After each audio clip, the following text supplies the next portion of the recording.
Hello and welcome. It's TPK Tuesday. Hello, everybody. Hello, Cody, Major Starlord, Pro Star, Blood, Evil Moon Thing, Skull Throne, Jayhawk, Hail, Zebus. Hello, everybody. Hopefully, you guys are having a fantastic weekday. I know I am. Major Starlord, thank you very much for the 10 months. Incredibly kind of you. Indeed, soon in 2 more months you will have your 1-year crown, and it shall look glorious upon your head.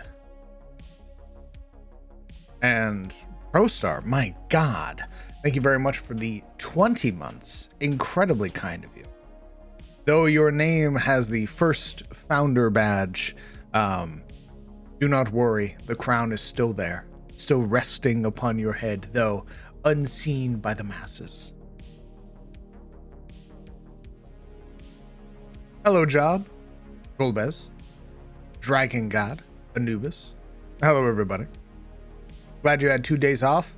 Thank you. Brother, I cannot tell you how much I needed that. I remember laying there on Sunday and just being like, if I run tonight, I'm gonna not want to do anything. So yeah, it's probably best I just take a couple days. And well, lo and behold, guess what? This week is gonna be that to the extreme. Friday and Sunday, it seems like we will not be having a game this week, or any games this week for that matter, as we have a player who will not be available on Friday. And given the current stakes of the Friday game, I would rather that everybody be there. So we're putting that one on temporary pause. As well, the Sunday game will have 2 people missing. So we will definitely not be able to play because we just had a character death. So there's a bunch of turmoil this week, but understandable. Sometimes it has to happen.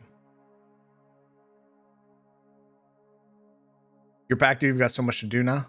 Yes, it's I was genuinely surprised. If D&D goes according to plan, Monday is Into the Shadows Breach, and then it's TPK Tuesday, World Building Wednesday. Then I have Thursday off, and then it's CTF on Friday, then Treya's Guilds and Geckos on Saturday. Mine's a Fandelver on Saturday.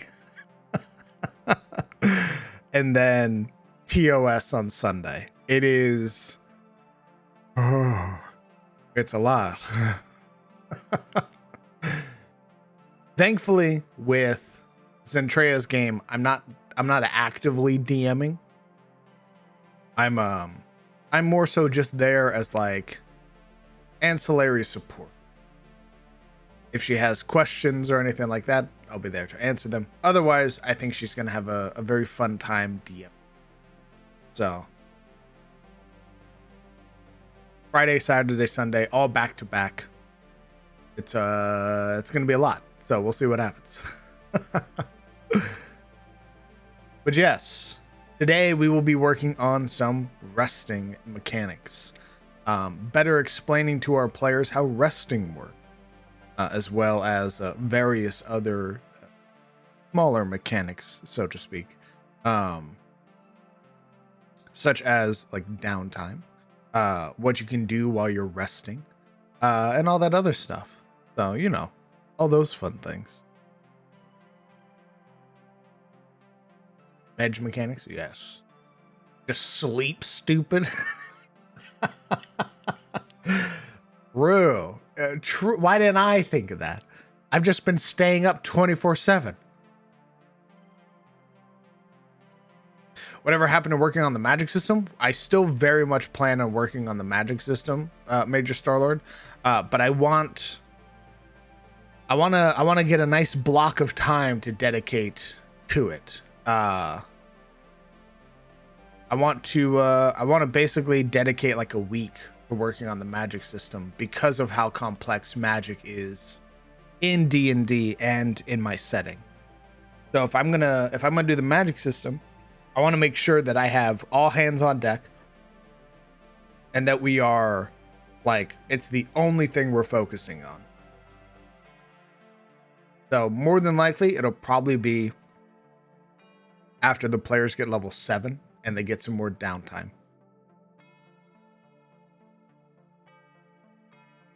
I'll probably be able to cut up about a week, 2 weeks maybe. See how far I can push.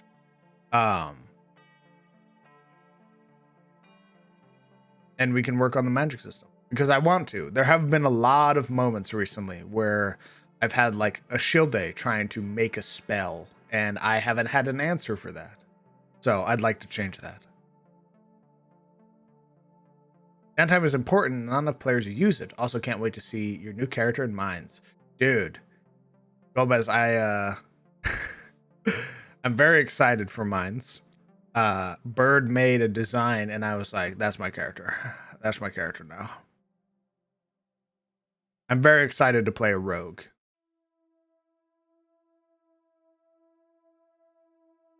I'm gonna finish my snack real quick and then we're gonna hop over to the other screen.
I was already pushing it to the extreme, Golbez. Like he was making Gorgonzola do everything.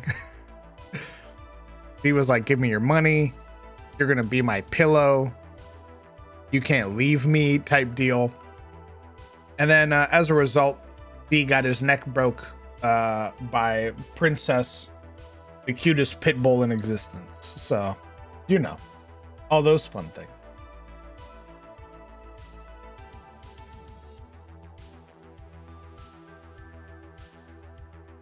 Here we go. Hello, all of you beautiful people.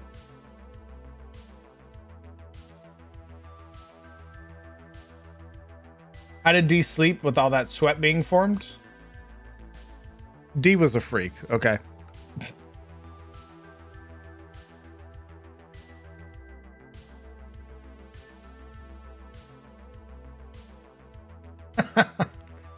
Yeah, D had that like sadist streak going on, so. I'm using D and Gorgonzola as a reference for a toxic relationship moving forward. You absolutely should. If you know anybody that acts like D, get the fuck away from them.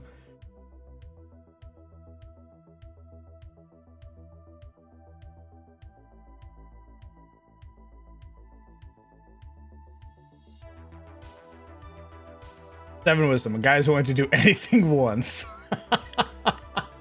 True. The crown, he's death. He can just come back as an NPC and convince Gorgon that he's a god. They're both dead though, brother.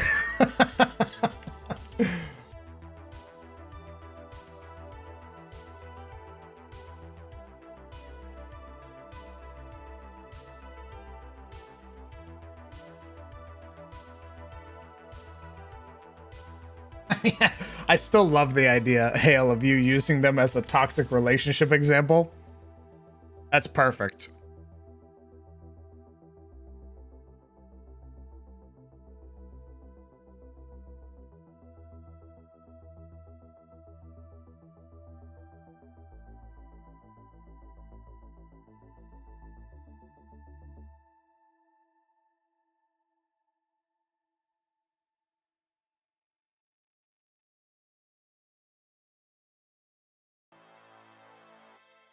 Hey, son.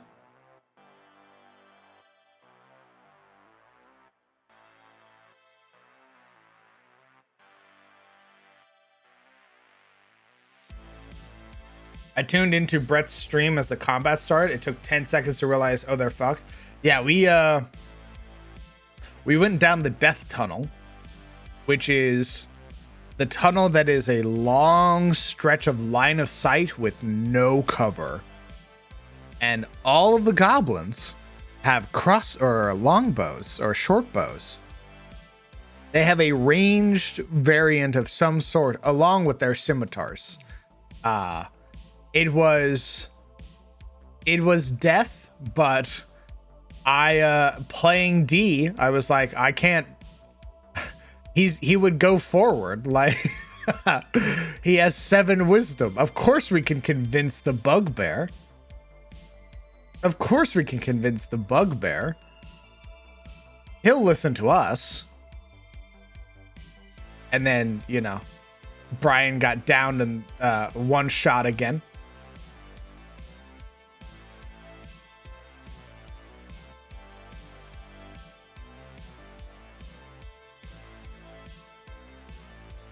Brian's apathetic, vicious mockery was also so funny to watch, and poor Gordy just running into attack just to miss most of the time. Yeah, Gordy's downfall at the end was, it was, oh, poor unfortunate soul. Goblins are fucking horrifying. True. When there's a lot of them and they have the home field advantage, goblins are terrifying, brother.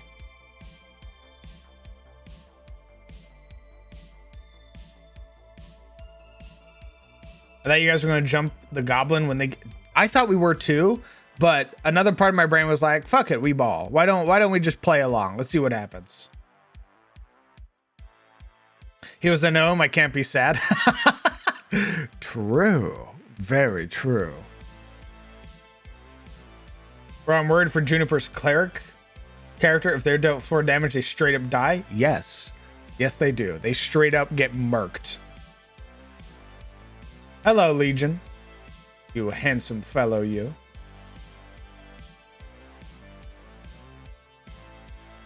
God, I loved Brian's, like, now you die. Vicious mockery. Holy shit, that was hilarious.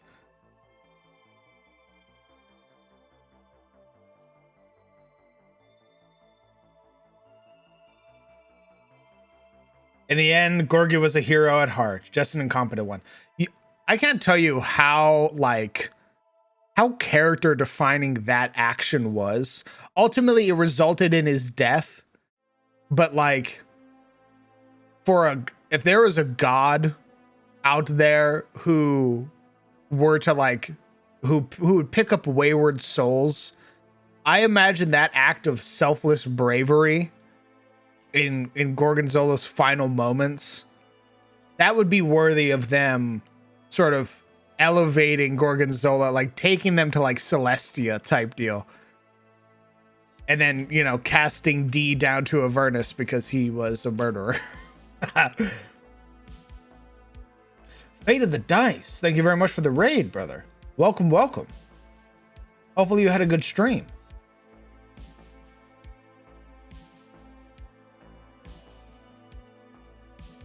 You're telling me those freaks got a bow and basically cunning action? Fucking insanity. Man, these 4 PCs got so much character development in 2 sessions. Absolutely. Bro, I was heavily engrossed in the roleplay. It was so much fun. I can't wait to do it again.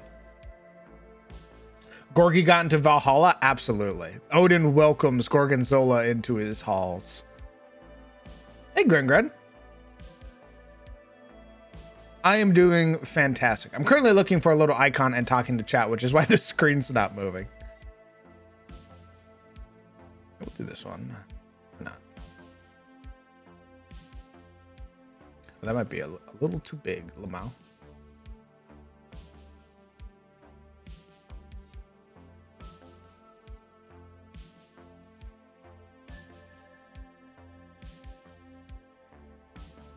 How does it feel to play with 2 gnomes?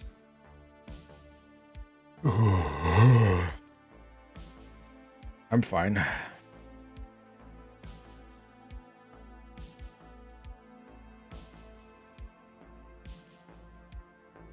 I'm fine. No, I didn't throw up in my mouth. I'm okay. It's all right. Look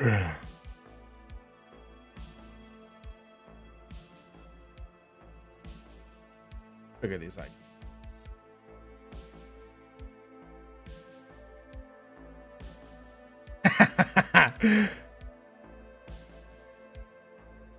Well, maybe Tommy will come back as the Rambo of the group and Juniper will be the MVP again. I hope so.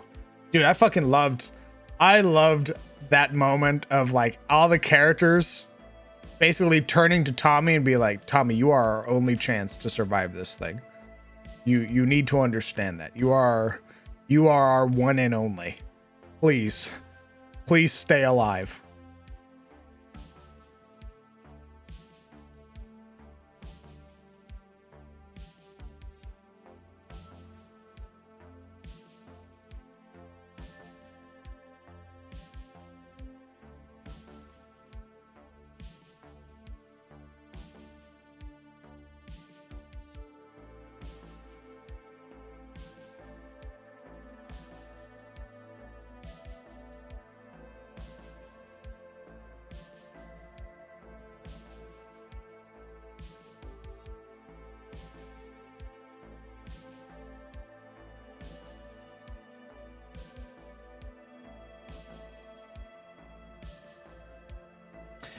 Gorgonzola sitting around the table in Valhalla, twitching and whimpering as the other warriors sing the songs of great deeds. What a fucking visual. What a visual. The idea of like generally a coward, right? In Norse mythology, cowards or people who don't die in battle are often sent to Helheim, right? But the idea that Gorgonzola showed that bravery in that final moment to try and protect Tommy, the Valkyries descending to take his spirit up. To be fair, he did come back for Brian when he had kept stating in the past that he would just abandon them when he was going.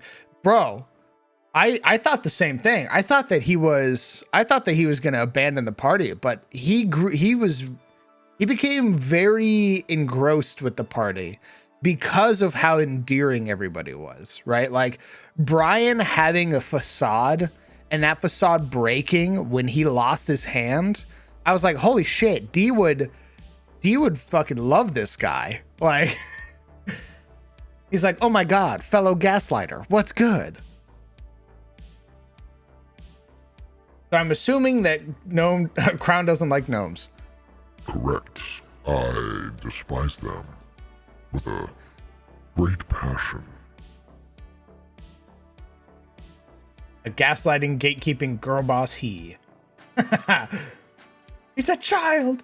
I think Tommy was like 32. So good. When you hear the doom music and see Tommy around the corner, absolute bro. I hope we roll into the cave and Tommy has killed everybody. Like Brian's still alive. We roll in. Clark is dead. He has like 3 crossbow bolts in the back of his head type deal. When the int-dub wizard is the MVP, that's when you know dice are smiling upon you. True. He did still look out for someone in the end. Yes, he did. His fellow facade haver. I'm not going to stay for a bit because I have some podcasts that Legion, Yoshi, and Soup forced me into. Hope you have a great stream unless I enter back in. Of course, Grungrad. I hope you enjoy your podcast, brother. You can't escape those little know-it-alls. True. Crown, have you ever played Hellblade: Senua's Sacrifice? I have not. I have no idea what that is, brother. When Brian lost his hand, that was a gold star moment. Absolutely. Bro, when Brian lost his hand and his whole facade broke and he started like his whole accent and everything shattered, I loved that character even more. He went from being like, oh my God, he's the guy with God rolls to being like, holy shit, I love this character. I want to keep this character safe. There's something about that like apathy that he had when he found out it was going to cost 25,000 gold to get his hand back.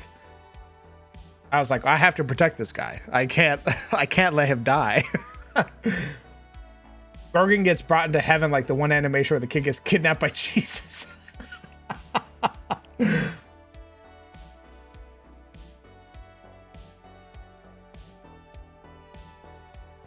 What did gnomes do to you? Ooh. Okay.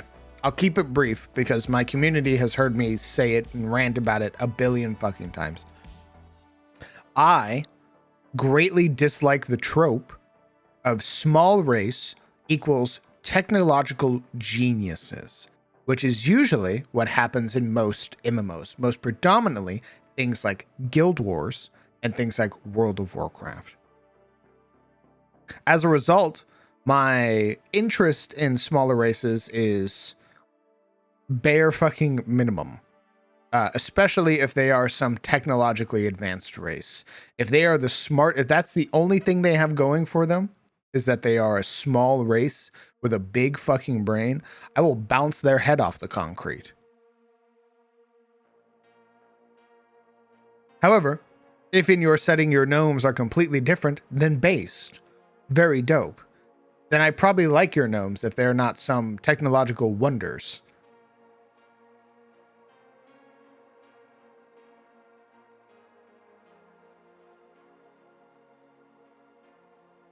Fingers crossed Veldrin and the new gang have dice smile upon them.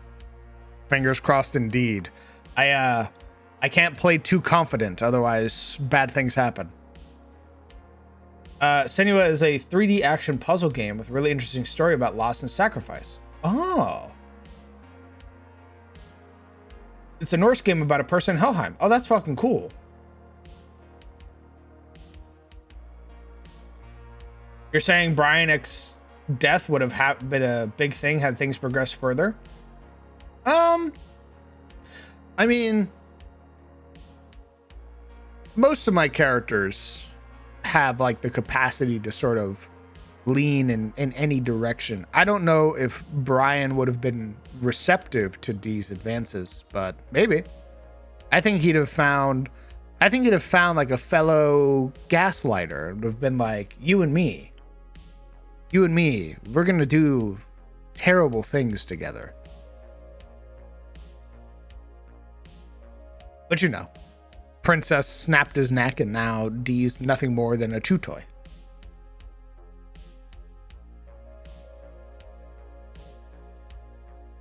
And I'll listen to it a billion times more. Death to the gnomes!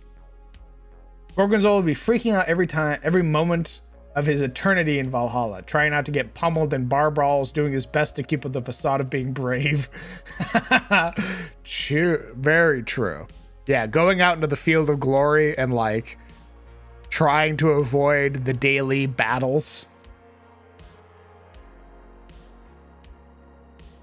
That's why we stand halflings. They know how to run fades. True. However, you need Dark Sun cannibal halflings? Oh my god.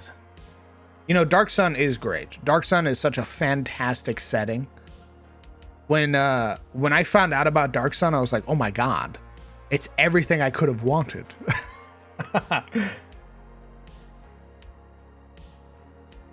Also, hello. First time chatter. I will say, we have changed halflings in my setting. Halflings have changed. It was a consensus of the players, and they really liked the idea. So we've turned halflings into mouse folk.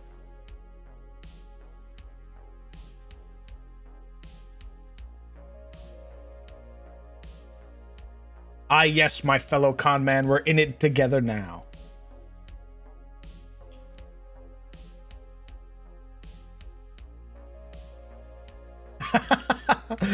Something much better. They are improved. Better. My gnomes are a mix of dwarven and halfling stereotypes. Interesting. A mix of stereotypes. So, like, are they very homely, but they enjoy, like, smithing?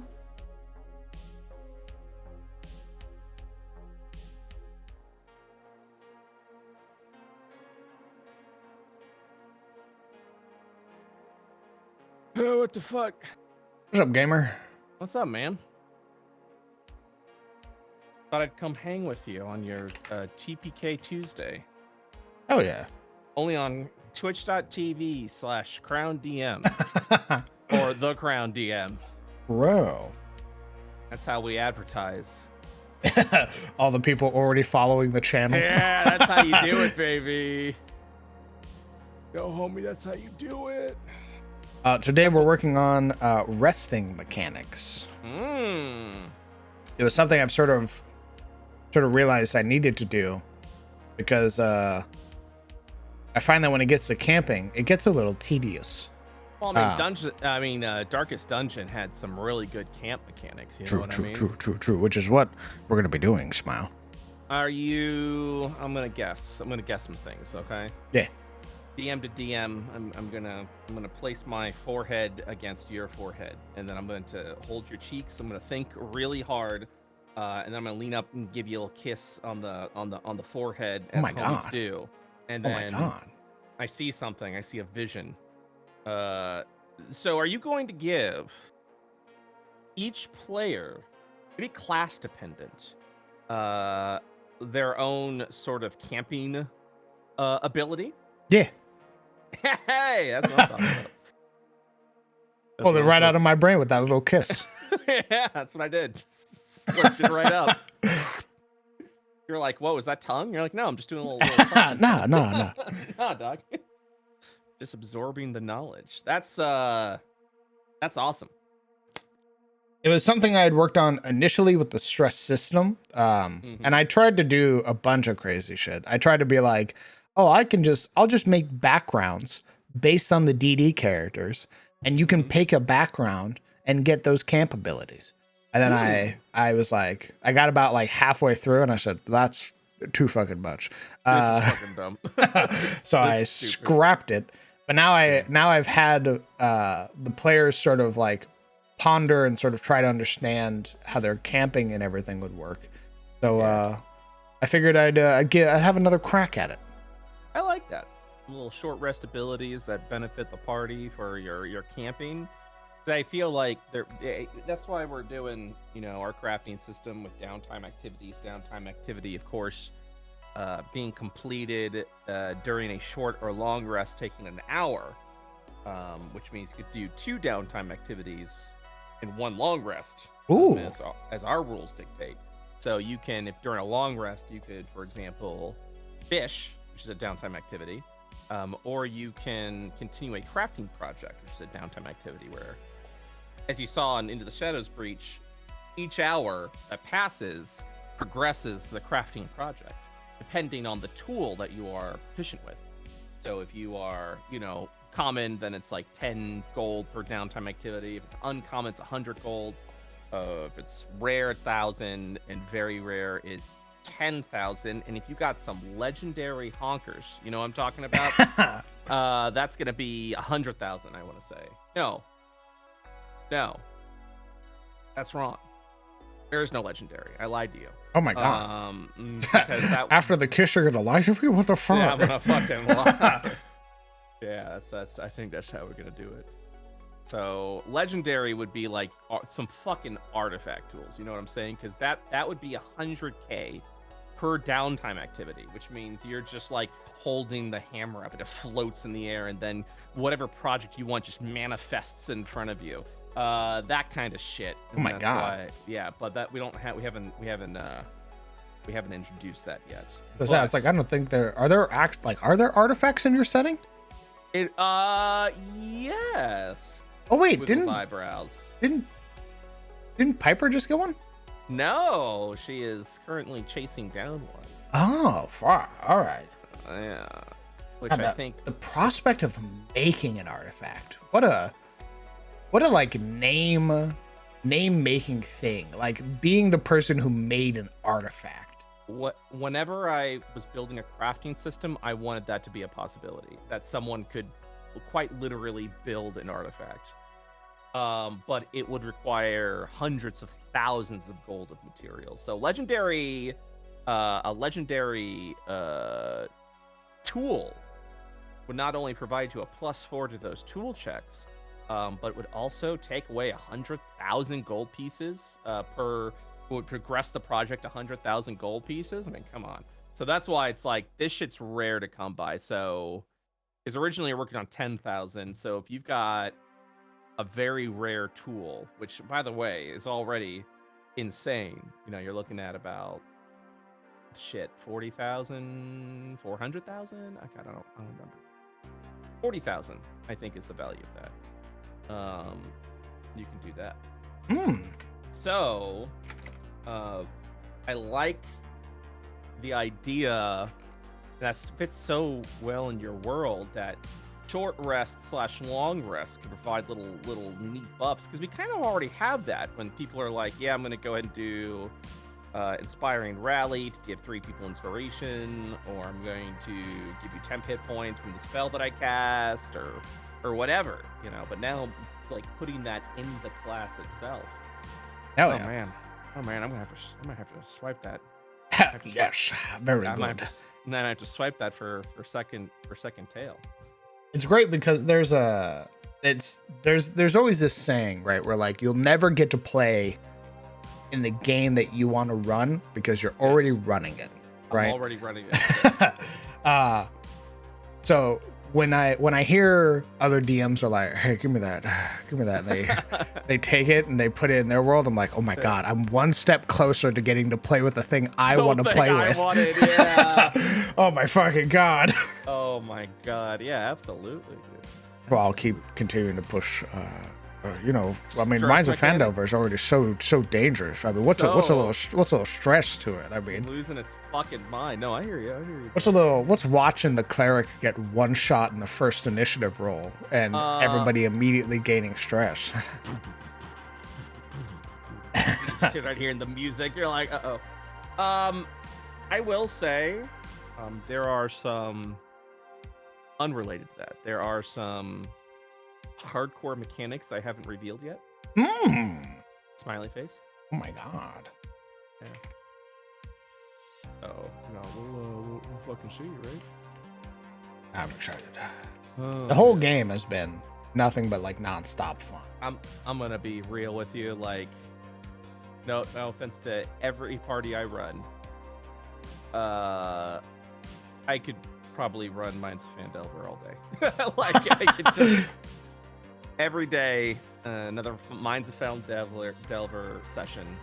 It just has everything I want my D&D games to be in the future, which is just like, yeah, so there's things happening, and then I don't mind revealing this here because I just brought it up in the chat, because folks in here will know and probably spread it a little bit, and then it doesn't matter because a bunch of people are going to come in and be like, what the fuck?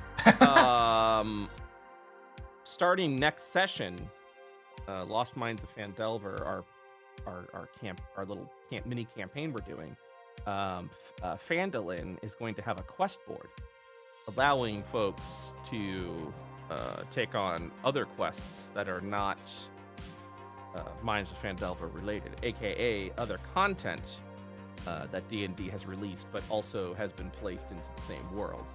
So you can be like, I don't want to fucking. Oh wait, are you giving like? Oh my god, wait. Are you giving us like some? Hey guys, by the way, the nearby town of X, Y, and Z next to Neverwinter has been attacked by giants. And we roll on over, and now it's Storm King's Thunder. Yeah? Holy fuck.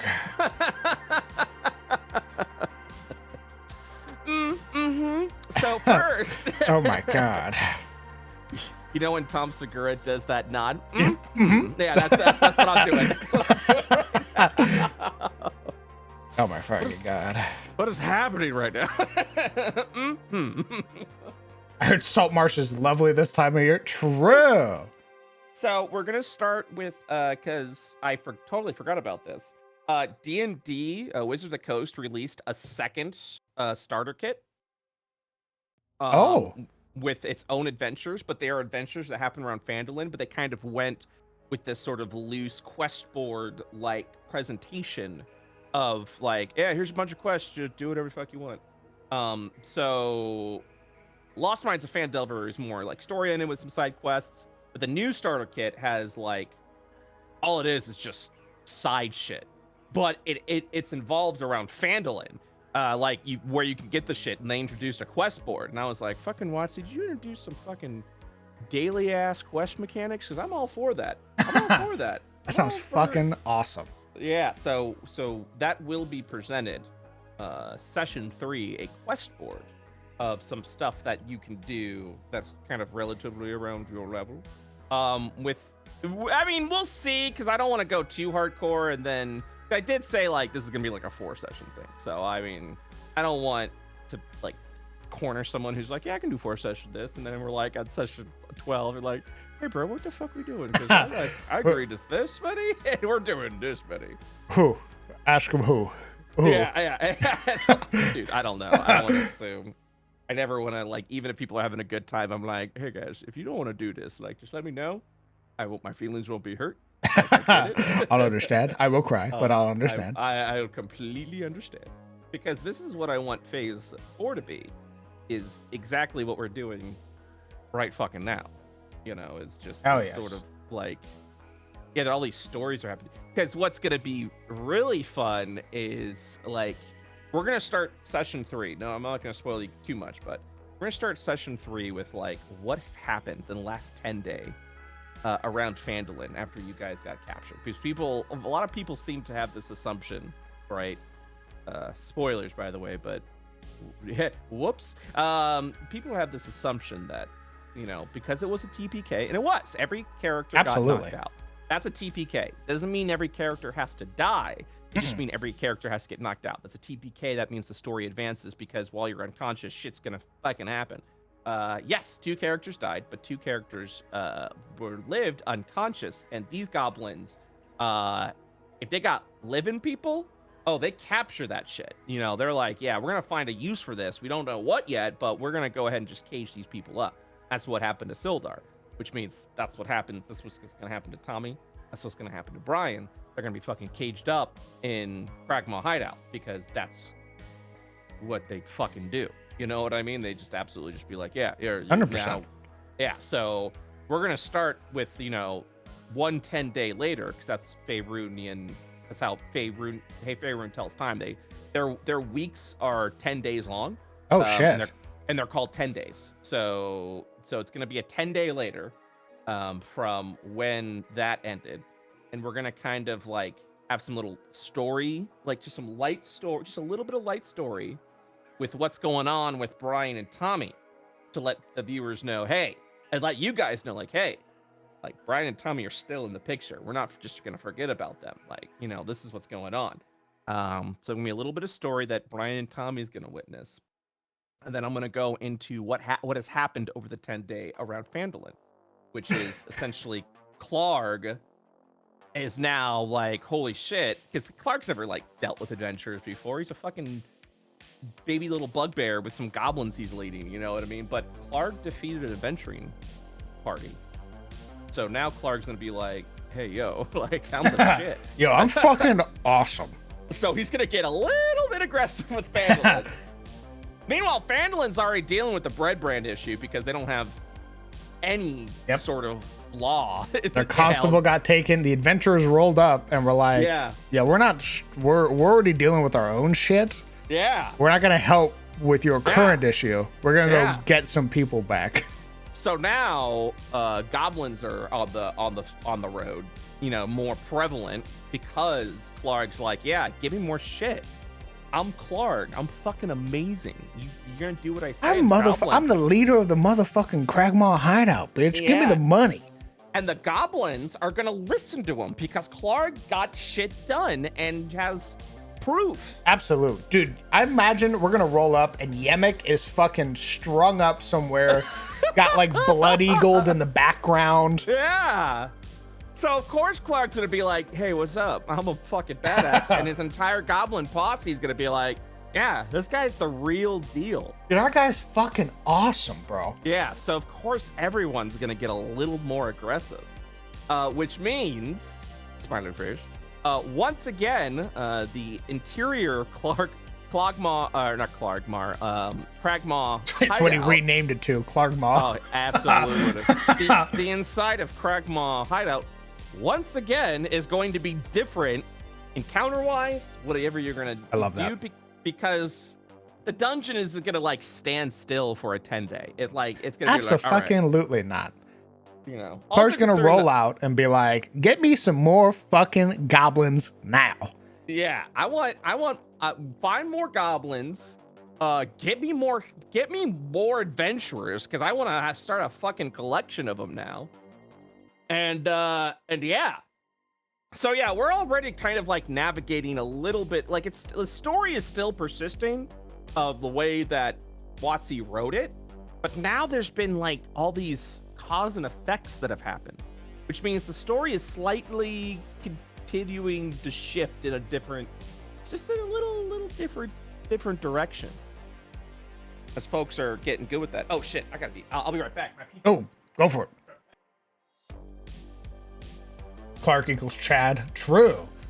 At least you don't have to worry about spoilers because it's going to be way different now. Absolutely. Even with spoilers, I generally enjoy just the journey. So even with spoilers, I'm like, bah, it's fine. Tell me the end. I'm gonna enjoy all the stuff leading up to it. Oh, hold on. There's a fucking cat in my room. I have to let him out.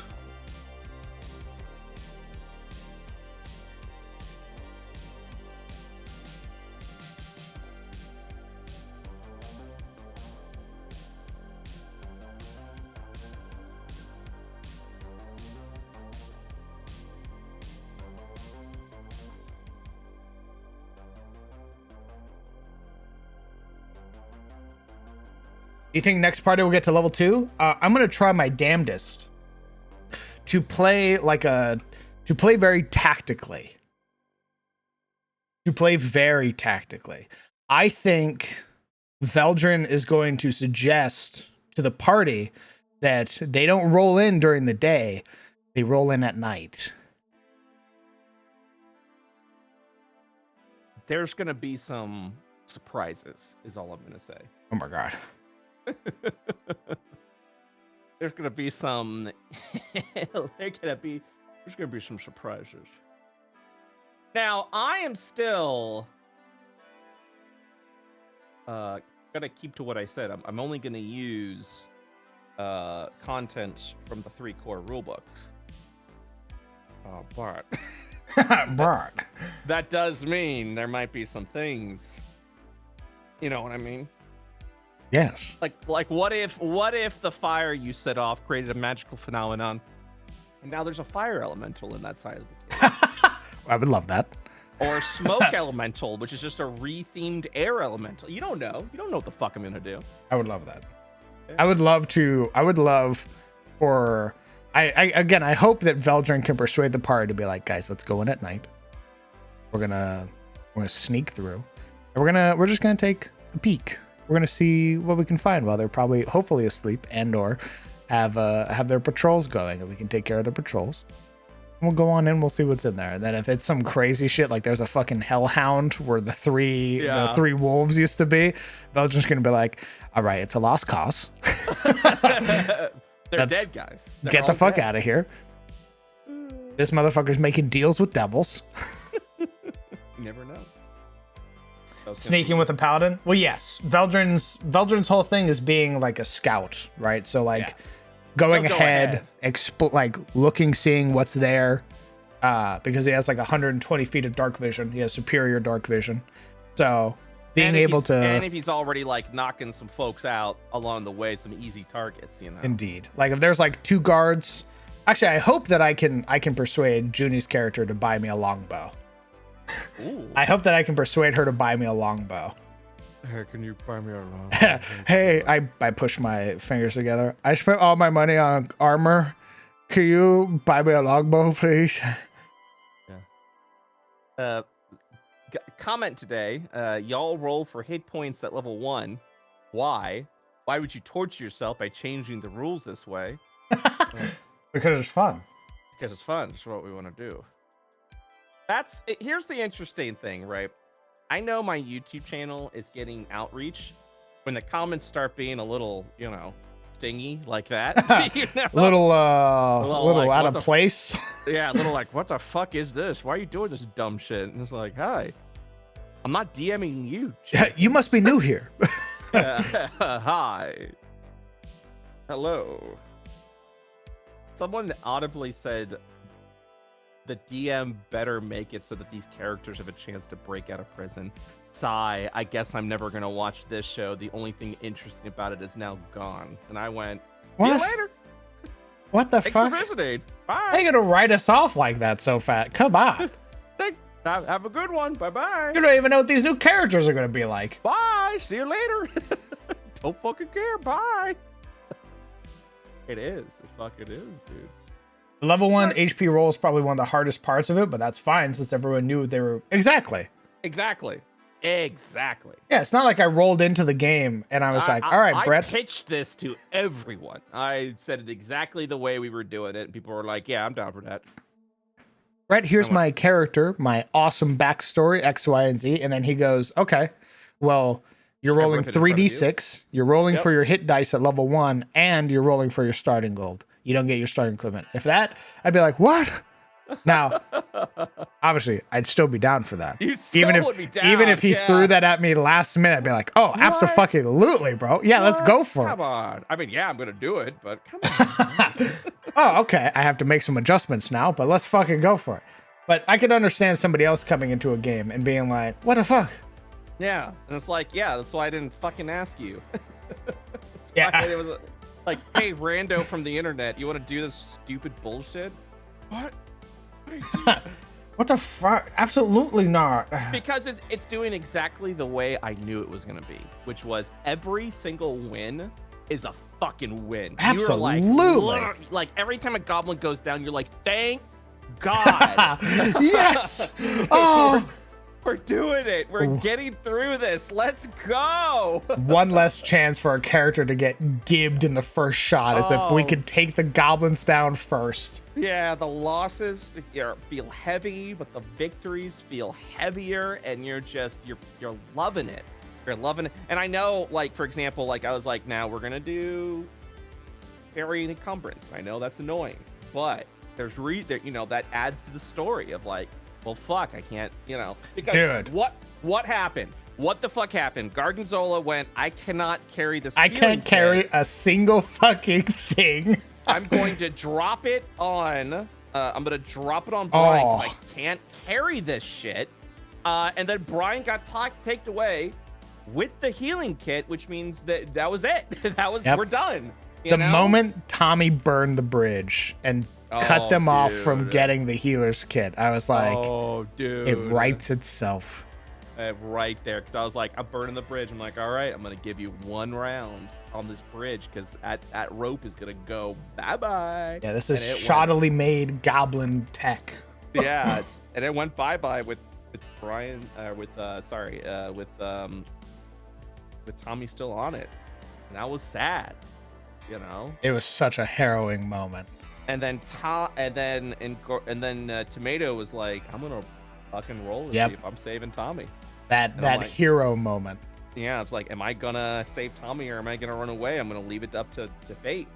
He left it up to fate, which I respect. He does that often with his characters. He'll just be like, I'm gonna leave this up to a die roll. And that die said, you're gonna save his ass. He's like, I'm gonna save his ass. And that confrontation could have ended anyway. I mean, it could have been like he kills one goblin misses, he boom, he knocks out both goblins. That saves Tommy. It could have been anyway.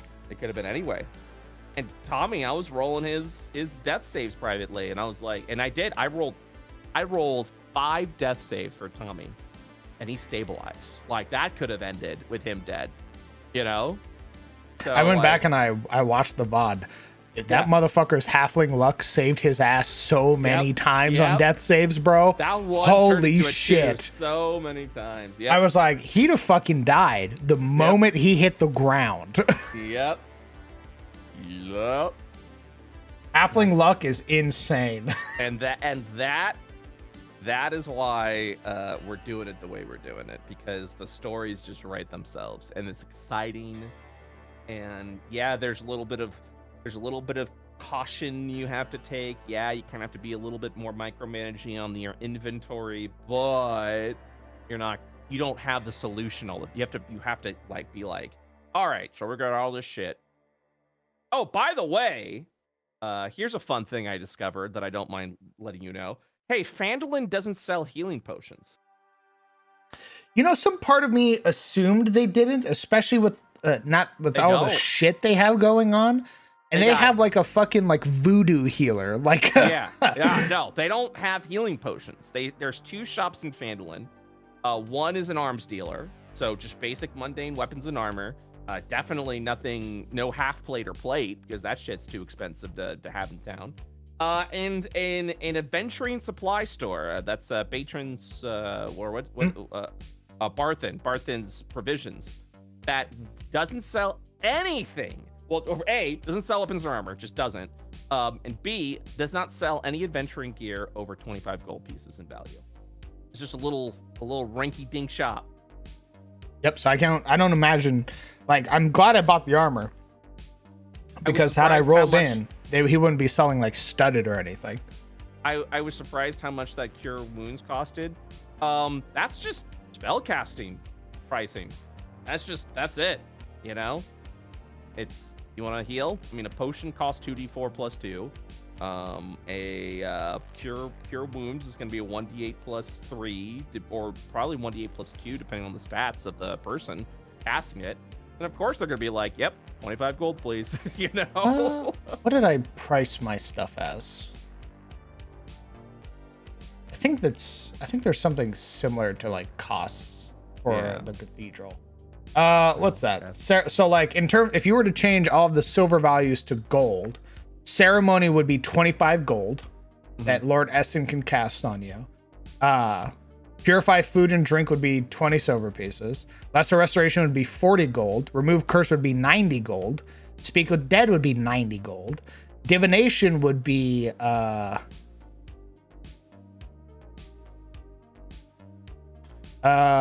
divination would be like 300 gold. Yeah. Greater restoration 450 gold. Raise dead 1200 gold. And resurrection, you need to do a quest for that motherfucker. Yeah, see, you're kinder than I am when it comes to magic prices, because I do look at magic as this rare phenomenon. You don't see like, for example, the fact that you need regeneration to recover a wound. Oh. That's why it's like, you might have to go to Neverwinter, and there might not be somewhere there, because motherfucker, there isn't like level 13 spellcasters just roaming around the countryside. They're doing their own shit. They have their own problems to deal with. Yeah. They're doing their own plots. Yeah, we're not gonna go find Tasha delving through a goblin cave. Yeah. So that's why it's like, holy shit, it's 25. I'm like, this is a modern day miracle being performed on you right now. There's a reason why a lot of the lingering energy, or a lot of the lingering injuries are like, you need 10 days worth of bed rest or magical healing of any kind. And there's a reason why that's the comparison. Because, and it is, people always get shocked by magic pricing. And it's like, because magic is it's not there, you don't have like a town of wizards and clerics. Otherwise, you'd have the most beautiful town of all time. Everyone would be precipitating everything. That's exactly what I was. Would be purged from the world because anyone can remove it. Magic's a rare fucking thing, and that's why magic items are so expensive.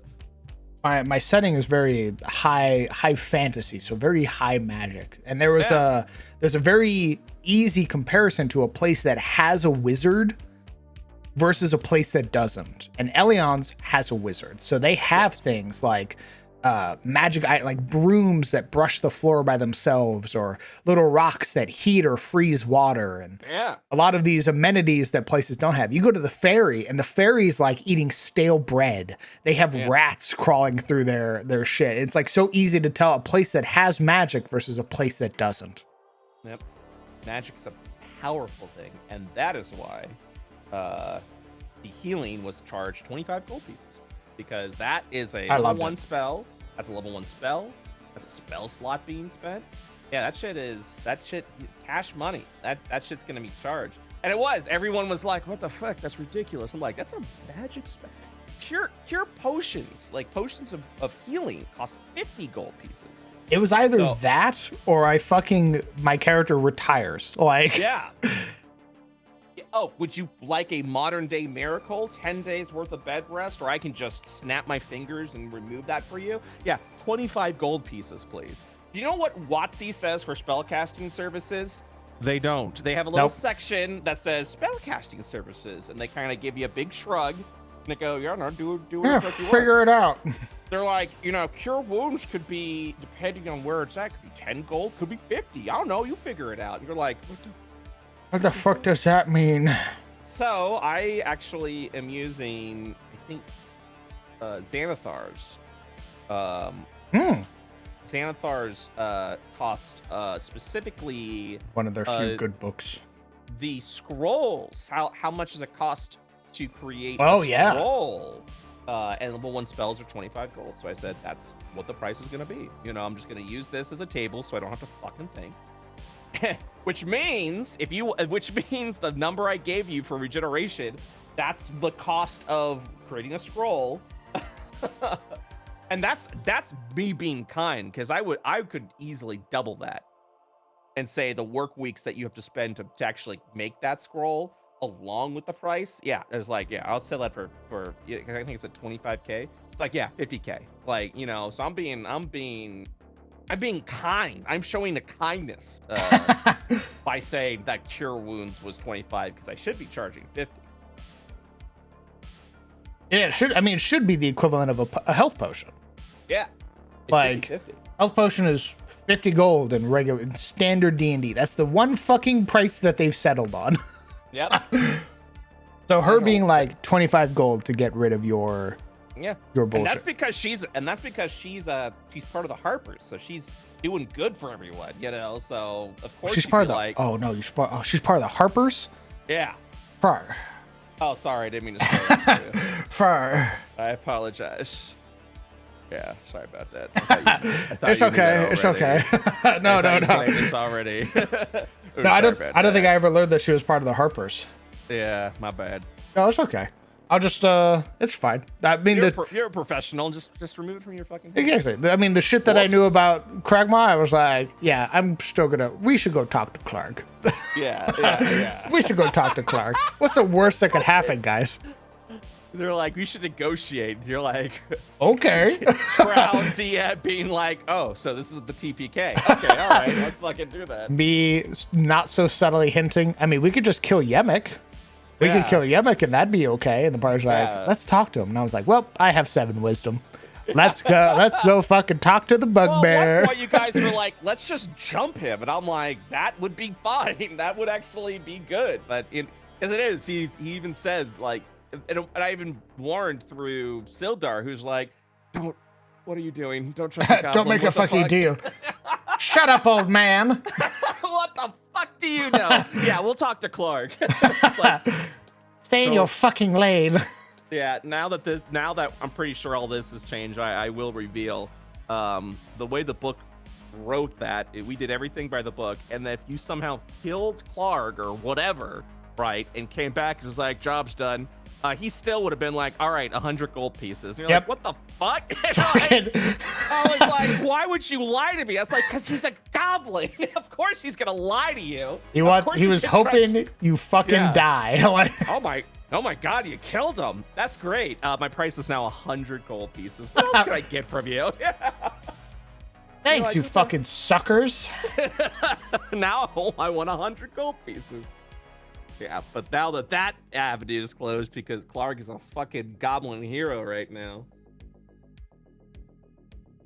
Someone's a member of the Harpers of Forgotten Realms. Yeah, everyone. It's always the reveal in any Forgotten Realms adventure. You're like, I wasn't supposed to tell you, but I'm part of the Harpers. You're like, there's so many fucking Harpers just being little rascals hiding around. Ooh. You promise you won't tell anyone? I'm literally going to tell right now. Yeah, I'm part of the Harpers. Yeah, we knew. Yeah. Oh, Look at you. Another one. Yeah, exactly. The least secret organization. Holy shit, true. There's a reason why they're described as a semi-secret organization because everyone fucking knows about them. It's great because they let adventurers in, and adventurers can't keep a fucking secret. Yes.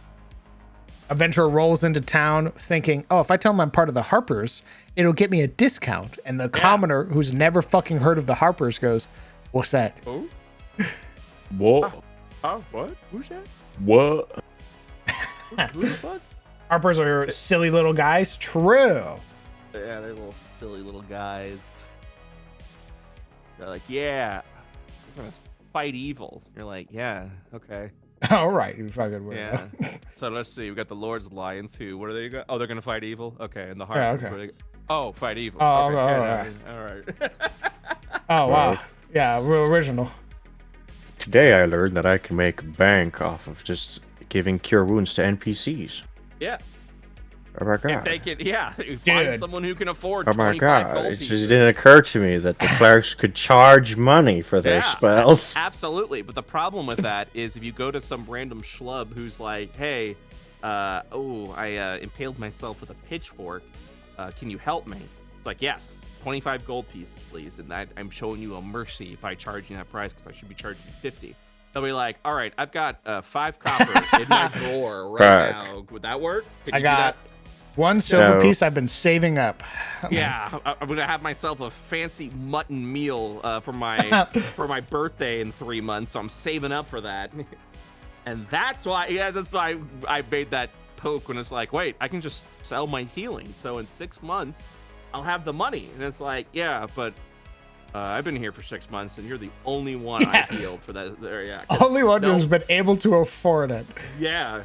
Because these are all fucking commoners, cutthroats. Yeah. The people who probably could are the merchants, and they're not the ones adventuring. See, that's why I really liked 3rd edition, because 3rd edition very much, I think, measured the weight of a coin and like how much a coin can get you and how far it is, and like, because like there was commoner stat blocks for Christ's sake in 3rd edition, brother, where it was like, this is the money. Here's your D4. There's NPC stat blocks, or like you're a level 2 commoner, which means you had a D4 hit die. You have no stat. Choose 2 skills. That's what you're good at. Okay, you're done. That's it. Smile. Haha. Hee hee hoo. I really think you should try the silver standard, because I'd love to. It makes money feel so much more important. I'd love to. Like when I handed out 17 silver pieces, yeah, it was, people were like, holy shit, we're close to affording like a health potion or like or shit like that. And copper still having value it feels so good. Me with my 100 silver coins, fucking walking down Wall Street. I could invest in this shit. I did see, I saw one question. Sorry, hold on. Spear Flame. Yes, ask your questions, brother. Be happy to answer them, though I don't have much in the way of like telling you what's gonna happen. But if you're curious about character creation, I could tell you. That's the way. Did you break down your silver standard? Yes. It's real simple. Silver standard is basically a transformation of D&D's economy. So the way it works is that denominations are now in the hundreds instead of 10. So 100 copper pieces will get you 1 silver piece. 100 silver pieces will get you 1 gold piece. 100 gold pieces will get you 1 platinum. Adventurers more than likely will be dealing with a lot of silver and gold. Platinum is reserved for things like countries, banking guilds, massive artisan guilds who pay in platinum to sort of cover the cost of exorbitant things like keeps being built, castles, airships, galleons, things like that. Whereas an adventurer is more than likely going to be dealing in silver pieces, because silver is the standard. It is the dollar bill. You are going to be paying for your long sword. You're going to be paying for your armor and everything like that with silver pieces. And all the costs sort of break down. So anything that costs gold in standard 5th edition now cost silver pieces. So, for example, a longsword costs 15 gold, while with the silver standard, a longsword costs 15 silver. Plate armor costs, like, was it like 1,500 gold? It costs 1,500 silver. Which means 150 gold pieces, which is still A lot.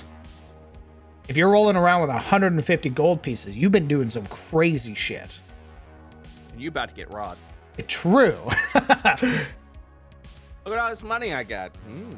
Does it work with spells? Yes. Yes, it does. So instead of a pearl costing 100 gold for Identify, it's a pearl worth 100 silver. Revivify costs a diamond worth 300 silver. So one of the costs that I showed with the prices and services, Raise Dead being 12 gold pieces and 50 silver pieces, is 1,250 silver pieces. That is a fuck ton of money because it is a very high level spell. That costs almost as much as a suit of plate armor.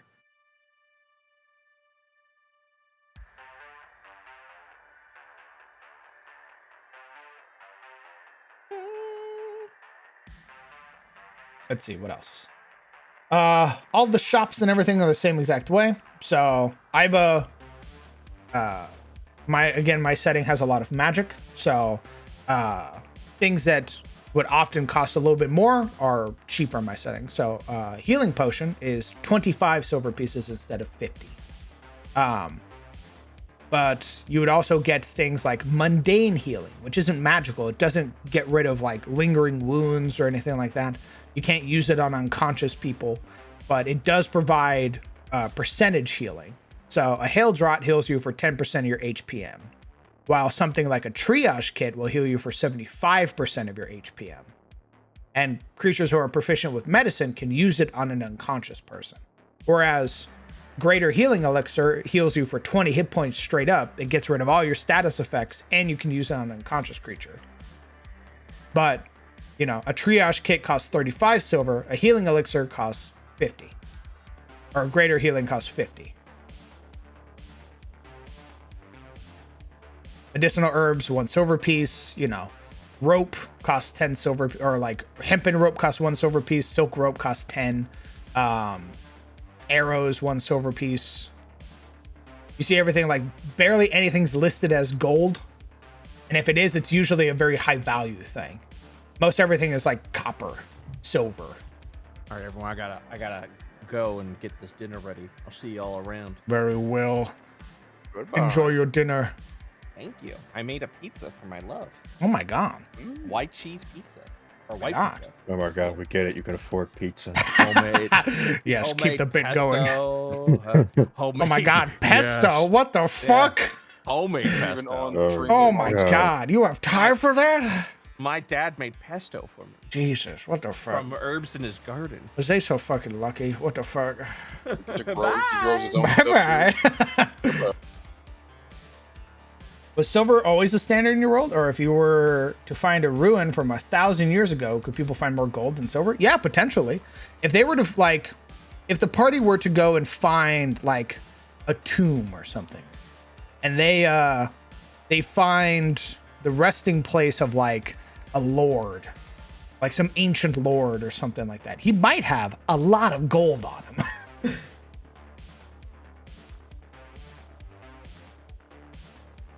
I'm curious how often and how you and Brett, too, if you want to say it, but would normally handle people like Mel with creating that could be either a hindrance to the party or at least be really hard to play their final weapon choice.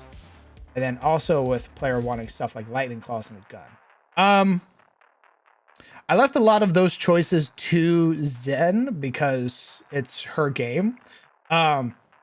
But if a character's gonna play something that's gonna cause a lot of conflicts, I'll often pull the character aside and be like, hey man, I want you to understand that what you want to play is going to cause some issues, either through your actions or inactions, right? So if you're like stealing from the party or you're attacking NPCs and shit like that, probably going to be a person who's going to get attacked by your own party members.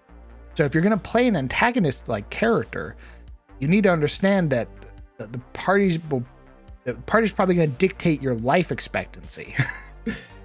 If you go down and you've been a shithead, they're probably not going to get you back up.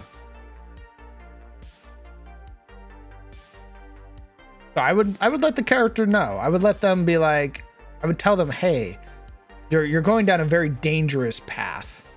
So just understand that if things go awry, this might be the last time you play that character.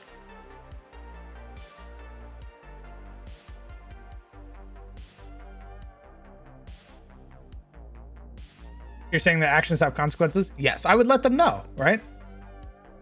I wouldn't want to blindside that character by being like, now the NPC attacks you. I would let them know beforehand, hey, if you're going to steal everything, you're going to attack people, understand that comes with conflict.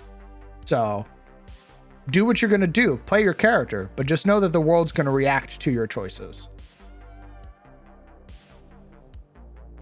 The principle of FAFO. True. How do you feel about things like national currencies? For example, in my game, I have poor country, copper, one with an okay economy, silver, and the other very industrial economy, gold. Silver and gold can be used between nations for various values, with 100 silver being 1 gold.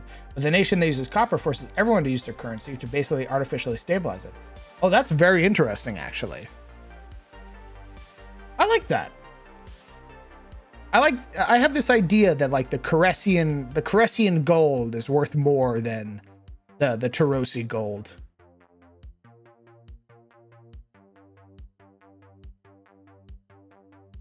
Thanks for answering. Was just wondering if you would tell them no, or at least set the expectations. If they're hard set on it, I'm not going to tell them no, right? Like, unless it conflicts too much with the world. Like, if I let somebody play an elf and they're like, well, I'm going to play an elf completely different to how the elves are in your setting, I'm going to need a really good fucking explanation why you want to play the elf that way. Or else I'm just going to tell you no, because it doesn't fit with my setting. Have you ever had a player play as a centaur? Nope, but I've played in a game with a centaur. That was Sizzle's character. Yeah. He was a centaur, Gloomstalker barbarian, multi-clash. It was okay. I should have just done a Rogadin. I didn't realize rogue barbarians were meta at the time, so I did ranger instead.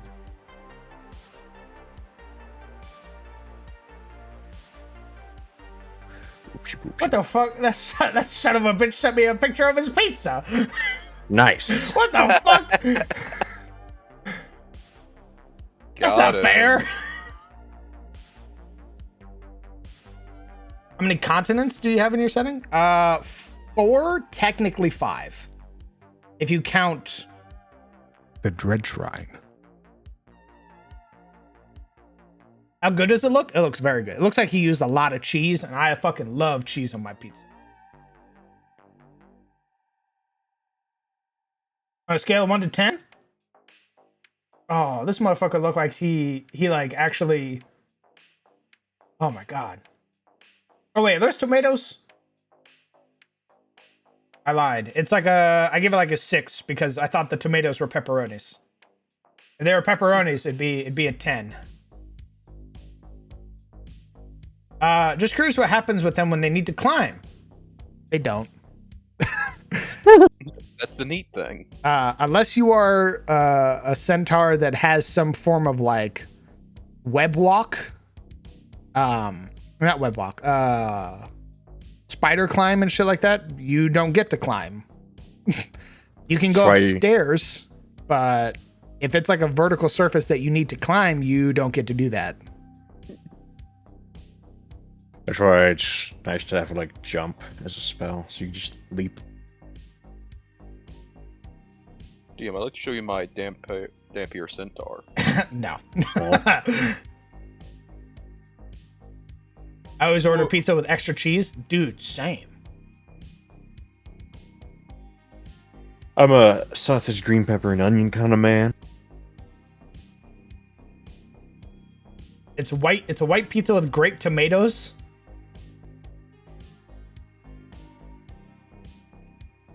My rating is slowly going down. That's it. I'm ordering dinner. I can't do this. I'm sorry, Stella.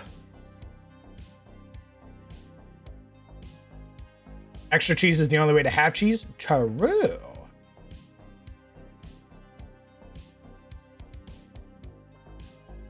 How do centaurs wear pants? They don't.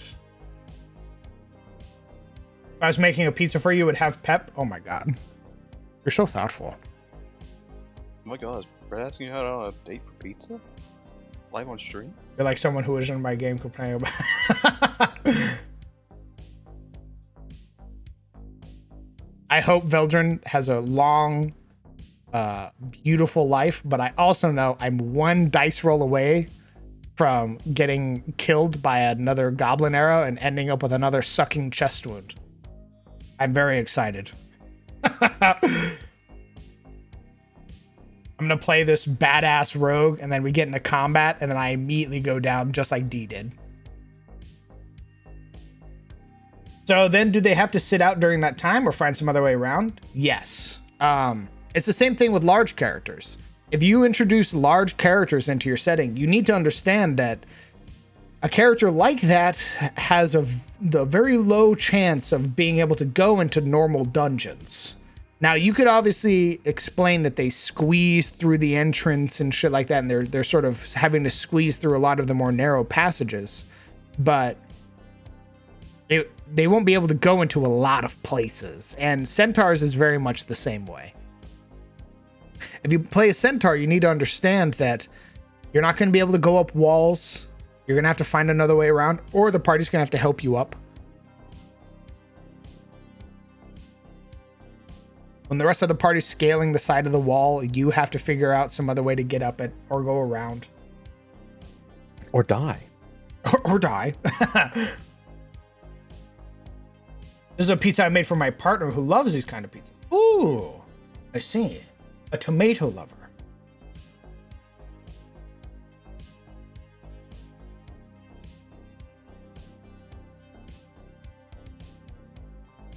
How many hit points do you have? I have 7.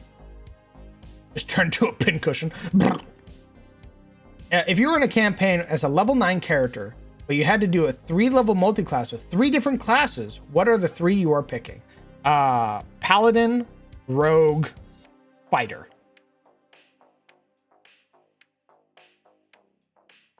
Action Surge, Smite, Sneak Attack.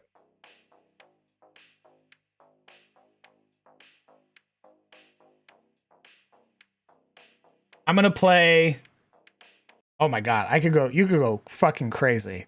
I think I would go like Eldritch Knight. Not Eldritch Knight. Echo Knight. Ooh. Echo Knight Conquest. Phantom? Echo Knight Conquest Phantom. So I could teleport to where you're. I think you get the teleport at level 3. Hold on, let me double check.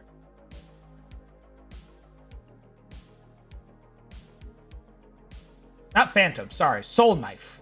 Soul Knife. You get it at level 3 or is it a higher level? Never mind, it's the 9th level ability. I wouldn't be Soul Knife. I would be a Swashbuckler. I would be a Echo Knight Conquest Swashbuckler.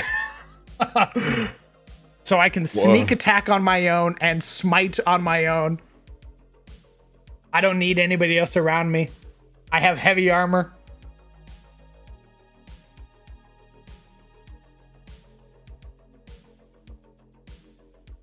I'd be trying to crit fish and shit like that. Take elven accuracy.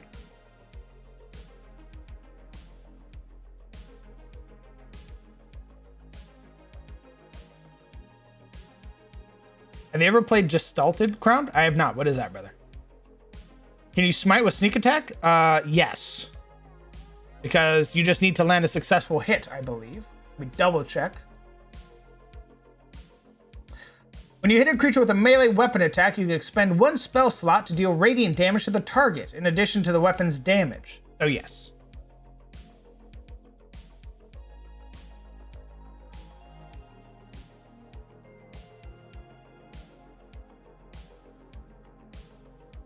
Let's see. As a bonus action in your turn, you can give yourself advantage on a weapon. Oh, shit! Maybe Samurai might actually be the goat. Maybe Samurai Conquest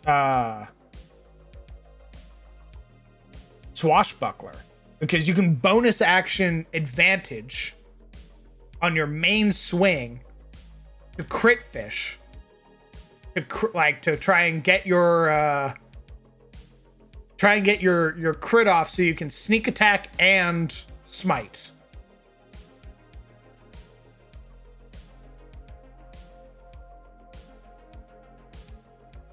God, that'd be fucking insane. I mean, you only get the 1 attack, but you'd still be pretty fucking brutal.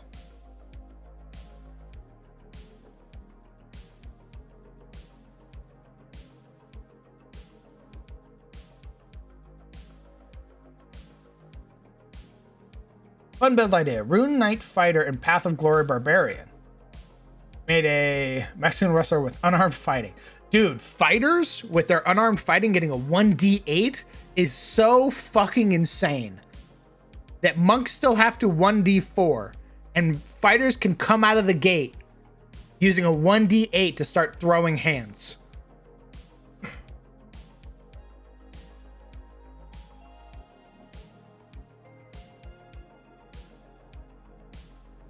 Does a porcupine race that's more human but has needles for hair sound like a good idea for a ranger rogue? I would have to see what they look like. Now, obviously, it does fall off, right? Because eventually, monks, their unarmed attacks turn into magical weapons. And not every setting has fist weapons that you can use. So eventually, the fighter will hit something that has physical resistance, and he won't be doing the most damage. Like, if you were doing standard D&D, no homebrew, there's nothing that the fighter could do after a certain point with their unarmed, because eventually it just counts as physical damage, which will get resisted. Like, you go punch a ghost, and you're going to be doing half damage. Versus the monk, who eventually at some point, all of their strikes are considered magical.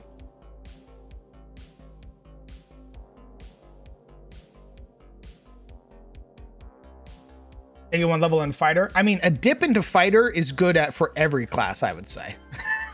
Just because fighter is so useful. Ooh, I forgot about the tattoos. Oh, yeah.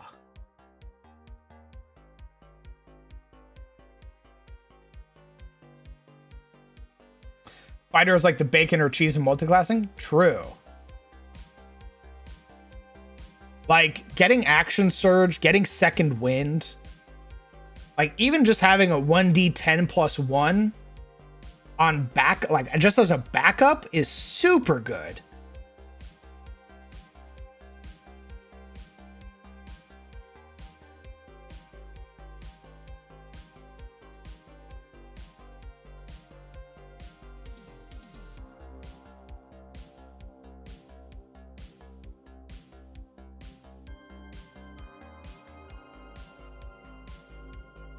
They're throwing stones out the gate, not hands.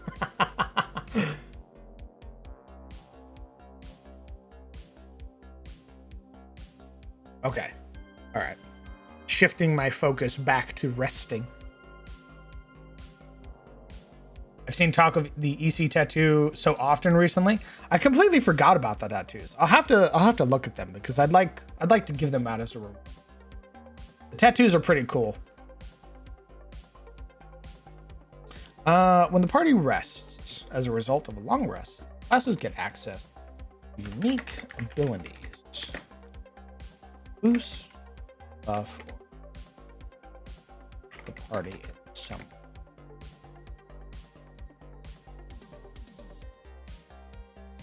Each ability cost associated with it party total wisdom score.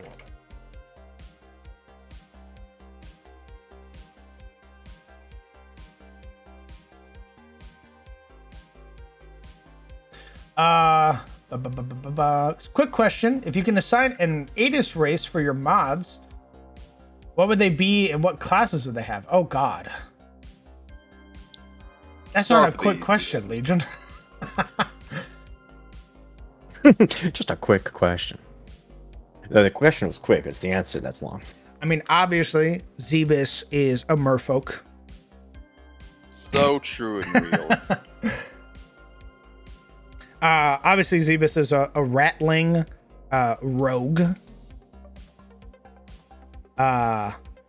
Momo said that all of my mods were rats because of Zebus. So I just have a bunch of Skaven as my mods, apparently. It's that shrimple. So with that knowledge, Horrifying. Luna is a mousefolk cleric. Ah, yes, a plague priest. Fundin is a mousefolk warlock. Actually, I lied. Gracier. I would make Idis the mousefolk warlock because he possesses eldritch knowledge. Fundin, I would make mousefolk bard. He always does all the trickster shit.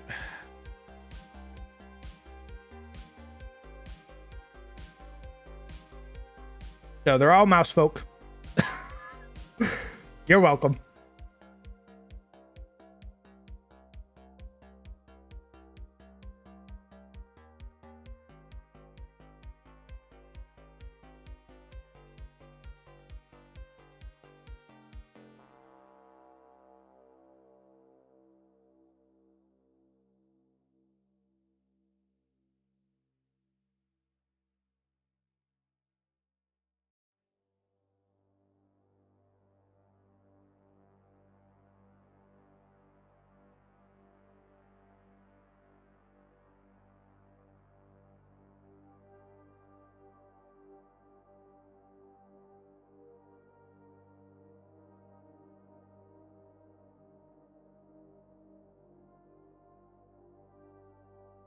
I think it'd be cute if they were all ratlings or mousefolk.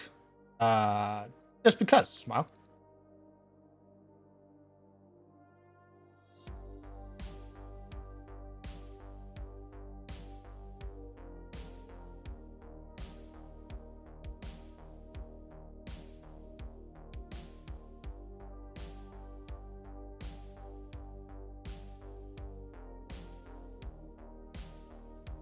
Just like the mouse Cinderella.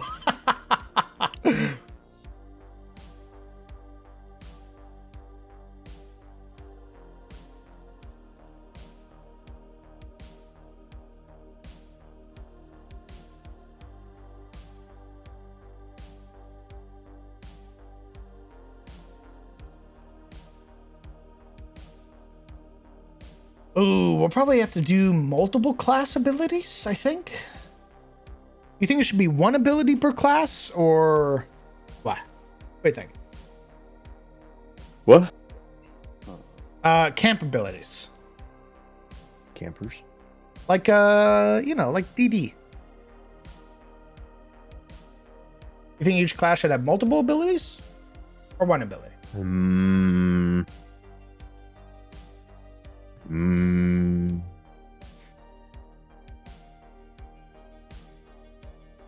I think they should have one ability for every ASI they get. So as they level up, they get more camp abilities. That's a lot. Is it? Yeah, fighters will have the most. Except fighters. Smile. Fuck them. Fighters get an ASI like every 2 levels. The class is fighter, not camper. All right, fuck them. I think we'll do 2 to start. I think we'll do 2 to start. And see if 2 is too many or too little.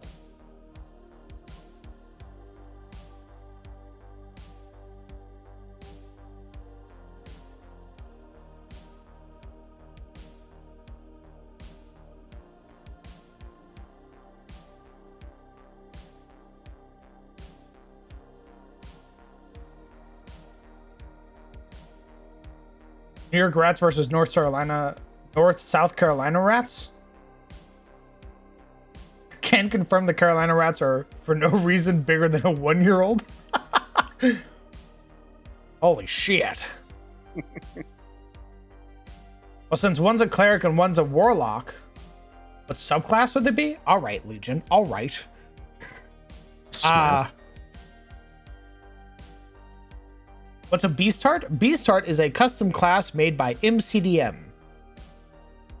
It is a better version of the the Beast Hunter or the Beast Ranger.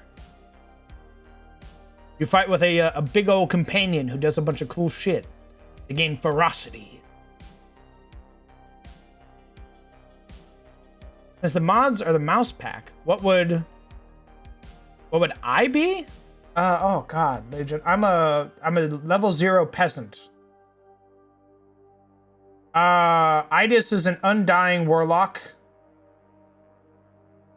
And Luna is a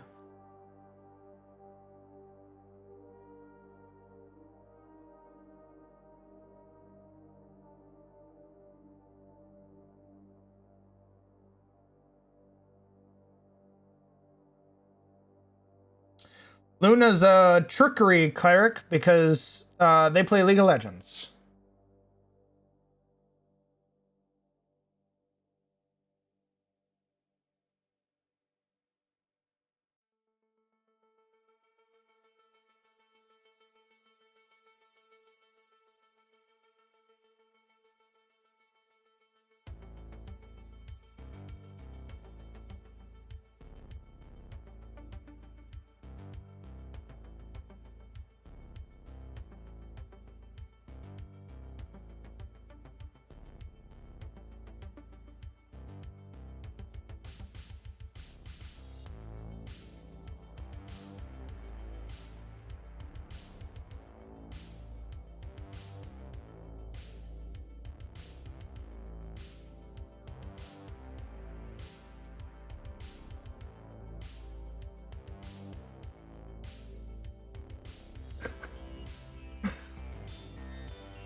We're doing. Huh? We're doing. Wouldn't you like to know? That's what I'm asking. Every code I was walking to the portal and there's a dead body and I pointed it. I looked to the nearest paladin and I pointed at it and went, "Is he dead?" Clean that up, please. Yeah. And they're like, "We don't think so. Why don't you carry it?" And I'm like, "Fuck." You want That's what I get me for to have the asking. corpse? Now I'm like, okay, I carried it. Who's paying me? Give me money.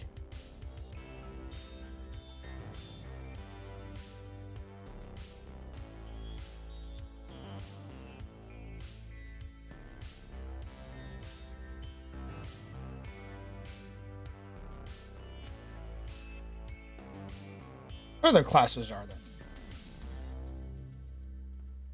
Artificer. Not counting art. I was literally just about to say, I'm not Wow. counting artificers. Smile. Psionic. Oh, sorry, Mystic. We're not doing that either. We're gonna wait until the talent is released. Wolf. So picky. Necromancer. We gotta figure that one out first. You're really making this difficult, you know? The talent is another class planned to be released by MCDM. It's a psionic class. Gunslinger. Yeah, we'll put that as a tentative.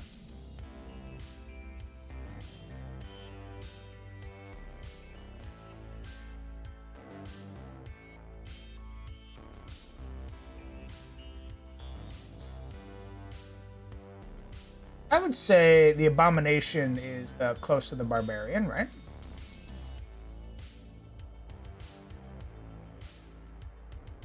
What? Yeah, they have anger management. Perfect. So we're going to use the Abomination as the Barbarian's base. Oh.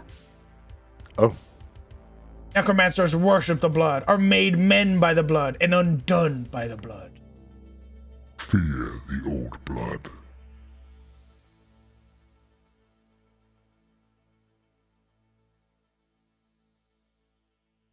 Crossbow slinger. The arbalist. I mean, we could rework the gunslinger to be an arbalist. It's very easily done.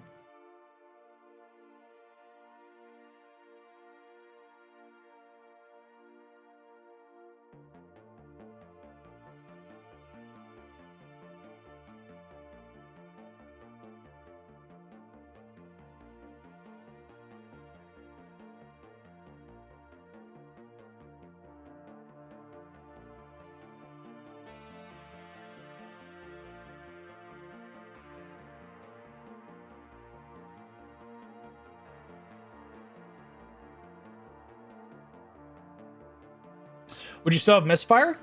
Oh, we don't have. It doesn't have misfire.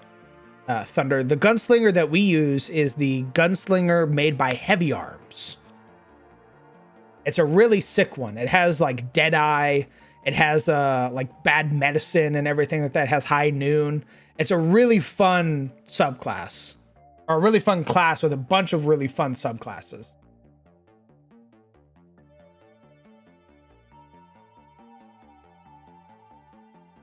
Amir, our beloved bloodied father, the great deathless corpse.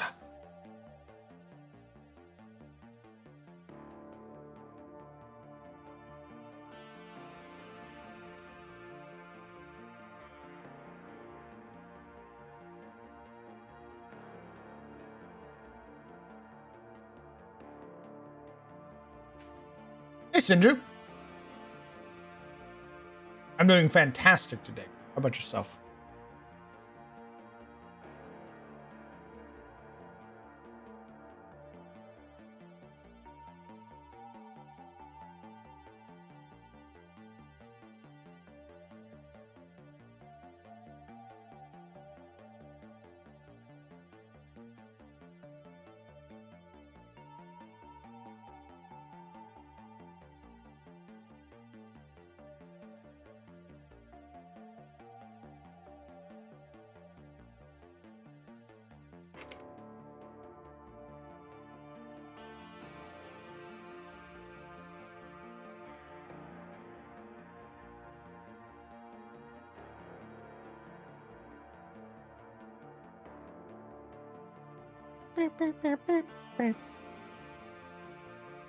Beep, beep, beep, beep, beep. Oh. Anger management. Okay. I might have to change that, LaBelle. Anger management gives you 20 stress, but all your companions lose stress.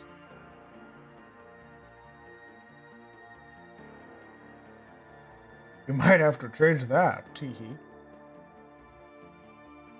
Wait, what was the ability? Anger management. Yeah. For the abomination, you gain 20 stress. Your companions lose 10 stress. So we'd have to rework that. Oh. Also, hello, Stella. Howdy. Hello, hello. Uh-oh. Would you say that the gods used a form of necromancy, having using the body of the once great Emir to create and raise new forms of life? I would say so. I would say it'd be safe to assume that. Would there be a gunslinger subclass that depending on the spirit you can commune with, they'll give you magical bullets to scale with the player? I would say that's not in the Heavy Arms book, but that might be something fun to make. Thanks. Thank you very much for the 7 months, brother. Incredibly kind of you. Thanks for sticking around for so goddamn long.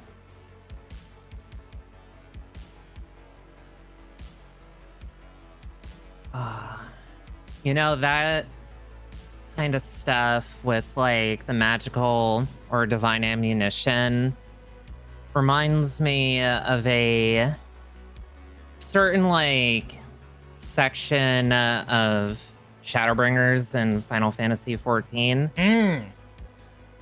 Because Thancred had to have Reen charge his bullets for Gunbreaker. So Yeah, he lost all of his aether. yeah.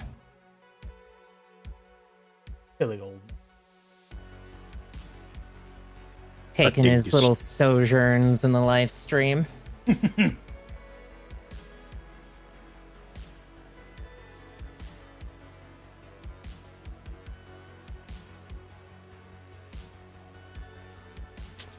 What do we give it that?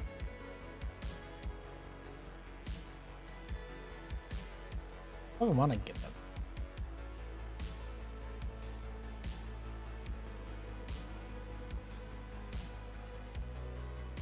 Hey, motherfucker, you want to know what you give them? I'm listening. A fat ass. Boom. They already have that. Really? You've seen the barbarian art. She already has it. Yeah, true. You hate to see her rage, but you love to see her charge.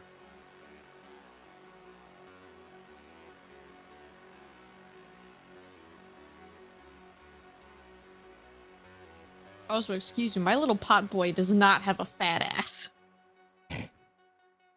He's all What ass. do you mean? Yeah. He's dense. He does not have a fat ass, though. Whoa! What do you mean, well, Zebus? Like they said, he's all ass. Literally. No, he's all pottery.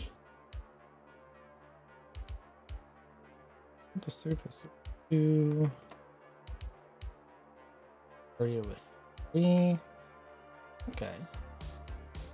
Alright, so the party would have 14 points to spend on camp abilities.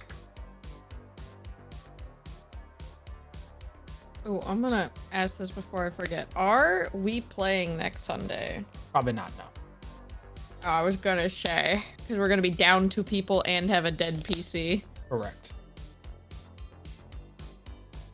Why do you pull me up as soon as I start talking about? I'm scared. I'm scared. I was Put my character counting. sheet I was down. counting your wisdom modifier for camp abilities. Put my character sheet down, DM. What the fuck? There's a surprising lack of wisdom in this party. Yeah, because we only got like 2 people that got stress abilities last time. You were like, I want to stress you guys out. I want to test the stress system. So all of us said, okay, fine, fuck our wisdom, except for the 2 clerics. You guys would have 18 points in TOS. Go.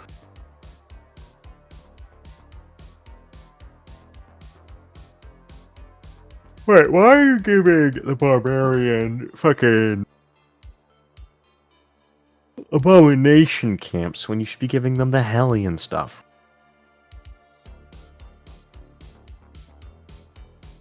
Because I forgot.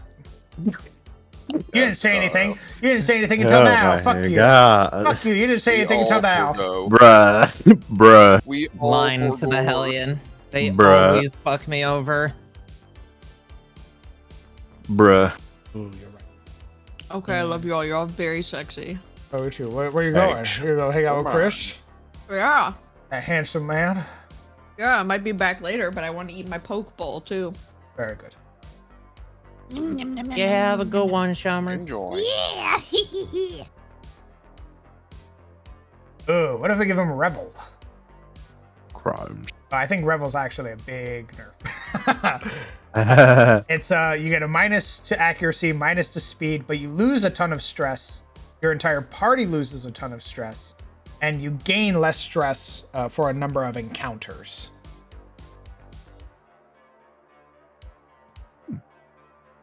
So everybody would gain if the barbarian does Rebel. The entire party would gain a minus to their attack rolls, a minus to their movement speed, but they would lose 20 stress and gain 10% less stress for 4 encounters. What do you think of that? What's the nerf? It's the minus to your movement speed and attack rolls because it's a party-wide buff.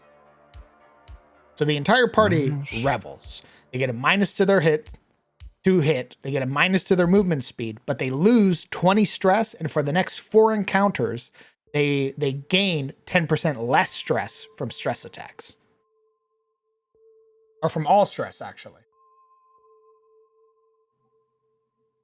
I mean, now with like factoring the stress attacks in, it could balance itself.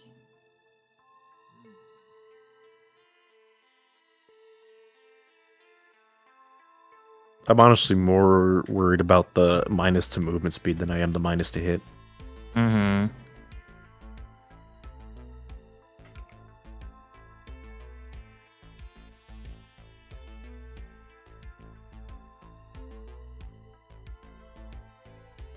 Does that nerf last as long as the buff? Yes. Okay, so they're both for 4 encounters. Correct. Okay. Yeah, I mean, I could see it.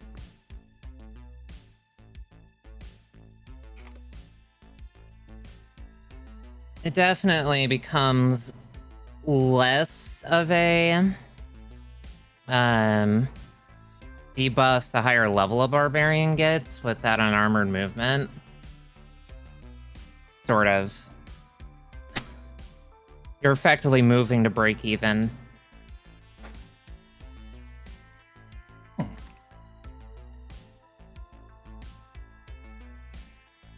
That sort of stuff is cool.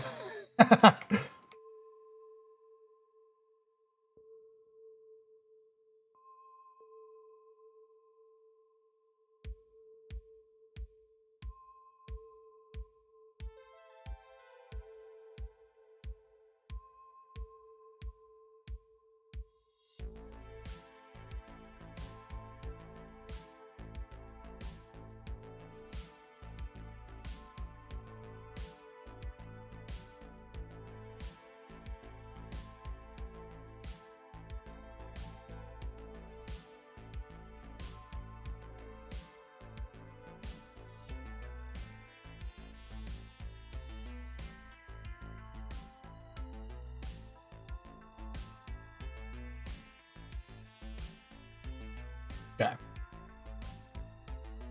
Hey, Sid.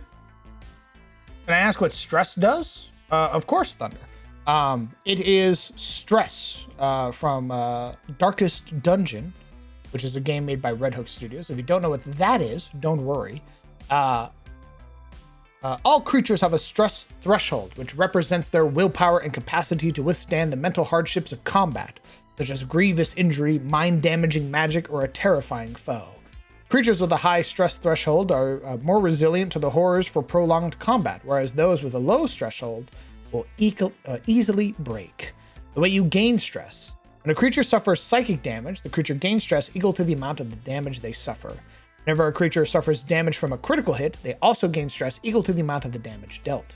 If a creature is in an environment where they cannot see their surroundings, such as a creature who lacks the dark vision trait being underground with no light, they gain 1d4 stress points every 10 minutes that they spend in that environment.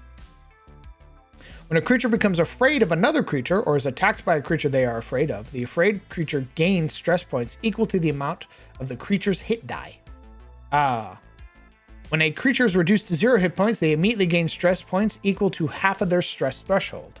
When a creature becomes aware that an ally is killed, that creature immediately rolls a number of dice equal to half of their ally's hit dice of the same type, then gain a number of stress points equal to that result. So, as combat goes on, as it is prolonged, your mental fortitude is tested, and you begin to suffer under its yoke. Once you reach your STM, which is your stress threshold maximum, you roll on the afflictions and virtues table. A D100 roll. For example, let's roll. Let's see what we get. Oh boy. A 65. Dav. I am hopeless. Oh. You cannot gain any advantage. You cannot gain advantage on any rolls. When you gain stress points, you gain additional D6. When you reduce stress points, you lose the amount lost by 1d4.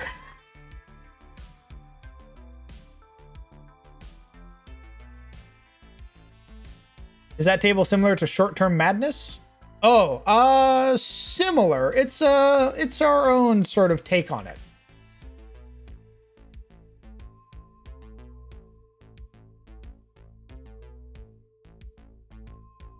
They're not immune, Skullthrone, but they do. I am going to give them something. I'm sad D and Snapjaw is dead. Indeed. A terrible way to go. Character idea and changeling druid, but when it transforms, it changes like the alien from the thing. Well, that's fucking horrifying. You have my attention.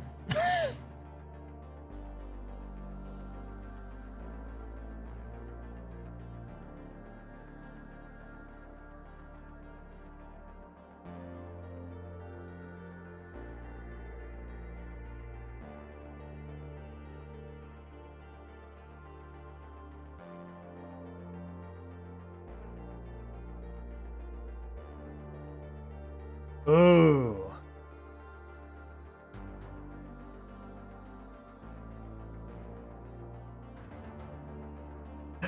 Ah,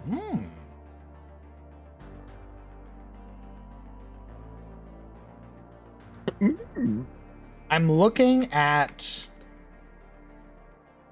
at Battle Trance, and one of it's like if you're in position 1, you gain 25% more damage. If you're not in position 1, you deal 25% less. And my brain is like, what if we tied that to initiative? What if over like 10, over 10 initiative you gain a bonus, but if you're under 10 initiative, you do less damage.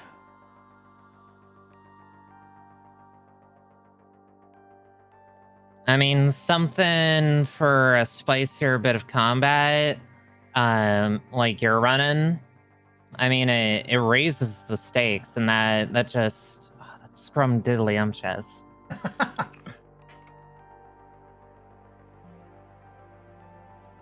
It lasts for 4 encounters.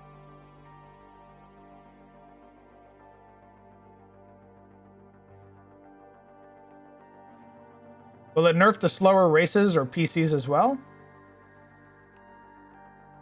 Would that be a -10 on a dwarf who would move then 15 feet? Yes.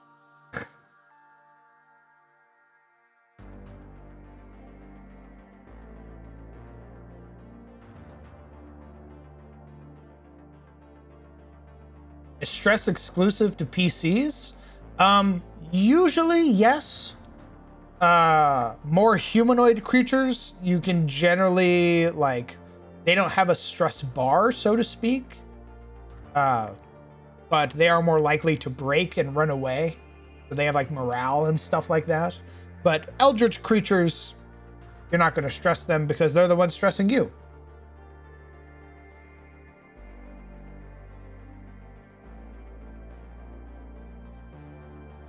Get owned, silly mortal.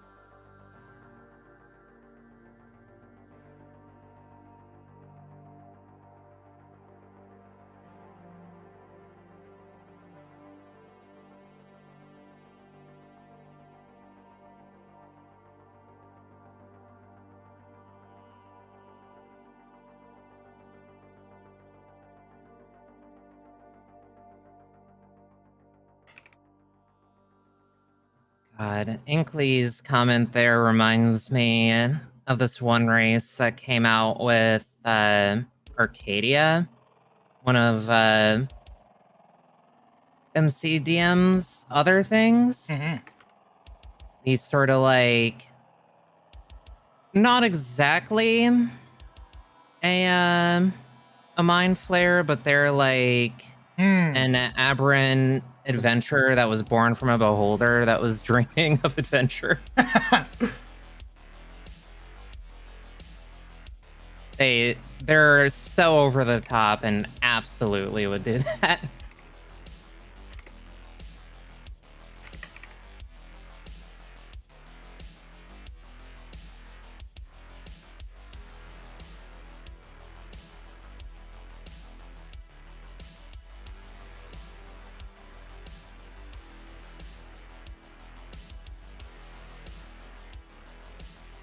Okay. When initiative is rolled, if you roll over a 10, you deal an additional 25% more damage on the first attack that deals damage. That's for 4 encounters. Damage on your turn. Multiple turns.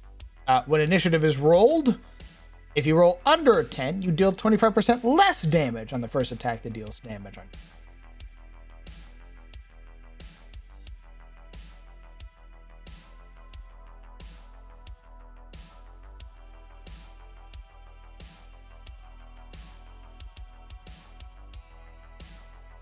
Yeah, I always round up for players, Thunder. I round down for monsters and round up for players. So if a monster deals, 2 point, whatever stress, it's gonna deal 2 stress. If a player does 13.7, I'm gonna round it up to 14.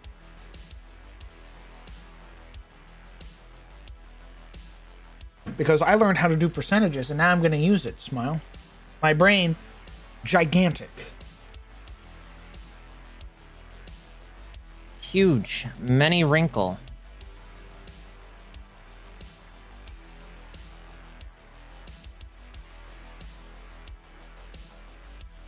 Too many wrinkles.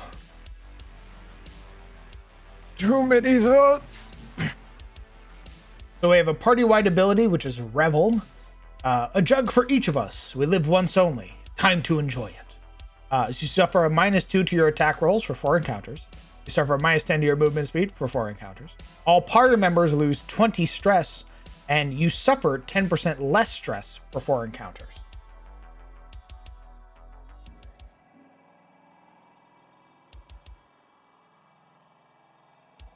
Are you going to be doing racial capabilities, or are they class for right now?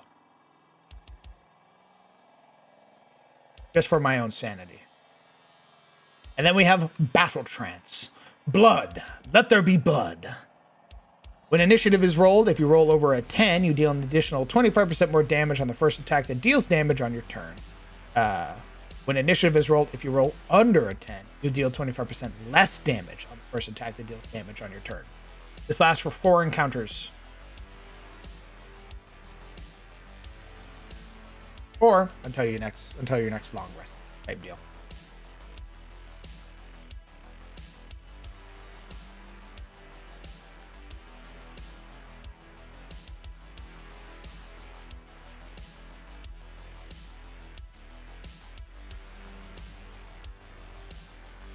I think we're gonna have to make a CTF and then TOS version, because CTF doesn't have to deal with stress, so this is all worthless.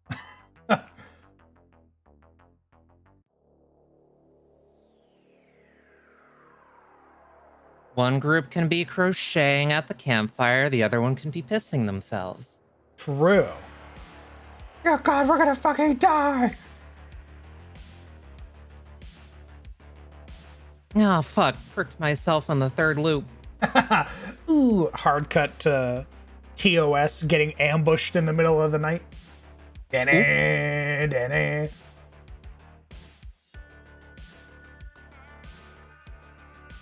Love that though. Love nighttime ambushes.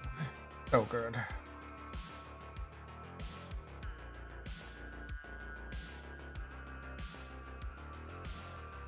Mockery. Oh my god. I forgot the jester is just a shithead sometimes. You target absolutely. one companion. One companion gains 20 stress. All other companions lose 20 stress. I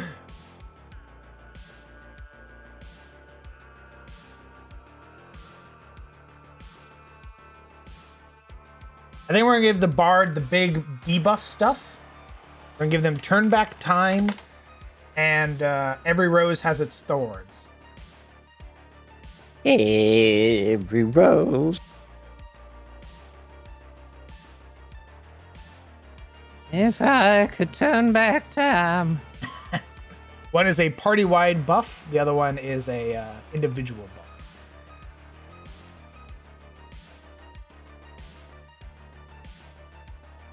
We don't have a... Yeah, there's no... Bard left. No bod ear. Songless. Bard check. Because Bard does a lot of stress removal. Sag. Gale got sucked and then left.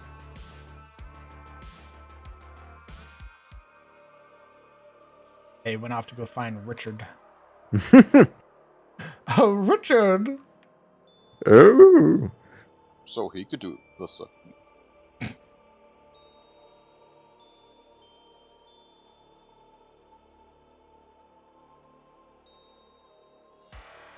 Fighter camp ability. Doctrine. Spending the night discussing potential strategy and outcomes of hypothetical battles gives everyone a clear idea of what's to come. Initiative rolls of the first for the first battle of the following day are given a +2. I'll have to go look for a missing kid. Oh my god. Best of luck, Hale. Jesus Christ. Thanks for the idea, brother. One party gets quirky encounters with nice animals, others get death.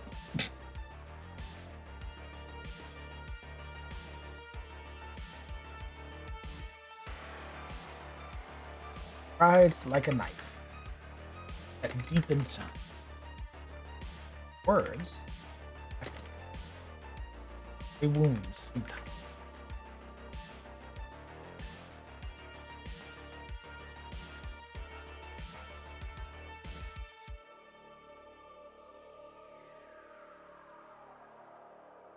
Back time.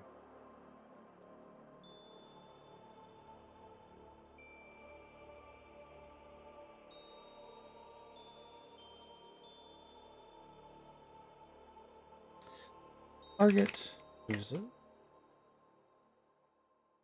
and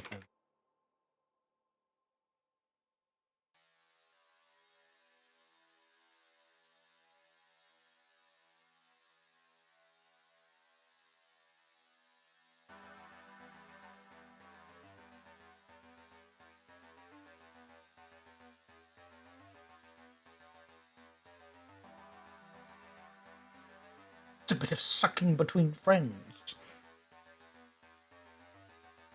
Okay, so turn back time. You target one companion. That target loses 30% of their STM. If the target is already afflicted, it is instead 15% of their.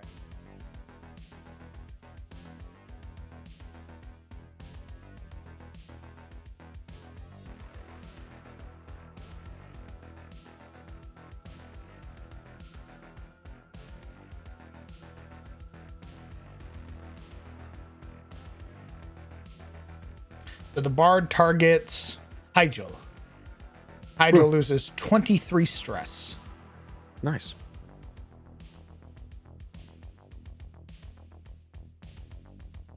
Oh, bards really do sound very nice in that situation. Yeah, bards are definitely the anti-stressors. But they lost their bard, so you know. Yeah. 07 team.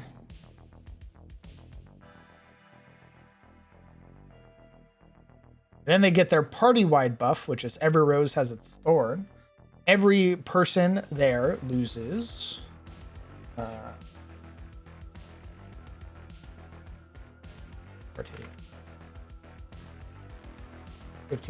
of STM. And the suffer less stress or encounters.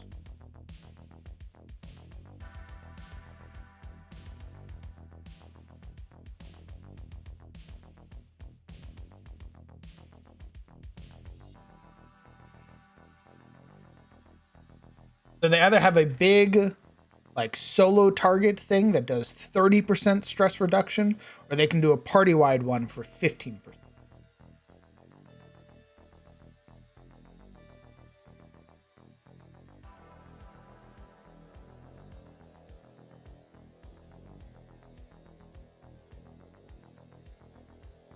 Just good. Just actually amazing.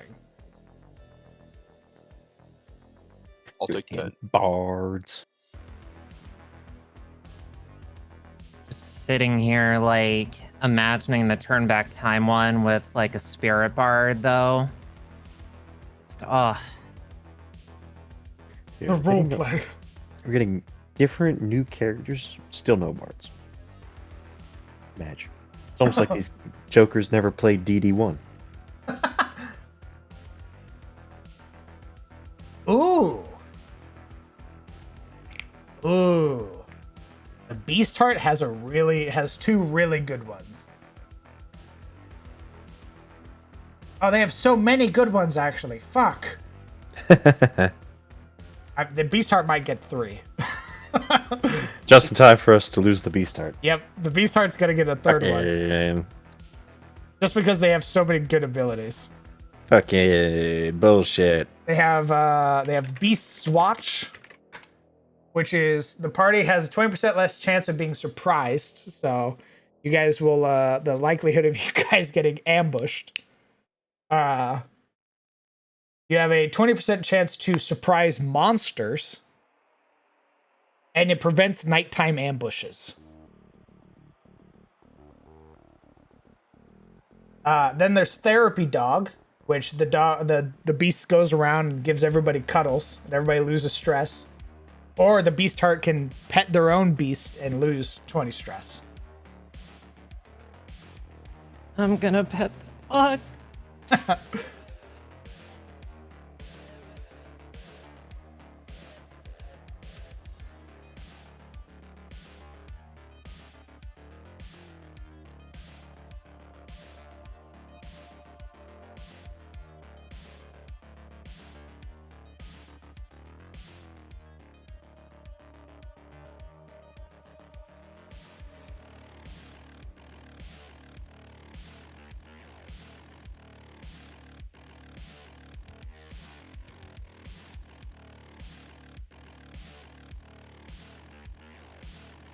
Just to say lose Tuna. No.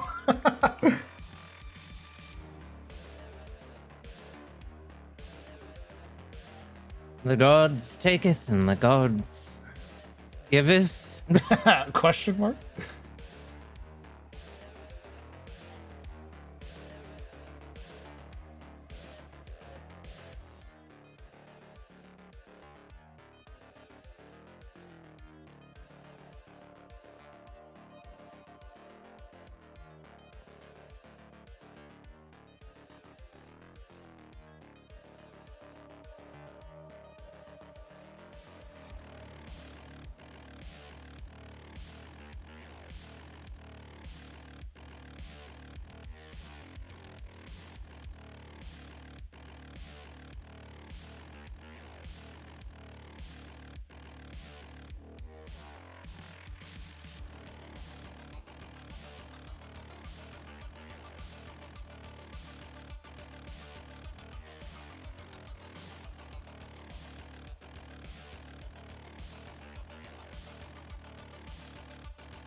Hey, Nat. Bat Raid. Thank you very much for the raid. incredibly kind of you. Hopefully you had a good stream. Thank you, Mons, for the shout out.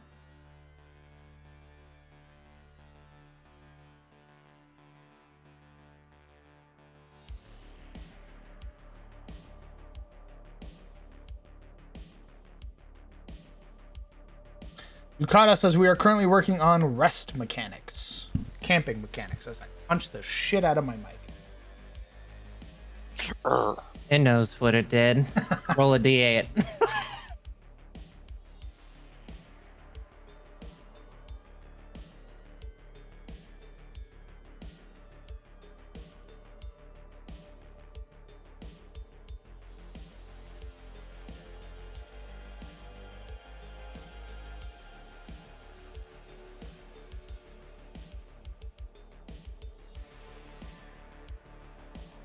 Has actually reminded me I need to actually add the beast heart. Ooh, very good. It's a ton of fun. It's always seemed like it. I don't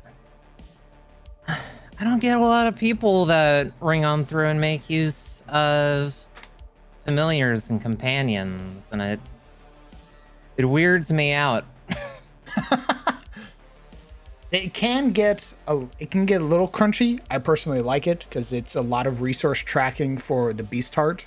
But the companions are super cool. We had a half giant with an owl bear, who was like a hard carry for the party. He tanked.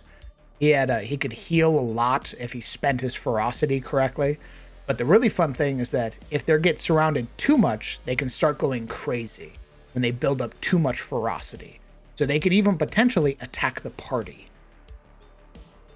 I give in to the primal urge. I fucking love that. It's great. Like, it's up to the beast heart to try and control their companion with an animal handling check versus like a DC plus the amount of ferocity that they have. So like you could get insanely high DC checks for animal handling to try and control your companion. Adding that to my world data source selector really quick. Stream was great. It was importing homebrew race features into Foundry. Oh, hell yeah. We love that. Some good work.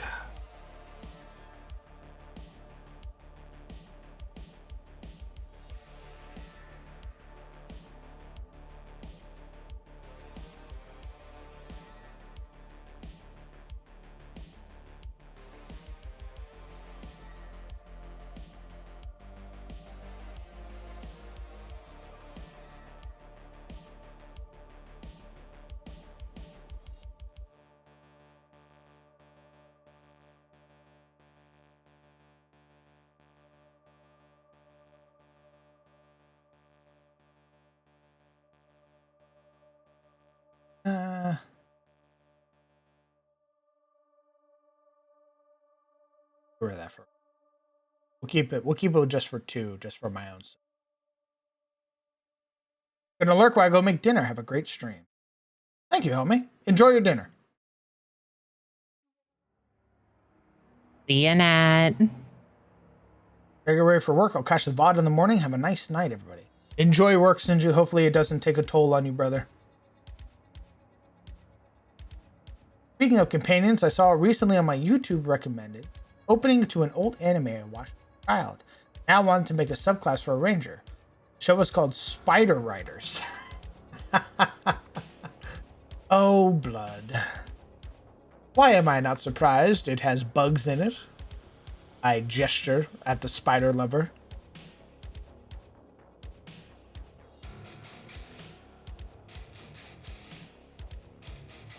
I'm going to take a quick break to go get some water. And I shall return. We'll continue working. We're going to look at the Blood Hunter next.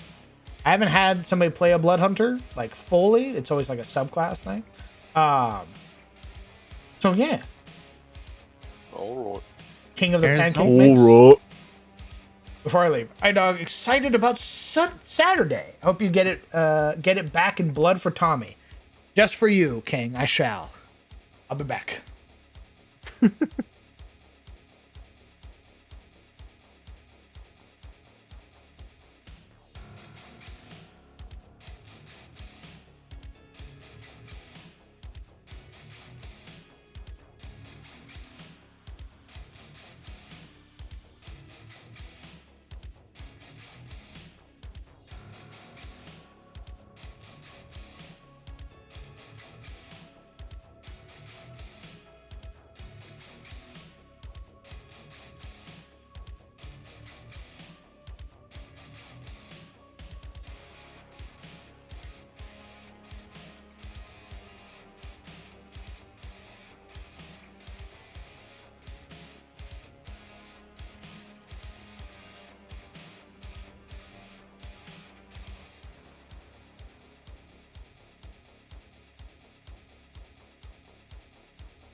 How you two be doing?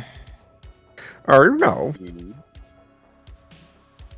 Good to hear. We're How good. about yourself? Pretty good. Rolling around with little funny ideas in my head. Mhm. I am taking my beloved crystal beasts from Yu-Gi-Oh and turning them into D&D monsters. Oh god. Oh my god. Right. Oh my god. Got a little toad made of mud. A what made of mud? A little toad. A mud toad. Yeah.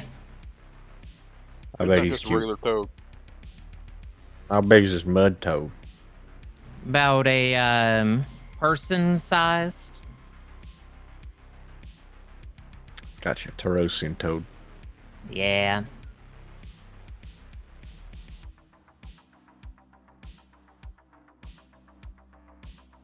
We'll get the Nor Toad Cavalry one day.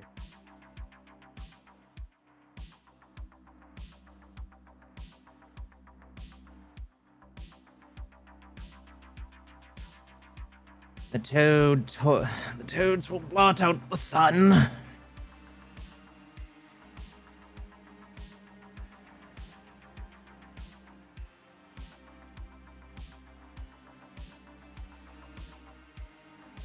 Also, just wanted to give some of the like summoning, like classes that do summoning, some more things to play around with. It gets samey when you just, pop a gaggle of raptors on the field for the 10th time in a campaign.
I'm back.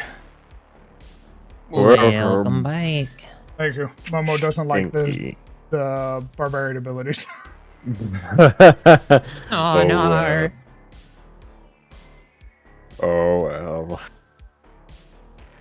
She say why? Yeah, I told her, I was like, all right, so your first one's Revel. It's a big party-wide stress reduction. However, it comes with some penalties. And when I told her it was a -2 to hit and a -10 movement speed for 4 encounters, she was like, absolutely not.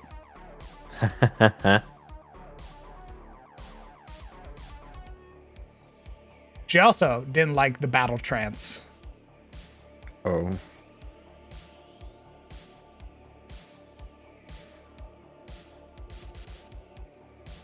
Still doesn't like Death's Door? What? We haven't even done Death's Door yet. How can she know she doesn't like it? Literally, when I give you your character back, what the fuck? Fine, you go unconscious now. You don't get to do anything anymore. Death.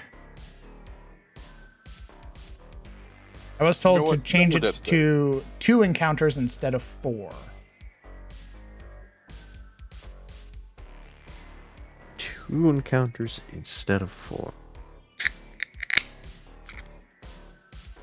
Yeah, I can see the reasoning in the long run. 4 get the encounters feeling- is. I get the feeling Momo doesn't like abilities that have pluses and minuses. She doesn't like things that have minuses. Yeah. She doesn't like her plus to hit getting. I had to explain to her that she was like, everything we're fighting has such crazy high AC, and I was like, the workers have like a 13. They're just little guys. The only things that have really high AC but really low hit points are the heralds. They have like single digit hit points, so if you hit them, they're probably gonna fucking die, even with your minimum damage. You just need to beat like a 17 AC. But the worker's got a 13 armor class. Foreman's got a 13 armor class. They're just dudes.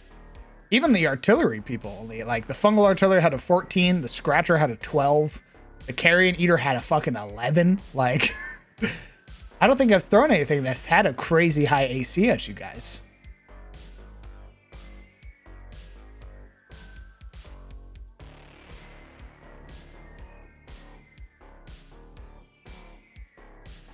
I can't think of anything. The crystals aren't the damage the crystals do was the scary part until they all piled on Snapjaw.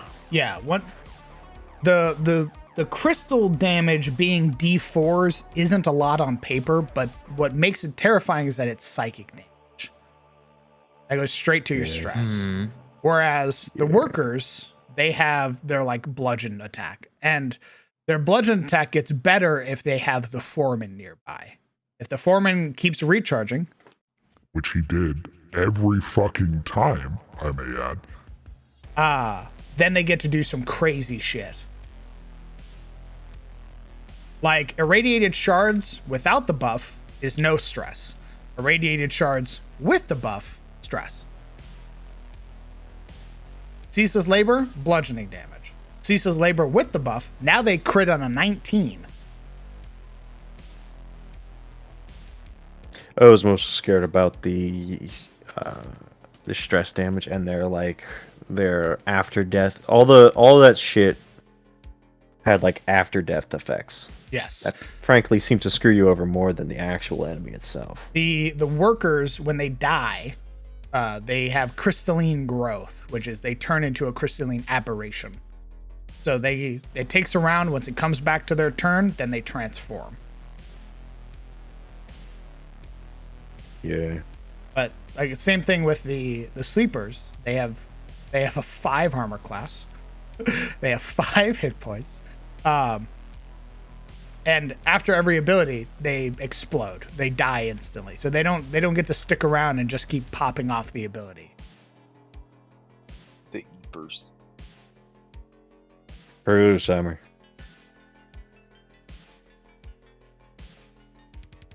Bursters and swarmers, they truly are like, in my opinion, the scariest.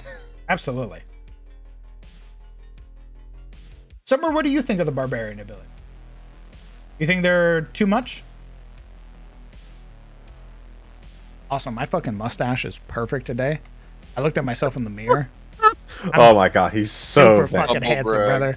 Oh my fucking god. Yeah, I looked at myself in the mirror and I went, God damn! This fucking dude. Oh, You know what? Go off. I'd This kiss me. fucking- Jesus Christ. Imagine affording a mustache. Rolled a fucking natural 20 on himself. Oh. God dang. This fucking guy. Explain to me his barbarian ability. I'm playing TFT and I can't read. Okay. The barbarians have two current camp abilities. They have Revel, which is a party-wide thing, and then they have Battle Trance, which is itself. Revel is a party-wide stress reduction. It costs 3 points. All party members lose 20% of their STM. You suffer 10% less stress for 2 encounters. As the caveat is that you suffer a -2 to your attack rolls for 2 encounters, and you suffer a -10 to your movement speed for 2 encounters. A jug for each of us. We live only once. Time to enjoy it. And so these are just buffs that you can activate once you camp. Indeed. So you pick one of your 2 abilities, and then you subtract its cost from your total.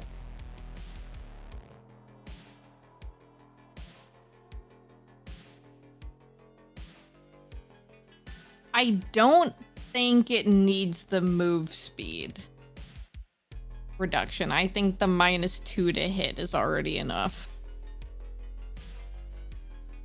That is my personal take. I don't think it needs the movement debuff. Because Barbarian's whole thing is already, I get hit, I do the hit. So taking the minus to their damage is already pretty rough for them. Isn't it a group debuff too? Yes. As well as a group. You are drinking with the whole party. Oh, wait, so the I didn't whole even group clock gets that. It's the whole party. Oh!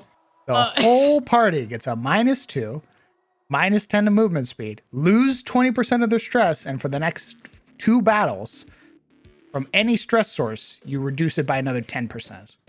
I'm gonna be real, Chief. If that's party-wide, I can see us never using that just because of the move speed alone.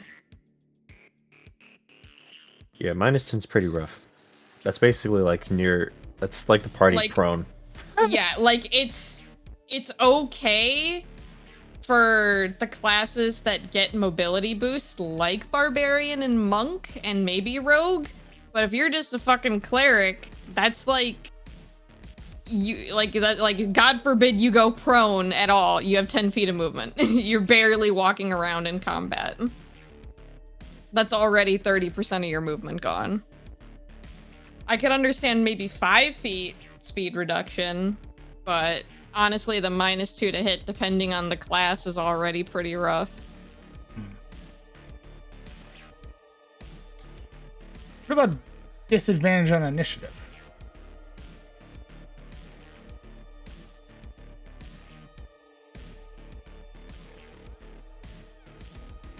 That's not bad. So you just for sure want to give them like a slowing effect? If we're copying it over because of the big stress reduction, it has 2 penalties associated with it. What if it's like for the first round of every combat, your speed is reduced by 50%? Just for the first round of every combat, because like maybe like something takes you off guard a little bit, so you're just a little bit slower at the beginning of the fights.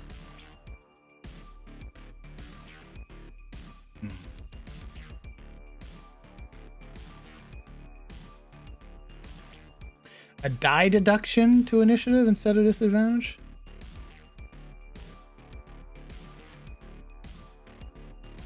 I feel even if I did, I feel like if I affect movement speed at all, people are gonna be like, no thank you. Well, yeah. It's movement speed. That just limits how much we can actually get around the battlefield. It's pretty rough.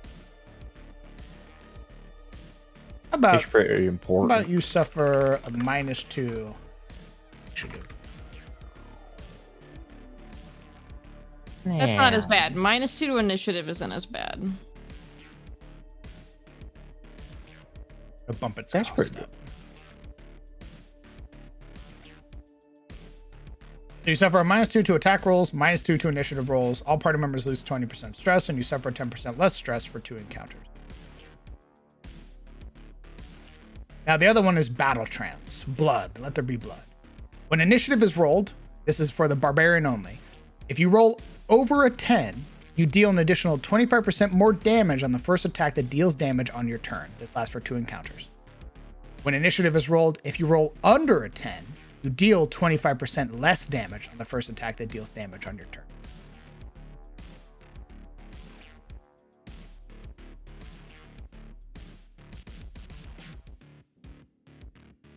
Hmm.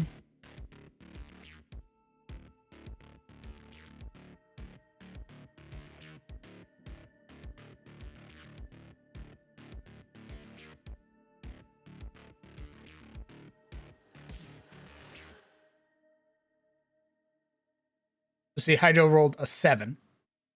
She had Mhm. Battle Trance. Let's say she makes an attack with her halberd. It's just the first attack The first attack on your turn. for the whole combat.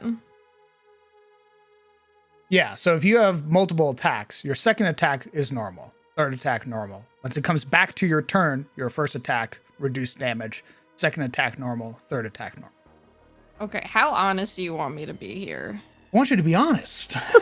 I would like nothing more. I'm gonna be real. This is a lot. It's a lot. I can see us forgetting about this shit all the time. I can see us like we already forgot about the fucking who's leading shit, and that was just introduced, and we already forgot to include that. I can see us completely forgetting this stuff, and it's just a lot of percentages that I can see us forgetting very easily. Well, the percentage stuff would be on my side, because I have cheat sheets for like quick reference for percentages for your guys' damage or health and your STM. So this wouldn't be something that you would be forced to track. This would be something I would be tracking. Mm-hmm. But I understand what you're saying. It's a lot.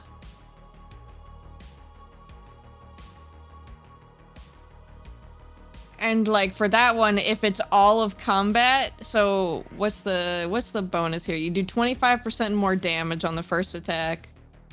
I can see people not wanting to use that just because of the gamble. Like, yeah, you get a bit more damage, but it sucks more to do less damage. Like it feels sucky as a player to roll like a 15 and your DM's like, okay, after so they're immune to the fire damage on that attack, but also because you have the 25% reduction, that 15 damage turns into a 10 after everything. It feels sucky, and I can see that not wanting to be used just because of that feels sucky kind of feeling. Like, the possibility of doing more damage is cool, but I can't see that outweighing the people wanting to be like, ooh, no, that'll not be good if I do happen to roll that on initiative. Okay. Sizzle your thoughts.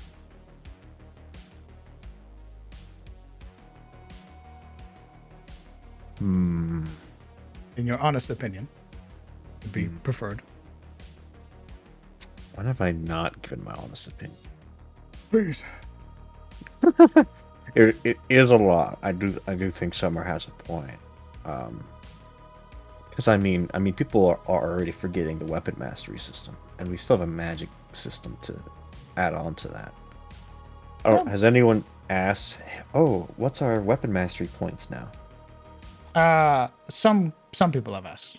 Marana has asked, but Marana also keeps track of hers. I think Right. everybody has. I've put it on everybody's sheet. I try to, but I usually forget until after the session happened. I'm like, oh shoot, that's right. Some people are closer to their first mastery than others. Yeah. Like you and Cyril are much closer to your masteries. Your first mastery compared to like somebody like Marana.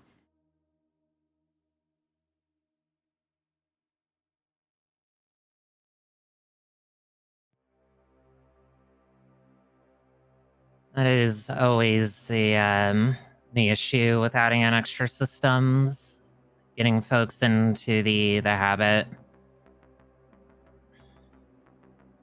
I don't expect people to be masters of it, right? Like, obviously, this is all shit that I'm just slapping into it. Like, it's only now that people are sort of coming around to understanding hex crawling. They understand that a 1 is bad, and they understand that a 12 is really good. Which Yeah. I understand it's going to take time, which is why I make so many of these little templates available for the players to read.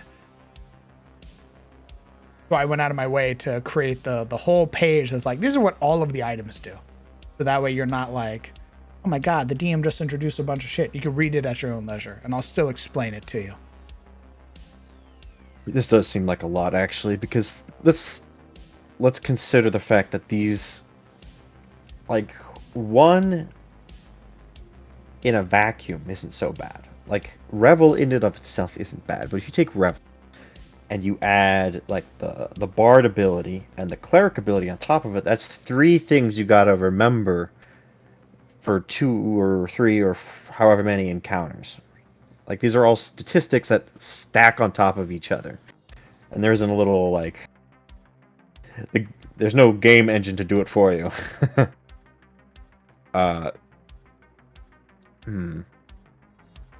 Like, I don't know how this would also work with CTF, because I know you guys aren't doing the long rest rules for CTF. Or stress. But yeah, but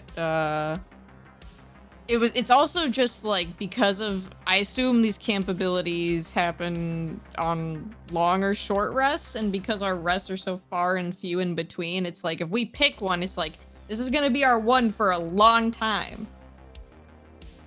And if every combat our barbarians getting shafted, they're stuck with that 1 for like 4 or 5 encounters. Yeah, this really doesn't work out well with the extended or the gritty resting rules.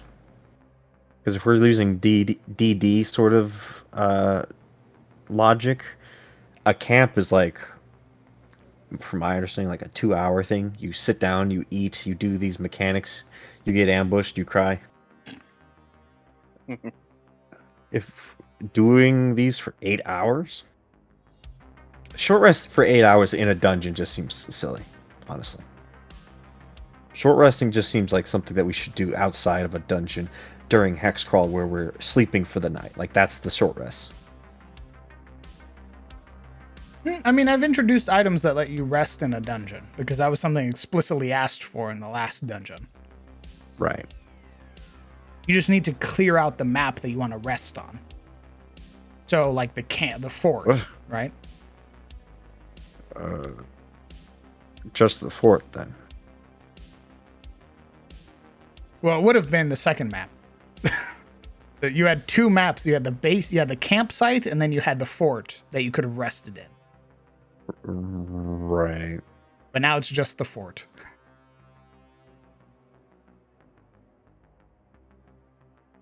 Yeah,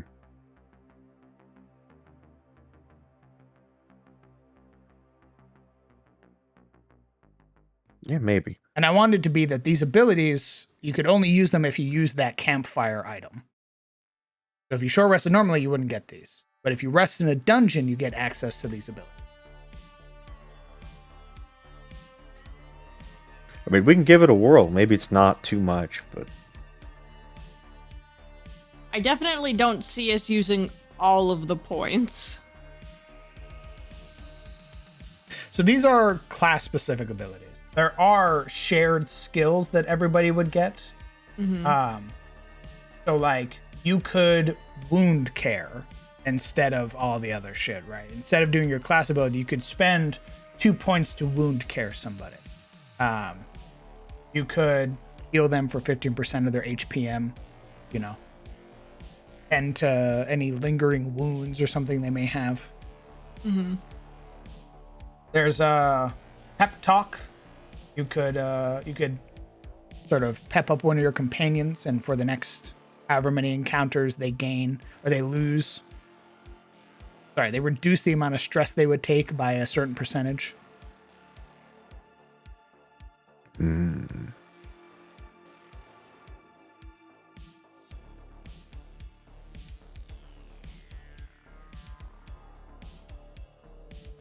However, if this is getting too far into the realm of crunchy, I will take a step back, and we can instead try to work on something that's a little simpler. I do think we're starting to get to that limit. Even if it doesn't cross it, this might be as crunchy as the party's willing to get. I think we met that already with the introduction of percentages, like percentage-based stuff. I think that's as far as the party's willing to go with crunch. It's just like I've never dealt with percentages in D&D before. It's always like, yeah, it's this much HP, yeah, it's this much damage. So just the introducing of percentages, and it's a different for every player character, is it's definitely interesting. It's also something I'm completely just not used to in D&D.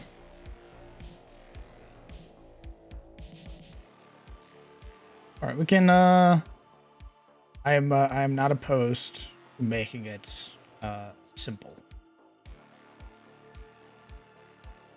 Like, I like the idea of the camp stuff, but if it was definitely simpler, like instead of maybe 2 for every class, you just have maybe 6 generalized options, and then the party picks where they want those points to go. Like 6 or 7 just very general, like any class, anybody can pick these, but the party still has to designate where they want those points to go and who gets them and who gets to use what and who gets what bonuses. I think that's a much simpler version of what you're trying to do, and it makes it a lot more smaller and consolidated, so it's not like choice paralysis as well.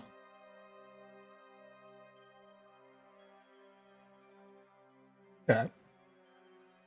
We'll need to rework how you guys get points then.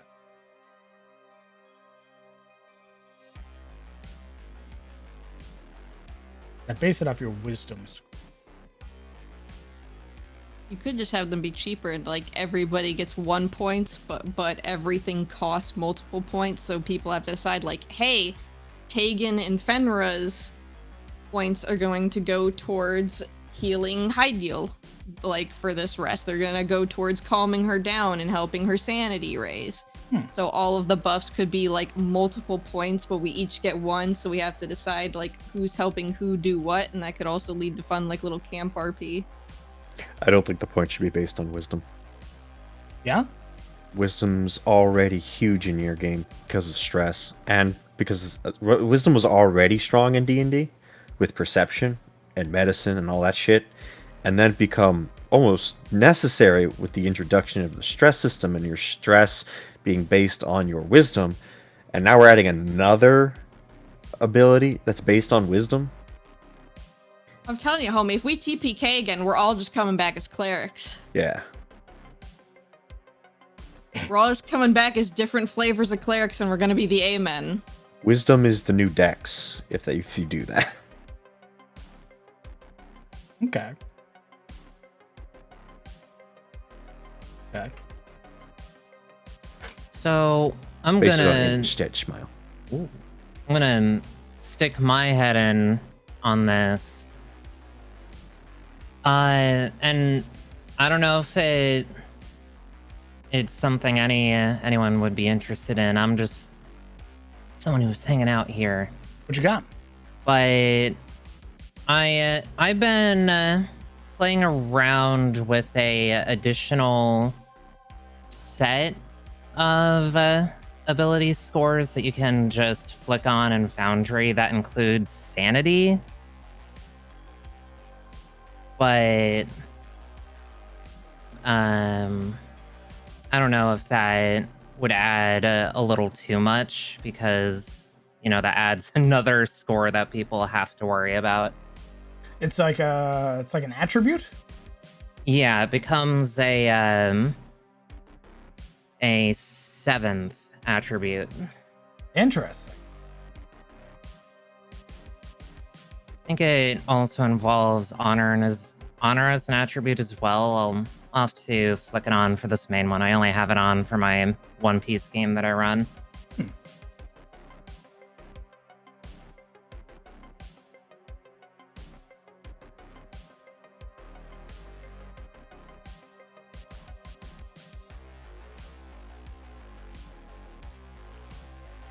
Yep, right underneath the D&D 5th edition system in configure settings.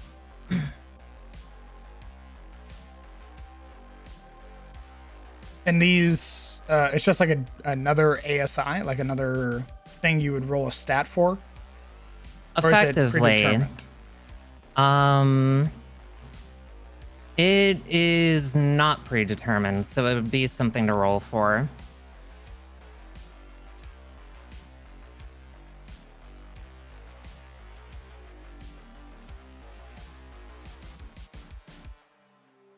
Now that I think about it, I should actually turn those on because that might that might actually be a thing soon.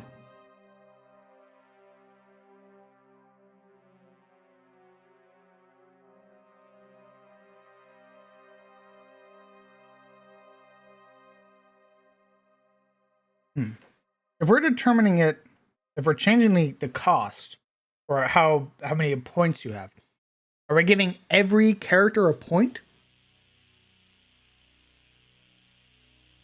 I think it would make sense because it's like everybody has something they could be doing. I thought the whole point It's system was just like- based on like how much time you had. Yeah, it's just like everybody has 1 point. This is what you're doing with your time. I thought that was the whole idea of the point system in DD. It was like you can only do so much during a short rest. So choose. Pagan has 1 wisdom. He's not allowed to move during the rest. He's not allowed to he's not allowed to move. I think it does make more sense to just give everybody 1 point because it just designates like where their effort's going to during the rest, I suppose.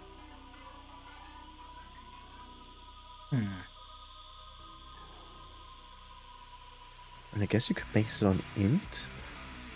More balanced than wisdom. Then again, it's like, why int though? It's just kind of like picking a random stat at that point because it's like, oh, you're not smart enough to help with that activity. You only get 1 point, but they get 5. Yeah, it becomes unfortunately very arbitrary. Yeah, it's just I like mean, wisdom kind of feels what's the it- same way. Like, why would wisdom determine that? Well, because wisdom's a stat that actually makes sense though, because that's your sanity. That's infecting your mental capability. But this is just like, how are you spending your time? Mm. Hi, Lily. You cannot have my tuna. You cannot. You are not a kitty. Are you sure? I am So sure. here's the question. Before I do anything else. How do you feel about stress?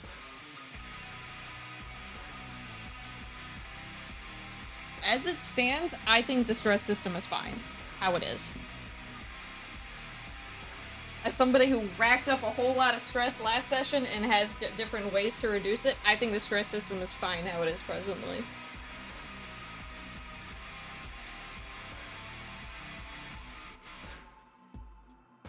It's a lot better than RTS, that's for sure.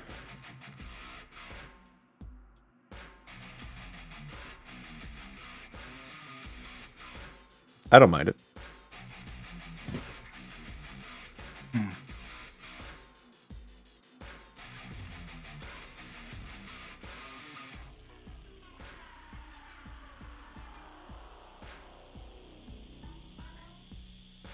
Do you prefer, as somebody who's played both games, Sizzle, do you prefer DD2's Affliction and Virtues and how their meltdowns work, or DD1?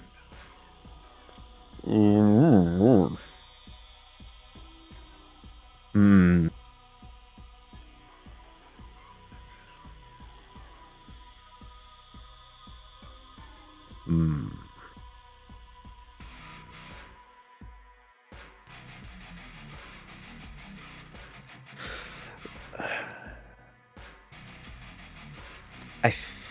think overall I prefer DD2. Or I would prefer DD2 feels more like a D&D group than DD1 does. Because it's literally you going on essentially a multi-map campaign with these characters. The reason I ask is because we could change stress. Yeah. To make it fall more in line with DD2. But DD2 stress is pretty wild. You only have 10.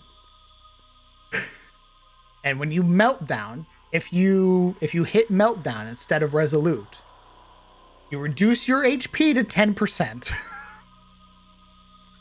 Yeah, that's... You gain a -1 or a -15% death blow resistance. You gain 40. Well, you do gain stress resistance while on while meltdown, so that's pretty good. But you also have a 40% chance of adding a negative quirk. Resolute heals you for 50% of your HPM. You gain death blow resistance. You have debuff resistance. You gain stress resistance, and you have a 40% chance at a positive.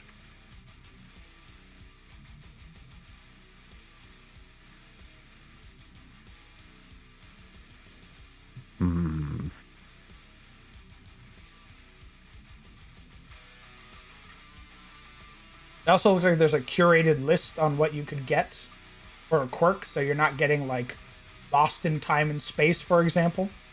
However,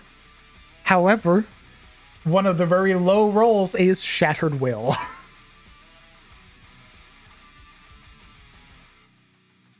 You could get Terrified, you could get Pacifist, you could get Nervous, you could get Doomsayer, you could get Weak Hold on Life, you can get Death Seeker, and you can get honest, Martyr. In none of my DD2 runs have I ever gotten Resolute. I don't even know what it does.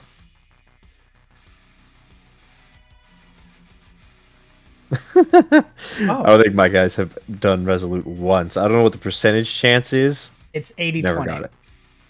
I've It's never gotten way Resolute. worse than DD1. I've never gotten it. Actually, I think it's right on par with DD1. Let me double check.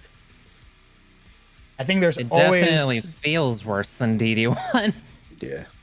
Oh no, it's the same. Never mind. Yeah, it's 80-20. Yeah, I've never gotten it. Yeah, if you Honestly, the 1 through 80 is bad. The Just only like part of DD1. stress wasn't even the meltdown. It was the consistent ticking of the relationship pips. status. Like, I'd rather them have a meltdown and have them reset their stress than stay at high stress and start just shitting on everyone. Where's our relationship status? I want to start calling everybody Oh God, bitch at the no, party. please. Oh, so there is a stress threshold for negative banter. So if you're a 1 through 3 stress, you're fine. If you're 4 through 9, you start shit talking your companions more. And on a 10, you have a meltdown, and you start meltdown or resolute. You basically roll just like you normally do.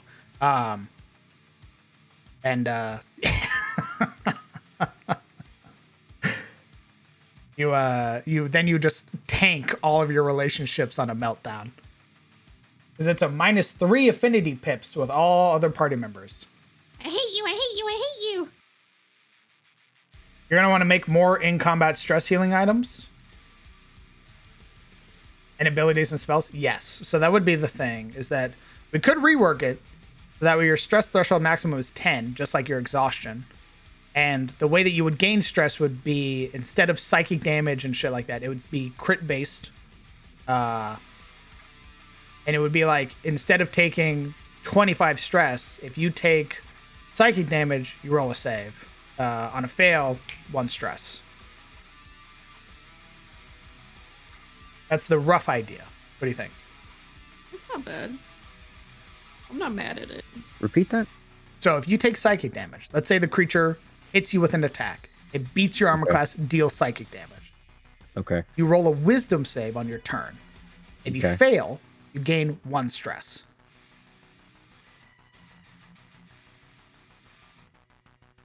If you succeed, no stress.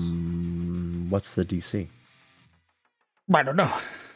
And make it like a con save for spell checks half the damage. There you go. So probably a DC 10, or unless it's something ludicrous like 30 points of stress damage, it's a DC 15. Sizzle, your alternative is you get crit by one of those crystals and you take 8d4 psychic damage straight to your sanity. Compared to 1 tick. So say one of those crystals crits us, that's 1 tick out of the 10. Yeah. Or the current system, that's 8d4 psychic damage not only to your health, but also to your sanity.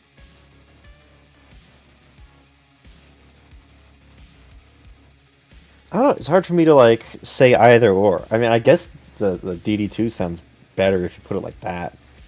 There's just so many situations that can happen in D&D. Like, So that it's is the hard to thing, say. is that you still gain stress on a crit, regardless of the monster. If your guy in DD2 gets crit, you gain stress. That's just how the crit works for them. So for that situation, if the crystal crit you, you would gain 1, and then you would roll the wisdom save. But at least, like, there's a chance to negate a portion of it. And laudanum would, instead of it all being percentage based, which is what I've been shifting it around to, it would be, you drink laudanum, you lose 1 stress. Oh, yes, goodbye percentage there. Goodbye. You Yes. eat the chocolate with somebody, you lose 1 stress. You drink the whiskey, you lose 3 stress. You read the smut book, you lose 6 stress. That would definitely be simpler. You're just taking whatever poison you'd like to experience. I would have to make more stress abilities, more stress healing abilities, which would be like, I'd go through the classes and be like, all right, fighter, your second wind reduces your stress by a pip. All right, cleric, your divine whatever, blah, blah, blah, removes stress by X amount. But it would be way simpler. The issue, the worry would be me being like, okay, we're going the DD2 route now. If you get an affliction, your stress resets. I believe it resets, right?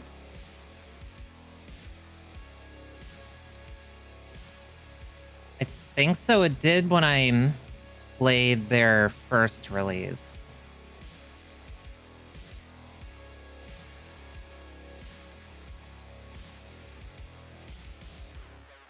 I don't think you can't die of a heart attack in DD2, right?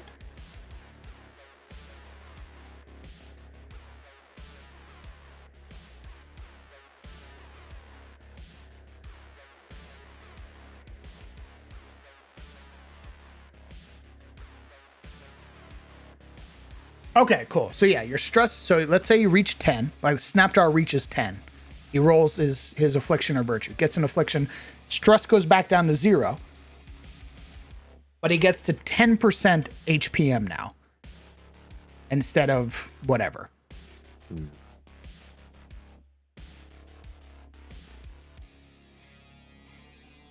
Vestal's abilities. Does her big heal remove stress? I want to say it does.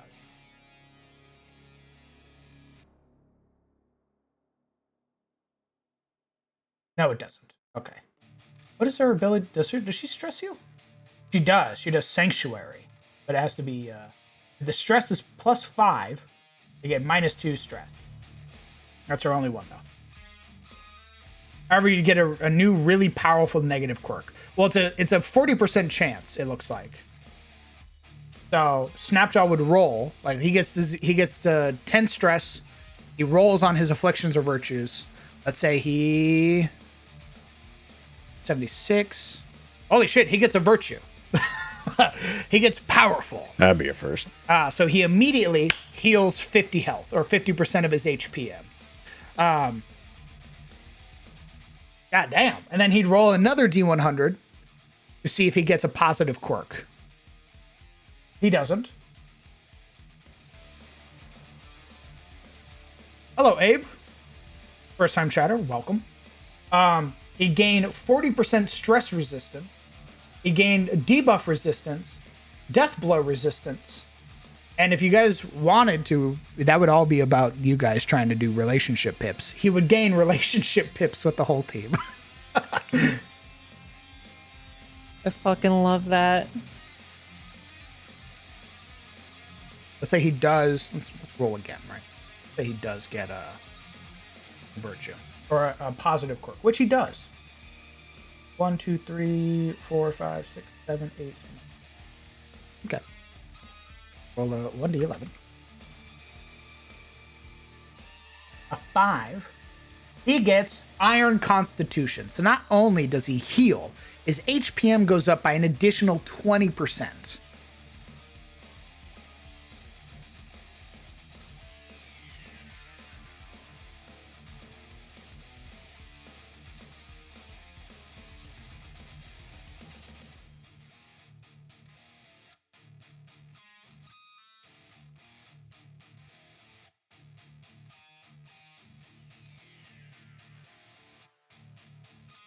I think I missed some of that. I had to move a kitty cat.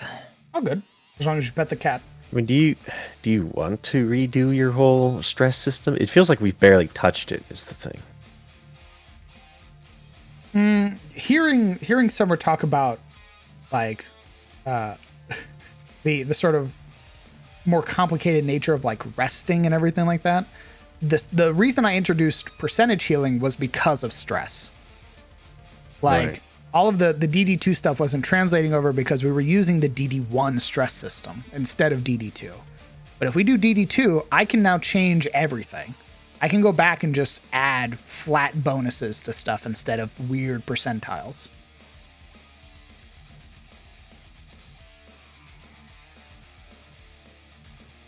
That would be a lot simpler.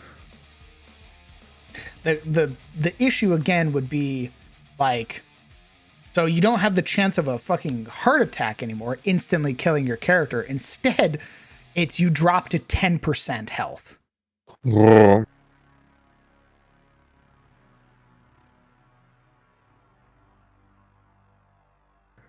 I mean, dropping to 10% health is better than fucking dying immediately. That's very true. true. And you Hard to deny also gain stress resistance is a big thing. Exactly. That just sounds better than fucking dying immediately. So if you're forced to make those wisdom saves, if you had a meltdown or a virtue, you would instead roll your save or whatever with a +4.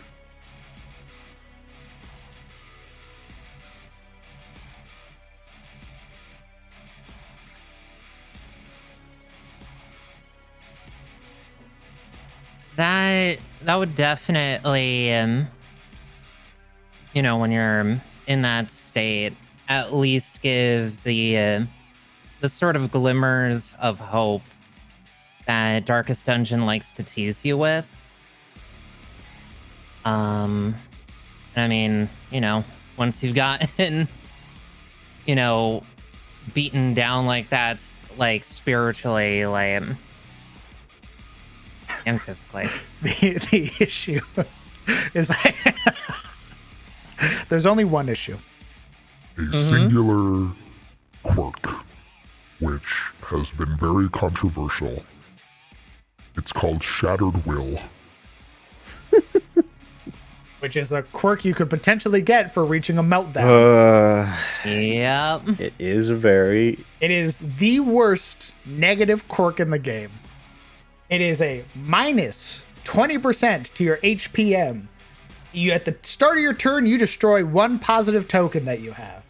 At combat start, you add a weakness and a vulnerability token. And you have a 20% meltdown chance. So if you reach 10 stress again,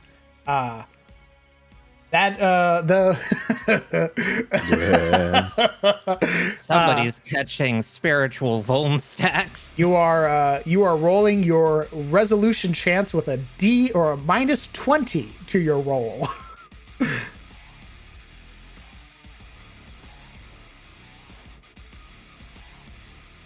So it would be very, very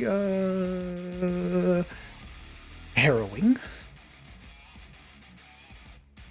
but if it makes it more simple, and I feel like if we can get the class abilities down, I feel like it might be more enjoyable. Because it would sort of negate those stress bombs that tend to happen. Yeah.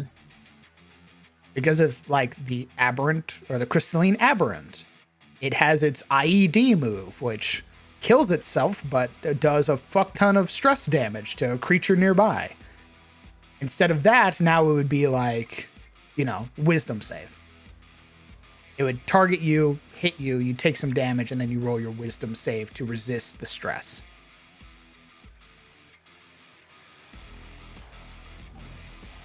It's definitely one of those systems where all the parts need to be there in order to have that true mitigation.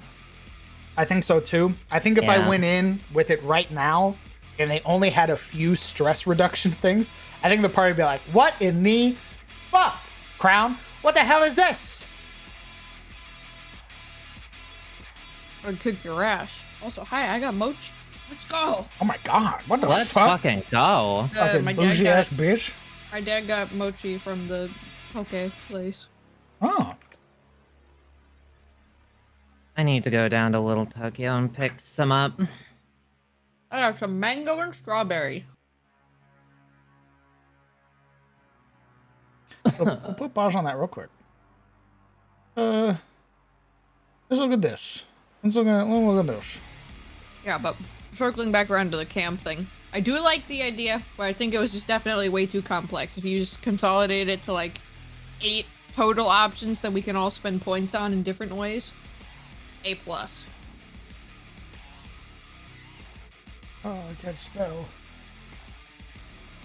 I think what I'm gonna do is I'm gonna look at this stress. We're gonna hash out a rough draft and then go from there. Sort of get an idea.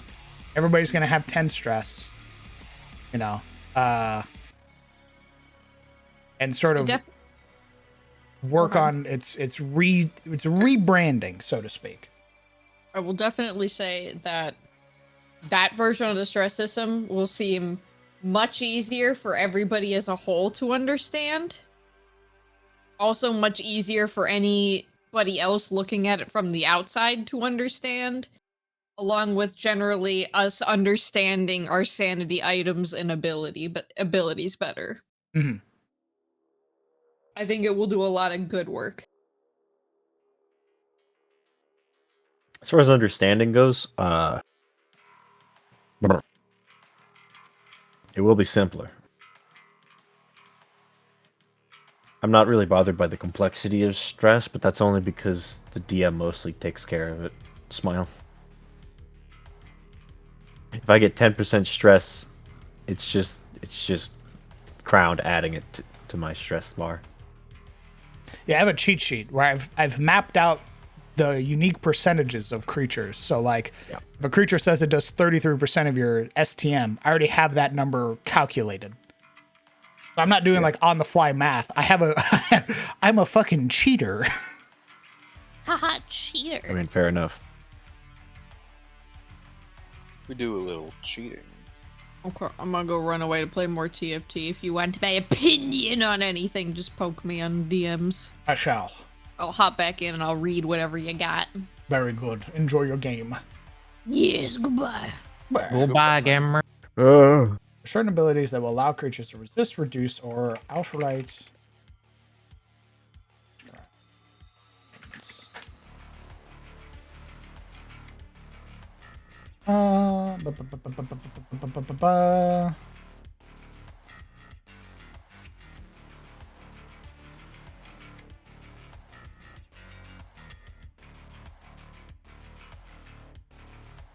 Okay.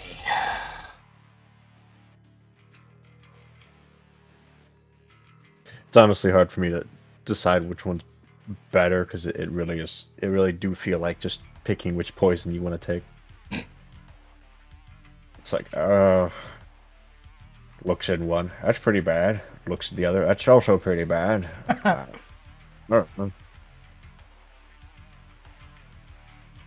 Which do you want more, to be cooked in the pot or to be dragged over the coals? yeah, I really don't have an opinion at that point.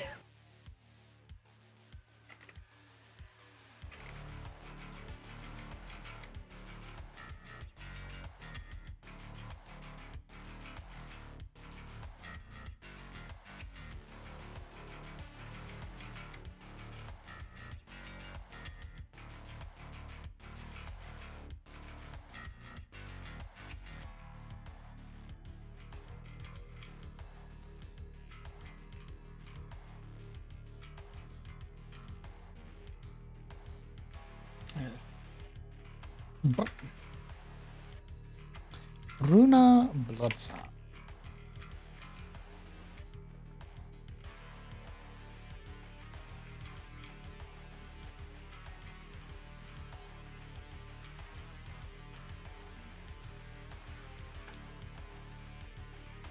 Maybe Fenra.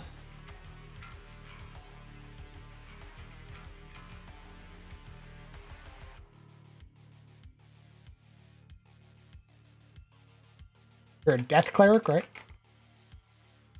Yeah. Smile. You'll- Big ups on you doing Death Cleric, by the way. Fucking love that subclass. Huh? Huh? What did you say? Oh, I just said that I really like Death Clerics, so it's big ups to you.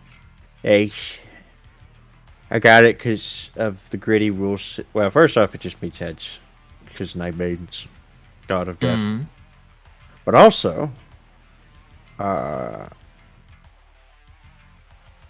knowing that this is DD related, and that there's going to be undead galore, and that having the gritty like resting system spells are going to be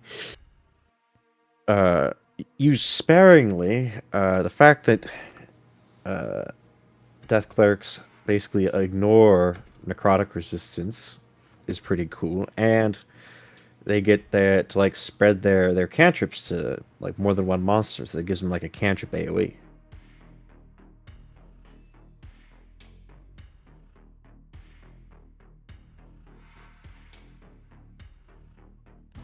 If only I had anime-esque accompaniment for me nodding, you would hear it. But I am fucking here for that.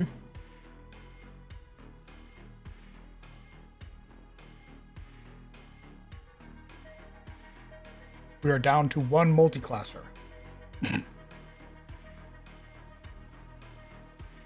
Slowly whittling them down. Down to one multi-class. Soon they shall be gone from this earth. The party shall be pure once more. Finally. The rock monster targeting Tegan. Farewell, scum. Next time, commit to one class. Remember, if you kill his ass, I'm coming back with the joy of the pot. Very well. At least he'll Good, be. At least he'll be pure. whole. And then I'll multi-class him into paladin. No. Because he found Ebor. No. You'll have to. Unfortunate. Smash the can. Pity, I say. The monster leveling its hammer. Push him off the shelf. No. See who's on standby. We got Orso, Beck.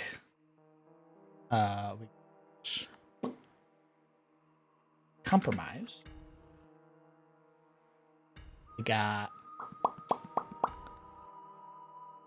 Gale. Got Honey.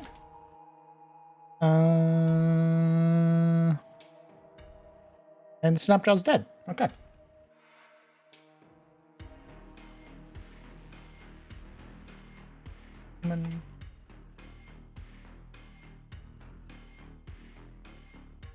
He is a Eldritch Knight.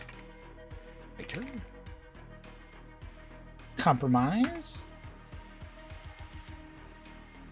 Are you? Oh yeah, you're an Infernal Tiefling. Infernal Tiefling. You are a. What type of Illrigger are you again? Shadow Master. Shadow Wizard money game. Her sub race might need to be changed because I think I picked Zazel. Yeah, we'll have to adjust your stuff if Compromise comes back. Yeah. All the new stuff. Yeah.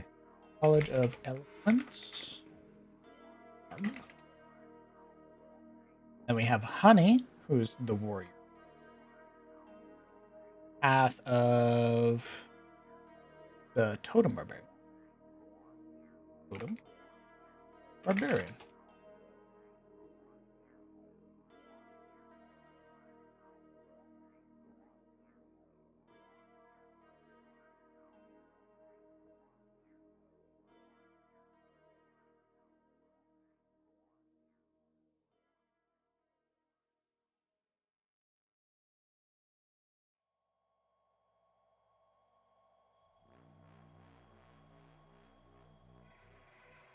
Okay.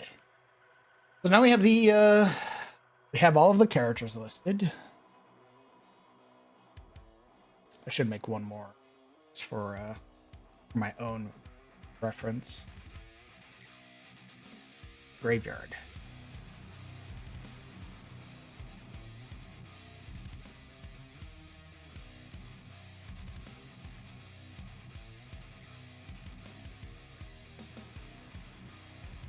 Healy. A barbarian ship was he?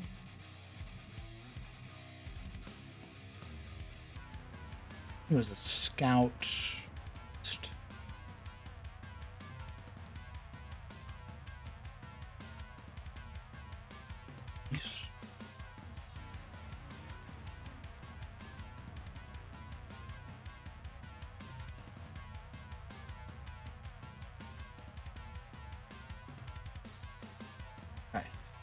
All right, we're gonna save that for right now. I'm gonna go to the bathroom real quick, and then I'll be right back. And then we'll rework the stress mechanic to DD2 and see if we like it. All right, champion.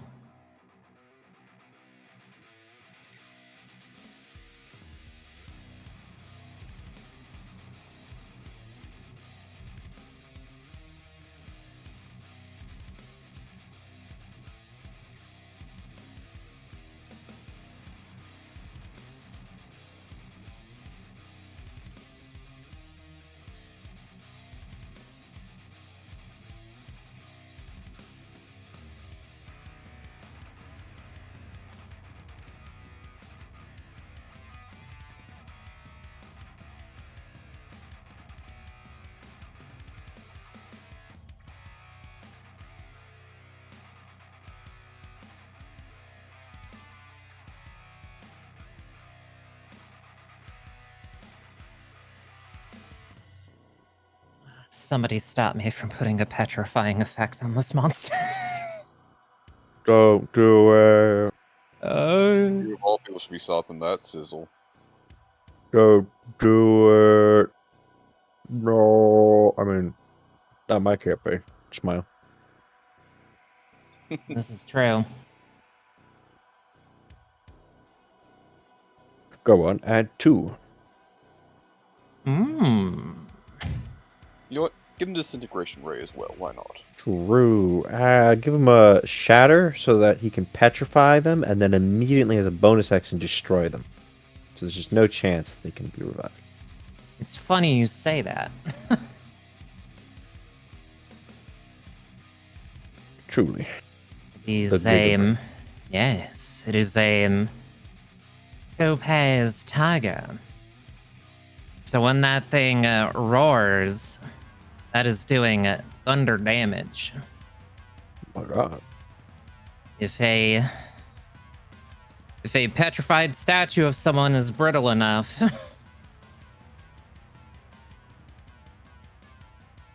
it probably won't go well.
I am back.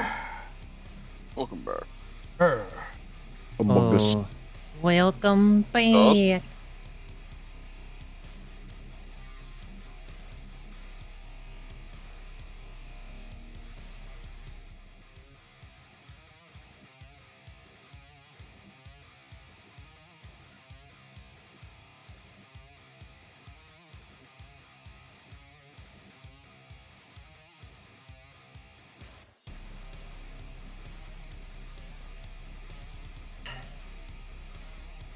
I'll be over here giggling to myself because of Slime's question. That has actively happened in my universe. I think you could use petrification as a way of plastic surgery. That's... Oh, that might be traumatizing. Incredibly risky, but possible.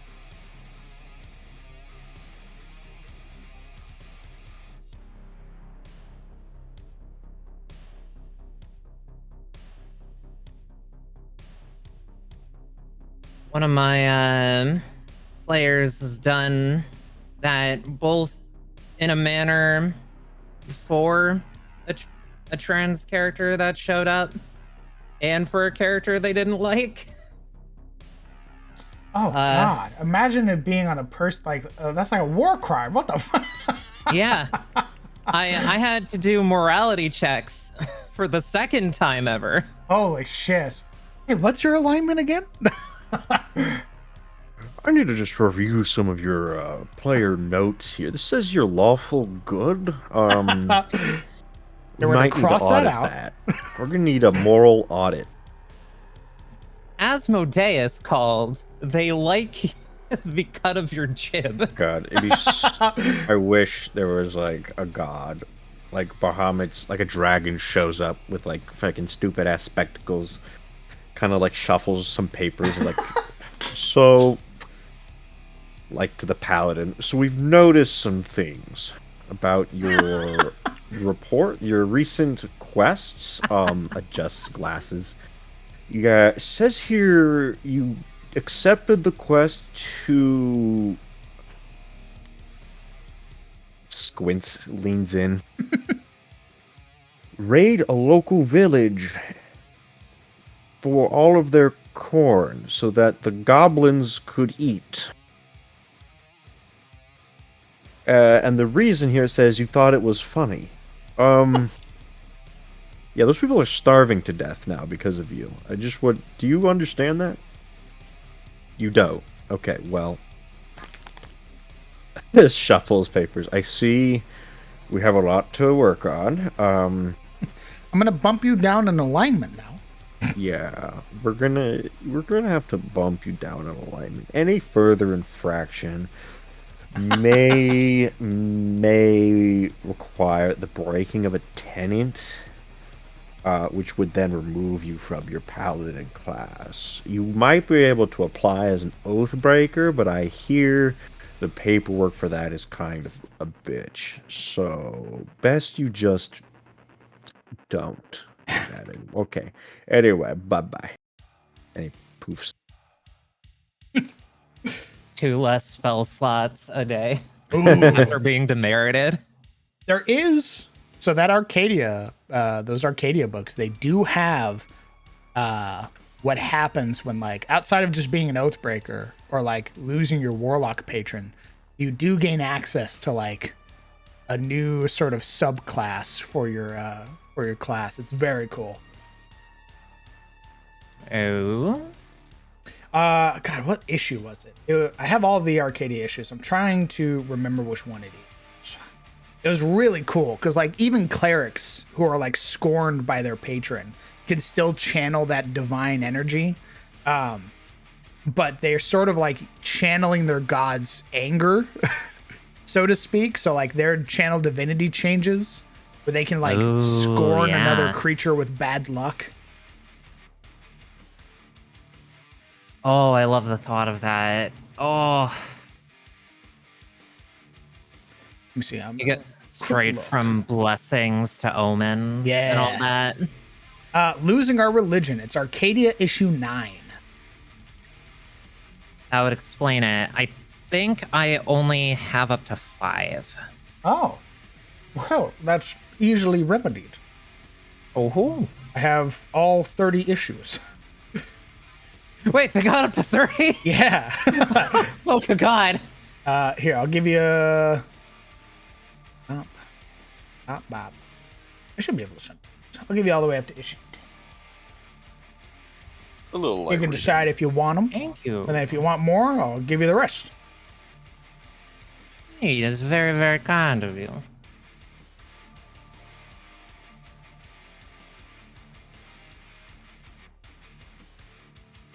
I think issue 9... Yeah, issue 9 also has the Filthy Peasant start, which is level 0 adventures. Issue 8 has the subclass of the Hag and monstrous components, so using like a rock feather to gain a fly speed when casting Featherfall and stuff. Ooh. Oh no, my brain. It's great. There've been a ton of stuff that I've been looking at for a while where I'm like, oh fuck, I should implement that in some way, shape, or form. Ooh, with issue 10, you'll get the Arms of Accord, which was some of the magic items we made on stream. Let's see. Things like the weapon. Things like Renok, the Dawnblade, which is a very rare item that lets you cast like daylight, and it's usable by like orcs and Goliaths and stuff like that. Oh yeah, I remember you going over that one. Yeah. Actually, oh okay, cool. Okay, so let's double check the ways that a creature can gain stress in DD2. Stress is a mechanic of Dark System 2. It represents the mental strain caused on the heroes by the battle and travel. High levels of stress will cause negative effects on the heroes and reduce its effectiveness, mainly through relationship. Stress is divided from 0 to 10. Low levels of stress will not cause a problem for the player. However, higher levels of stress will start to affect the heroes through negative banter. Negative banter will cause stress and cause the heroes to lose relationships to each other, causing a snowball effect. Players should try to keep stress as low as possible to avoid problems. Okay, so it's not like it doesn't explain it like DD1. So I assume it's per monster. Certain monsters probably do more stress than others. I know the Gaunt do stress. I know like Lost Soul has a 75%. Yeah, okay. Oh. Ooh, this would be so much easier. would be easier. Doing the DD2 stress already. Oh, So I'm looking at certain monsters. The Lost Soul, which is like the weakest form of the Gaunt, if it hits you, it has a 75% chance to stress you. yeah, Instead of being guaranteed, right? yeah. Now what about the Widow? Oh no, I definitely know the Widow. She's a motherfucker. If she does Yeah, she gruesome is. reflection, she has a 50% chance to stress you, but she does horrify you. Yeah, she's a bitch. Don't look is another stress thing from her. Does the urchin stress you? He does. He does haunting melody. Gets you stress. Woodsman also stresses you if he does his charged ability, which is carve the toy. Okay. Does the ghoul stress? Oh god, the ghoul definitely fucking stresses you. Oh my god. He howls, which gives you horrified. He rends, which gives 1 stress. And then he has skull toss, which has, not only does it stress you guaranteed, it has a 50% chance of giving you another pip of stress. As a skull boy. explodes on you. God. Dastardly. Resting. So some monsters have guaranteed abilities. Are there creatures that don't do stress? I don't know. I don't assume every creature. No, okay, so it's looking like a lot of them have percentage-based ability.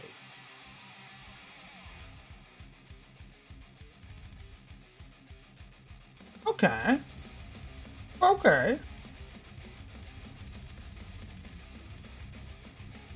How many combat items heal stress?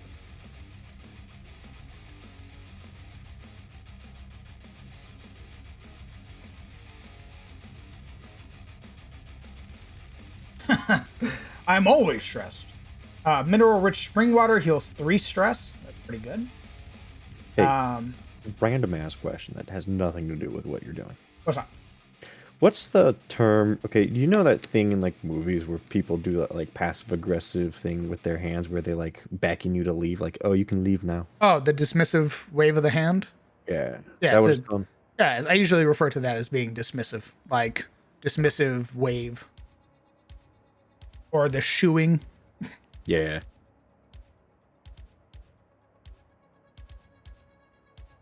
Laudanum guarantees removes 1 stress. Are there any other combat items that heal stress?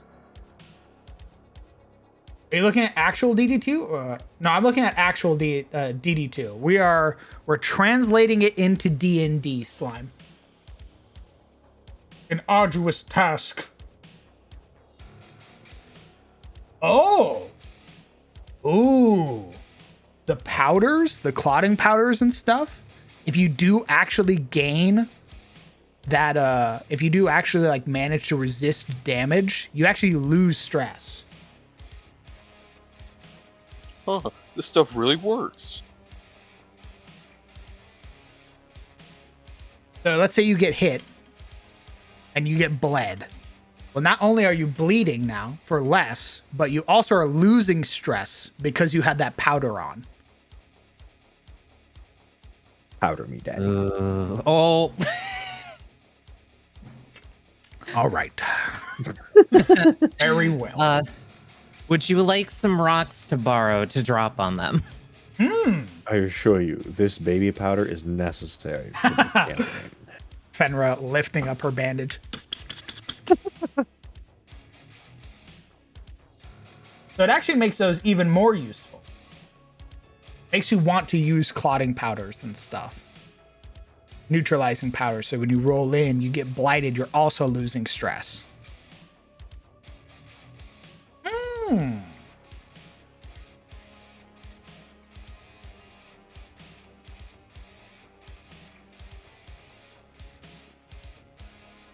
Whenever a creature suffers damage from a critical hit, the creature suffers 1 stress.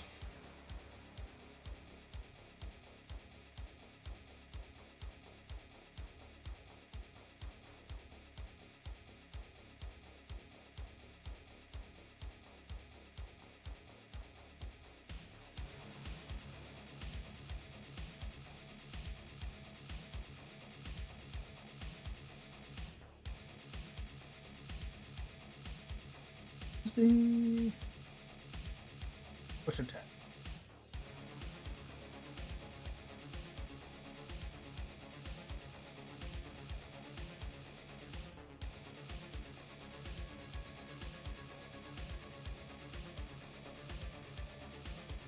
It would appear it is my turn to BRB. My dinner just got here as well. Ooh, very good. Decided that I wanted barbecue tonight.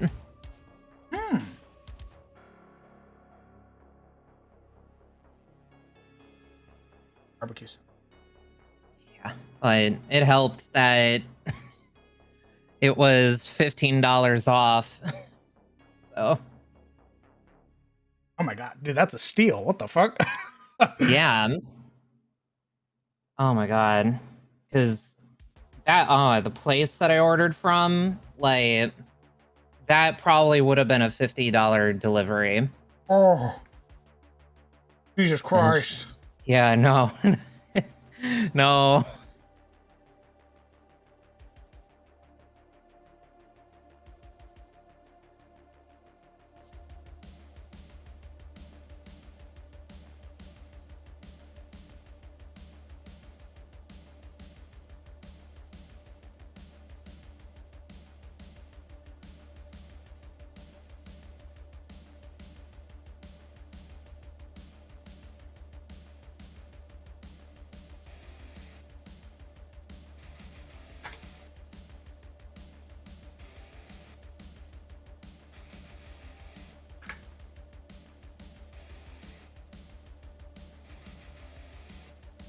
Actually, we don't even have to do the wisdom thing anymore. Like the psychic damage thing anymore.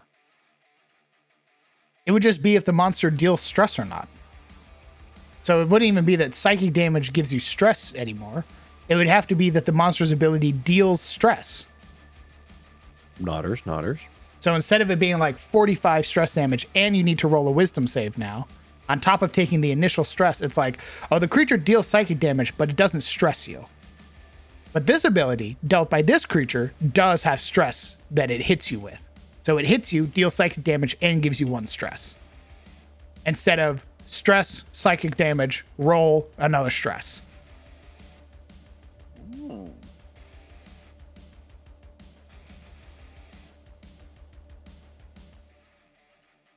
Oh my god, Tyler, what the fuck? Had wings for dinner? And that mashed taters? What the fuck? You didn't share? Why didn't you post any pictures in the food tax? Where is my cut? This is an audit. I expect those pictures on my desk in an hour.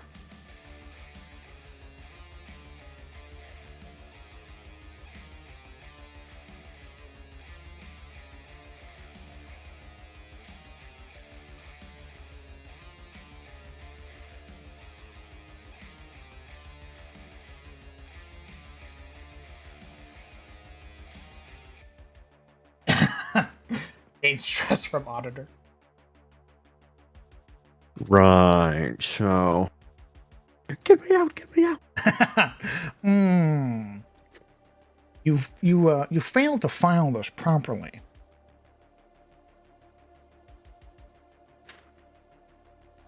Hi, I'm the auditor of the Black Star. Oh my god. I'm here to audit your Slayer sacrifices to the star. Yeah, turns out you've been keeping some information. We just need to go through your reports to see if there's anything you're holding out that you weren't really supposed to. Right. So if you could give me all of your heroic deeds in a report by 7 p.m., we could really just expedite the process. I think one thing I am gonna keep is if an ally is killed. Curses. I don't know how we're gonna rework the number, but How does it work in DD2? Ooh, good question. Because people do die in that game. I've seen it. You fucking explode.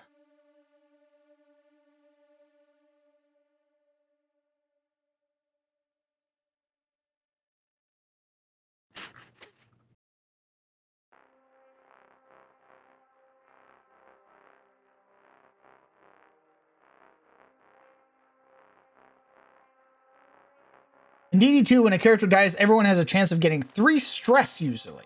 Oh. Is it a percentage roll?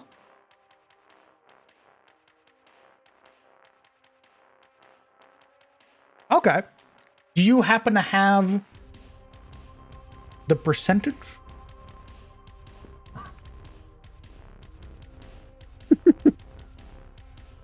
Brr.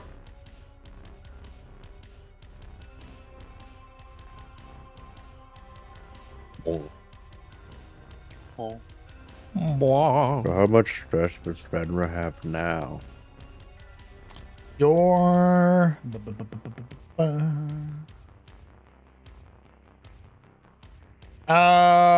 you would have 2. Okay. Hydra would have 2. Avia would have 5. Pim would have 1. Well, that's not entirely accurate because it's not a 1 to it's a 50 out of 60, not a 50 out of 100. She would have 9.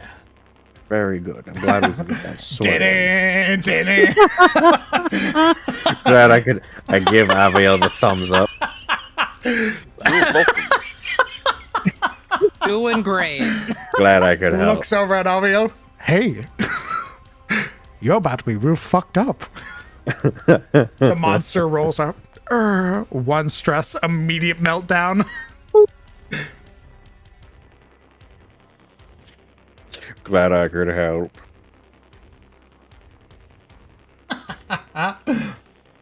So when you said that you were taking up a hobby in collecting, this is not what we were hoping for.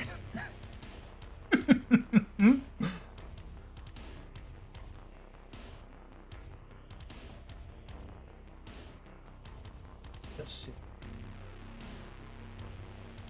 With resistance, the player must keep in mind that the heroes can die at any moment. The hero will no longer be at death's door if they receive at least 1 hit point of healing. Once healed above it, the death's door penalties will be removed. Each hit a hero or enemy takes and survives while on death's door reduces their death blow resistance by 10%. Oh wow! So Summer's suggestion actually fits perfectly with DD2. Baby.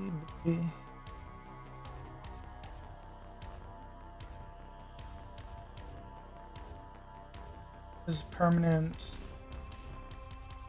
If one of the heroes fails a death blow check, they will suffer a death blow and die. Death in Darkest Dungeon 2 is permanent for the rest of the run. Your hero dies while you're not able to recover them until the next expedition, and you have to continue the journey with one less hero. You're telling me this. How much stress do they gain if a fucking character dies? Jizzle, go play DD2 for me, bro. You want to go play DD2 right now and just die? Load up DD2, have a character die, see what happens. How is that going to give you the percentiles? I just need to see if it's a guaranteed thing. I just need to see how much if a character dies. Okay. How hard can that be? Make it all the way to the third act. How'd I do this? Wow.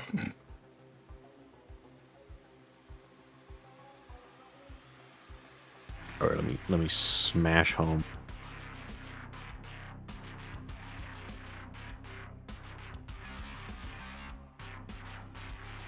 It's always so weird seeing what stuff makes it across the border. Speaking as a Canadian about America, still talking about food. Oh yeah? What's come over the border recently? Aside from wildfires. Prime energy.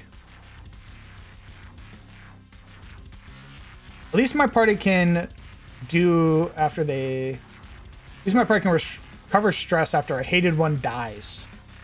Yeah, that's true. When the person with the shit like attitude dies in the party, you're like, oh my god. Thank God, that asshole's gone. Oh. Yeah, they don't ever do that, do they? They're just like, oh god, he's dead. No, I hated him. Only I could kill him. I loved him like a brother. You hated that guy. Literally, this entire. You guys would not shut up. I loved him like a brother. It was a bit, okay? It was a bit. We coordinated it and everything. All right, rolling up on DD2.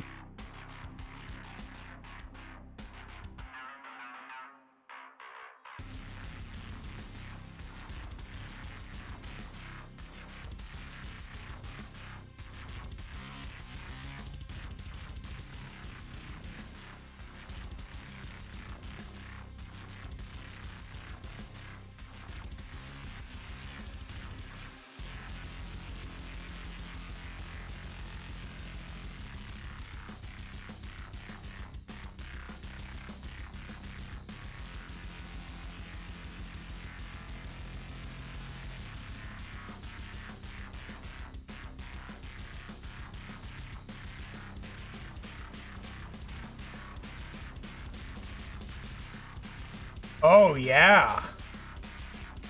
Okay. Interesting. In my last session, you guys don't wait. You guys don't have ketchup or all dressed potato chips from what I hear. Oh, ketchup chips? I've seen them in the South.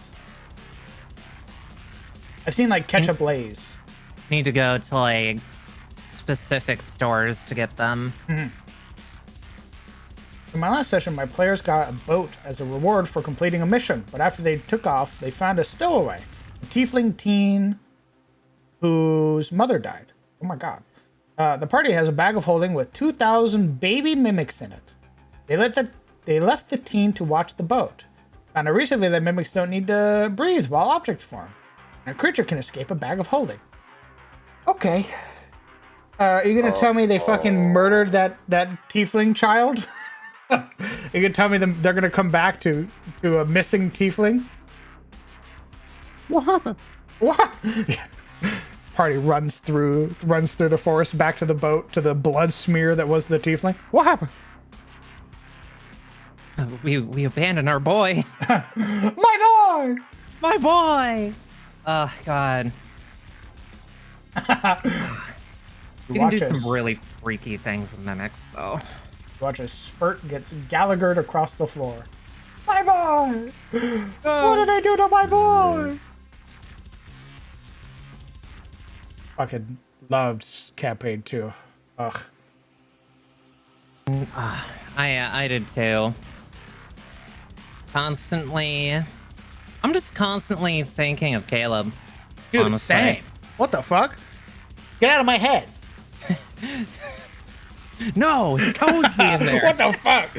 Only I can think of Caleb Widowgast. No. And his cute drow boyfriend. Fine, I'll think of the cute drow boyfriend. No!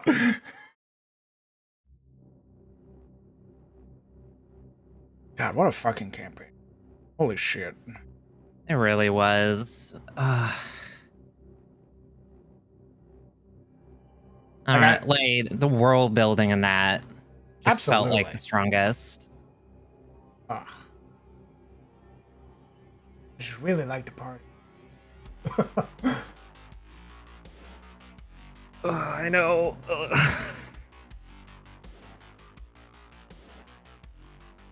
Caduceus. Oh, and the child's mother died because the party didn't get to a cultist ritual fashion. Oh. I see. Nice. We also use parents to traumatize people. I give a thumbs up.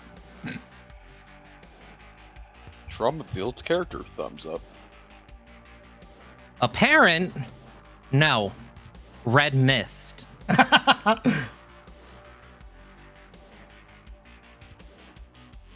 creature becomes aware that an ally killed that creature.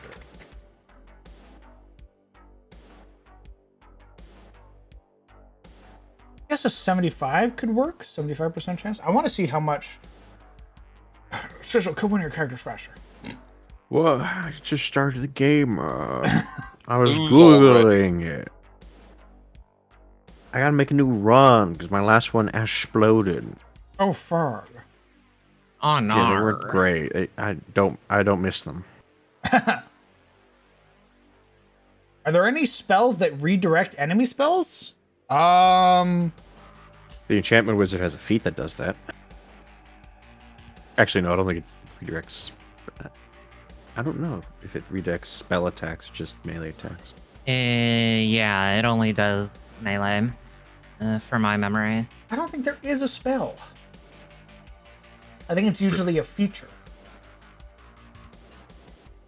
Magic. It's definitely a spell niche.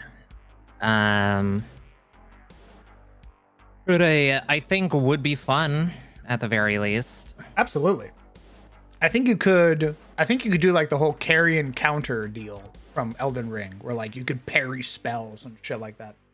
Yeah. Oh, dude. I think that'd be a neat item to give like a fighter.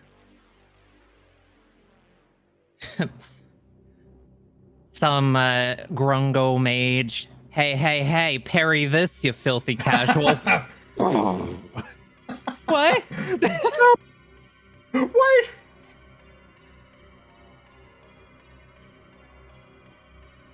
God, that just takes me back to the Convergence mod and the Carrying Combo Warriors mod. God, so much.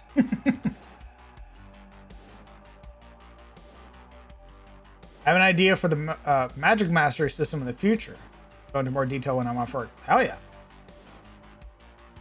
Apparently, we also have different corn pops too. Different corn pops? Like popcorn? I think it's the cereal, actually. Oh, the I think cereal. Yeah. Is it the like yellow box corn pops? Yeah. I think it has like yellow. Yellow. Ah, yeah, And like blue in its logo. Yeah. I fucking love corn pops. Been a The while. since I- crossroads. The crossroads. So is that how we're gonna meet our new characters? Is we're gonna be at a crossroads and they just roll up? Yep. Great. What do you want from me? I don't know. It was weird as a kid when we went to vacation in the States and got corn pop cereal, and it wasn't the same. What is Canada corn pop? What the fuck? Y'all got some crazy shit going on? It doesn't surprise me. Canada actually has like food production standards. So Oh my god, your corn pops are massive. What the fuck? Jesus.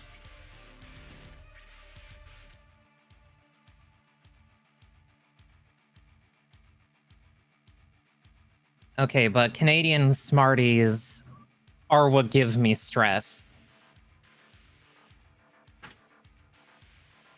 That's why I don't trust anymore. What the fuck is that?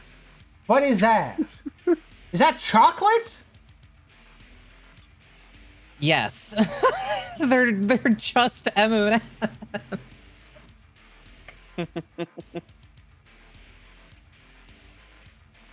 What the hell is wrong with you? What do you Candy mean? covered chocolate? Yeah, those are M&Ms. Yeah. What about it? Canadian Smarties. You know what a Smartie is? It's cocaine. What? It is? Yes. Nice. M&Ms are smaller and more chocolatey? What the what are Smarties then? Are they not just bigger M&Ms? Smile. Huh? You're asking a lot of weird questions right now. Whatever. Though it does take me back to Halloween, being an American that lives near the Canadian border. And there was always this one house that would mix the American Smarties and the Canadian Smarties together. Evil. Oh. It was my canon event.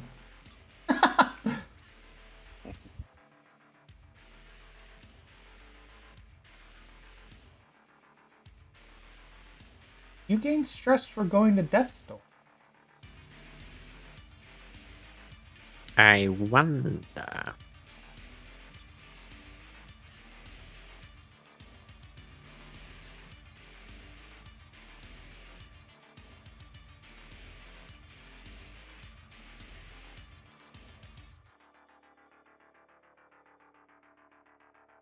Why is Audrey so fucking cool?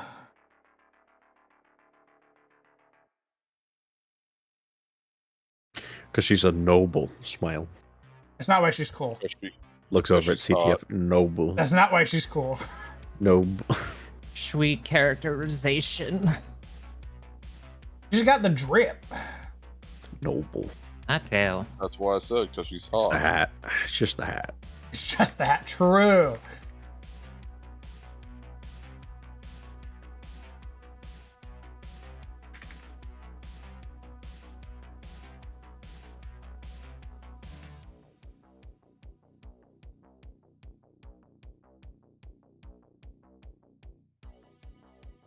God, I really do love the idea of a creature, like like the ghoul getting like death's door. This horrifying monster refusing to die. What do the ghouls look like again? Are they still near human or? Oh, they're fucking chunky. No. Oh, They got a big they're thick. upgrade.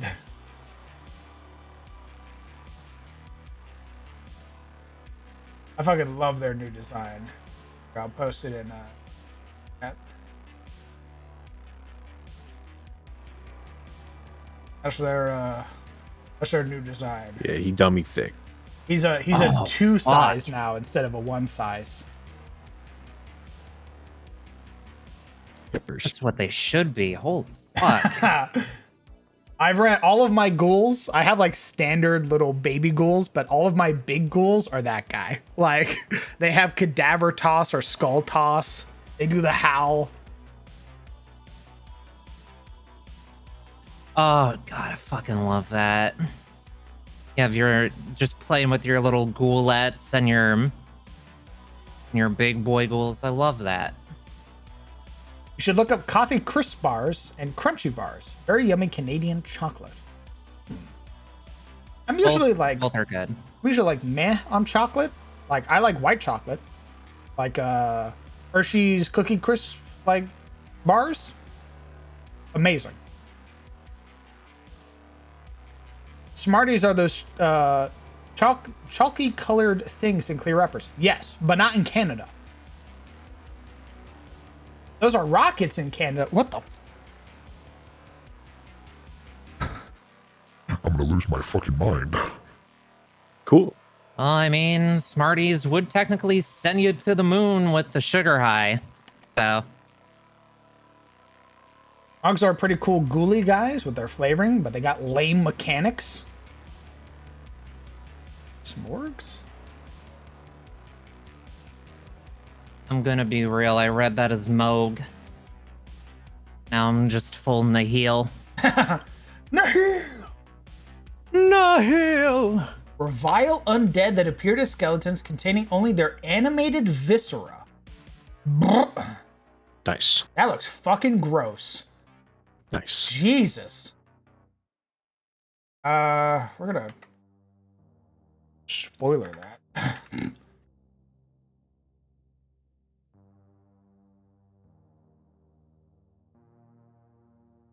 Pin that baby to the fridge, I suppose.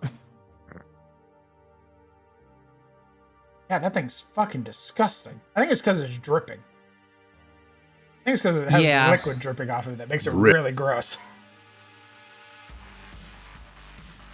We dripping?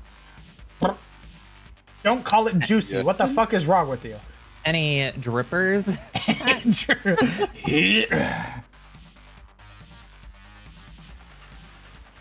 Also, dripping. do not say juicy around me. Xenos flashbacks. Just him in his booty shorts. Yup. Alright, we begin our adventure of death. Very good. We got a Vestal, we got an occultist, runaway, and a outlaw. We don't need tanks where we're going. Dismas is your tank. Yep, he's the rogue, so...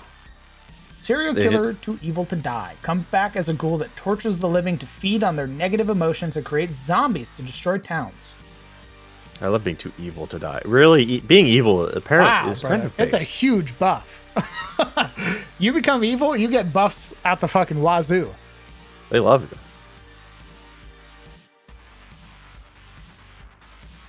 It's fun hearing people learn about stuff outside their wheelhouse. I like learning about other countries. I may lament that you call your Smarties rockets and your What are you gonna do?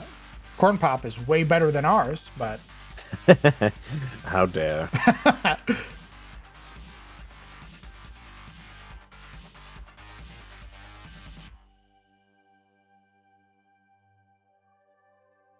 the creature comes.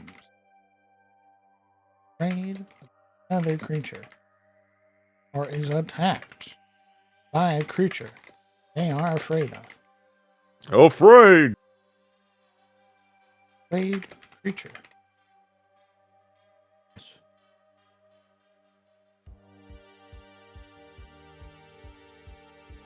One stress. Not one stress.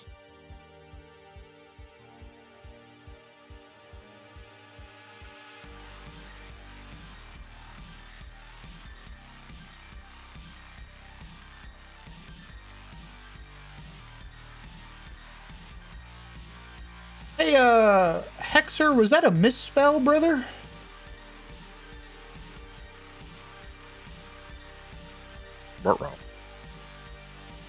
My auto mod stopped that, so I'm gonna ask, give you the benefit of the doubt that was a misspell.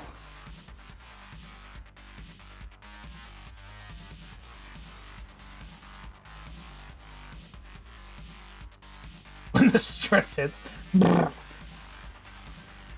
All right, you got it. Just want to make sure.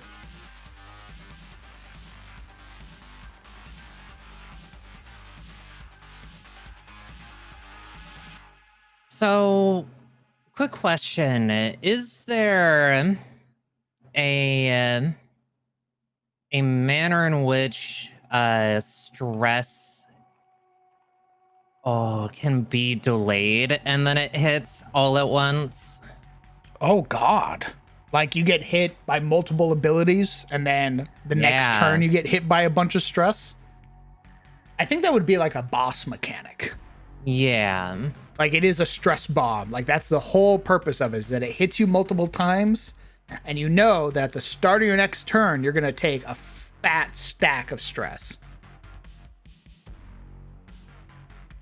Ooh, yeah. It would make for an interesting little thing. I did that a couple of times recently with exhaustion, but that was for like players who wanted to go past their limits to do a thing.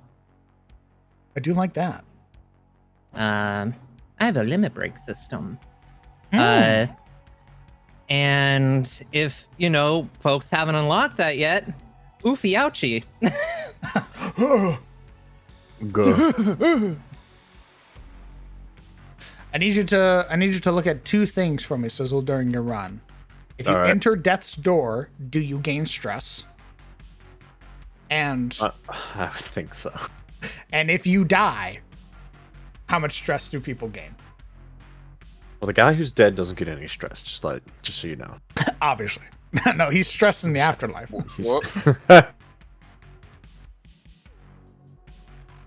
God, imagine being dead with PTSD. It feels bad for Snapjaw. I feel like Rage would do that once it drops all the stress hits. Oh, fuck. Specific barbarian mechanic. PCs who fail a save get a token, and then as a bonus action, the boss creature can detonate it. Oh. Ooh, like a Doom mechanic. Mm. The Ariman in me is very, very proud of you, Fieri. You get hit with the Doom mechanic, you get stacking Doom, and then it consumes your Doom stack and you gain stress.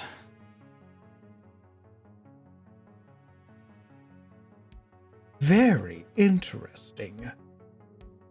That's a neat little idea you got. I pick it up and put it into my pocket. Thank you for your donation.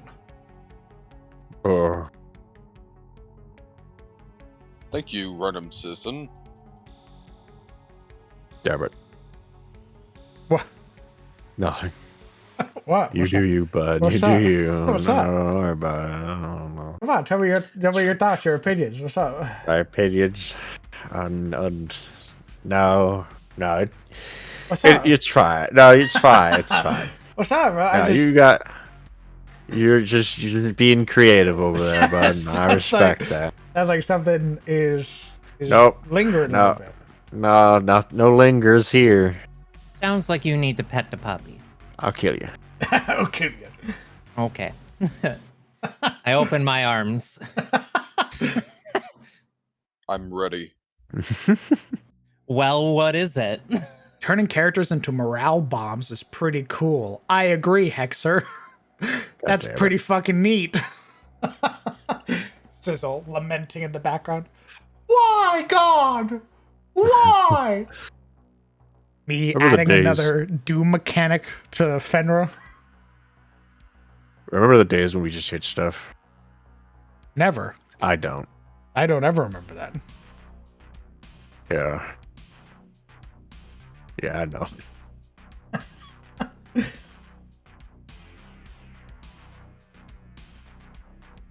That's right, Fairy. When Sizzle runs, he can murder us. All of these ideas will be his. Then you can truly put together a sizzle reel. Don't put that on me. What? Don't put that on me. What? Don't put that on me. No, you wanna. I'm already having to worry about like what I'm gonna do for my next job. All right? I don't need no DMing. No. If one guy gets his Doom stack to go off, the guy next to him might get enough Doom to pop too. A chain reaction that could potentially. Oh my. Okay, well, hold on. Hold on. Hold on. Wait. Hey. I gently Hey, push the knife away. Hold on. I think we found a runaway from the 8th circle of hell. Yeah, it'd be great. When the Doom goes off on one guy, it goes off on the next guy, and then they all die. Oh my god. What could go wrong? Next game, nobody shows up. Guys? They all died of doom above table. Wow, that really is effective. Someone's been sipping whatever the battle designer for 14 savage fights. I want you to God. suffer for 7 hours and make minimal progress. Yes, Yoshi Poppy. Thank you, Yoshi P. I appreciate you. Grinding my face. Literally me against Leviathan in Shadowbringers. Smokers. God, the Eden raids were very fun. They were, though. And again, like all of that, like world building. Yeah. Loved it. Yeah. Loved the whole expansion. Mm-hmm.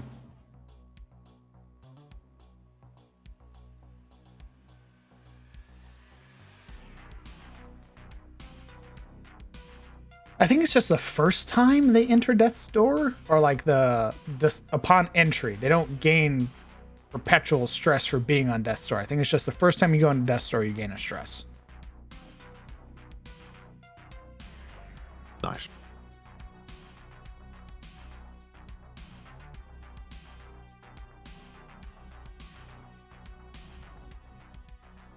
So far, we have whenever a creature suffers damage from a critical hit, the creature gains 1 stress. Certain creature abilities that deal stress damage is another way to gain stress. When a creature enters Death's Door, they gain 1 stress. When a creature becomes aware that an ally is killed, we need to learn whatever that number is. And then when a creature becomes afraid of another creature or is attacked by a creature they are afraid of, the afraid creature gains 1 stress. It used to be you rolled stress equal to the creature's hit dice. Blech. Which for certain monsters is a lot. Yeah.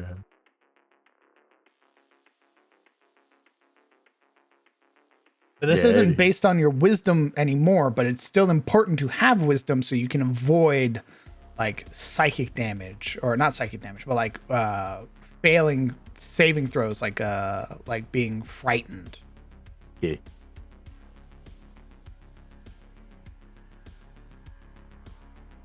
Which is, I'm not sure if you've heard along the grapevine, important. I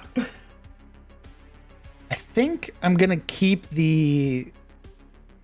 Do you gain stress when you're? I don't think you gain stress when your torch reaches 0, right? I think you're just much more likely to gain stress from combat. I think it is a higher likelihood. The Mostly flame. because of all the like zero torch runs.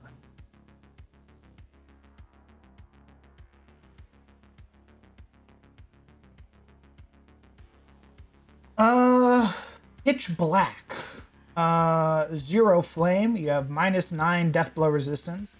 You have a 10% chance to start your round with a blind token.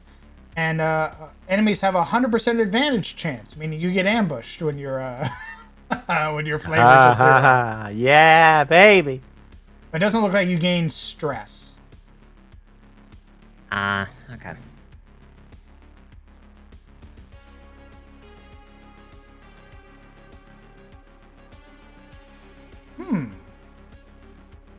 I wonder how we could implement the light. Because bright light gives you death blow resistance, and there's a 10% chance at the start of each round for a monster that they gain a blindness token. If you have 100 to 81 bright flame.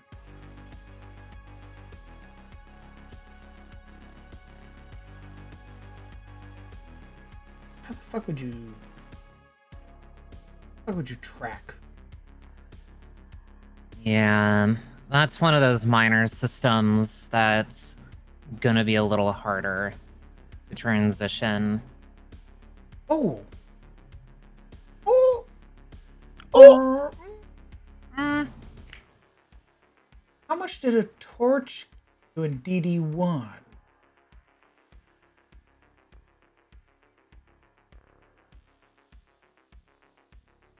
Might do that.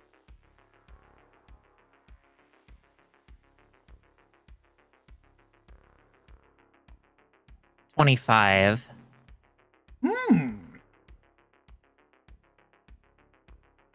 Oh, hang on a minute. Actually, I'm looking at another thing. Can also track light and fucking Casper, the one thing I sent you.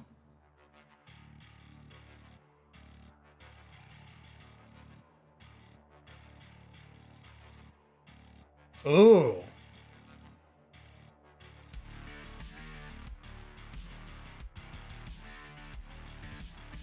Does that works on a sliding scale of goes -100 to 100.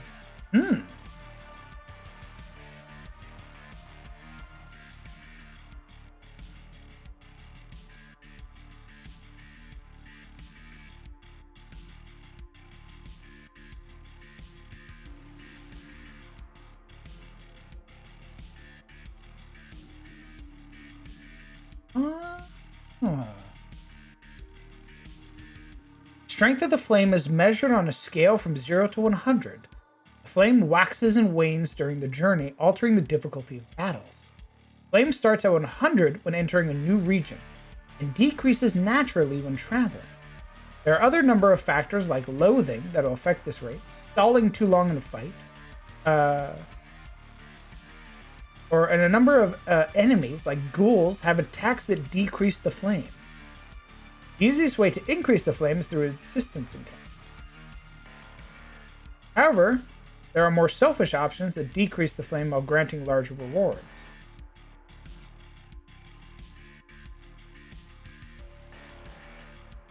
That's what combat encounters may reward more.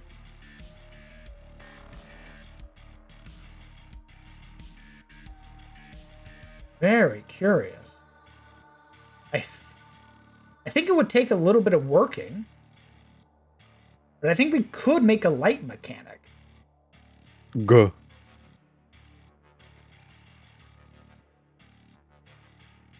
And so the furtive pygmy gathers around the meager flame. I think it could be possible. I would need to figure out the rate at which it would dim.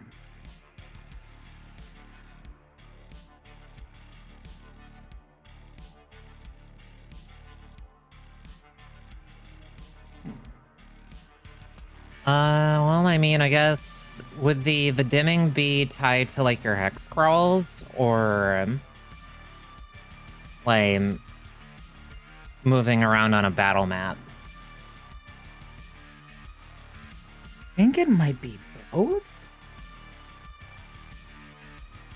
Especially given what we have going on.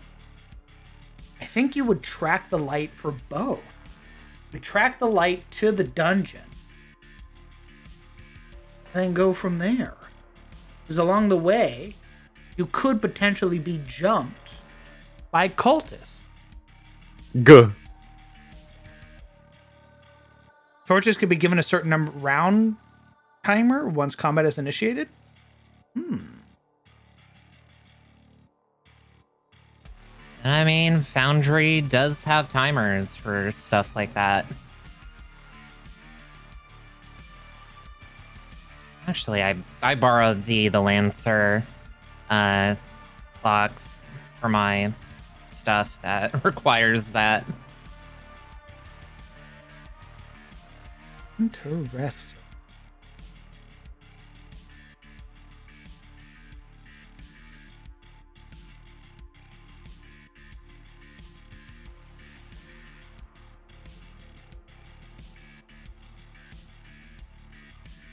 Yeah, I don't know if we're gonna see what death does. Stop winning. I'm winning. Stop winning. I'm kind of winning right You're now. supposed to die on purpose.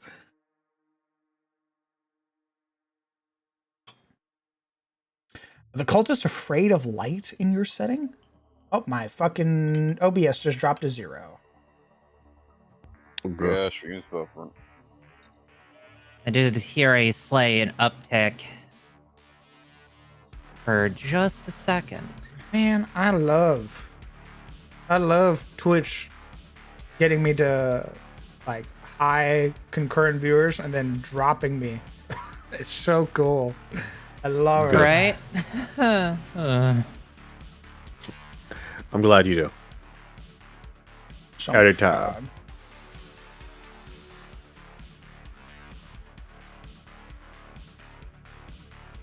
Do it again.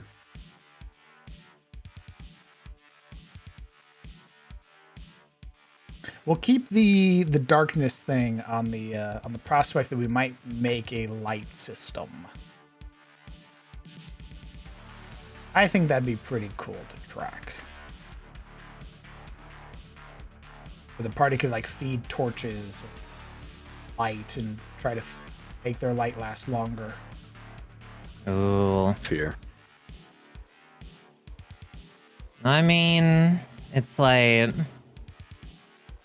could start thinking about like a couple of items here and there that offer little bits of kindling. Absolutely. There's the Glimmer of Hope item, which gives you a ton of light right off the bat.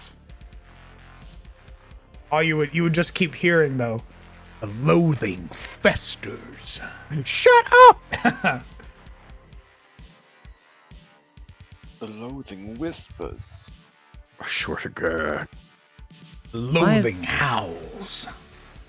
Why is the loathing always festering and howling? Why can't it be like, You can't You help know. yourself. oh, It's a fair. good fucking question. The I love your loathing questions, you know of that?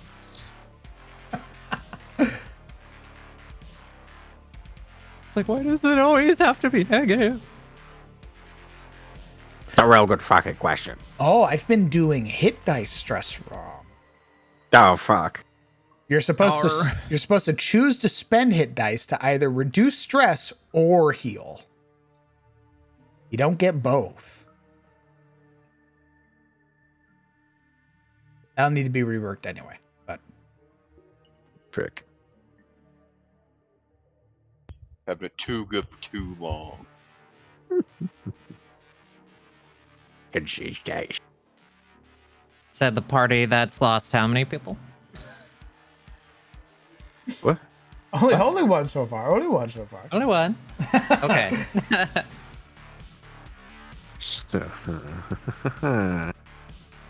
I can never be Foreshadowing. sure. I'm not fully caught up yet. I think there are certain inns that you lose stress when you roll up to it. Yeah. Oh, it's all stress. It's all of them. In fact.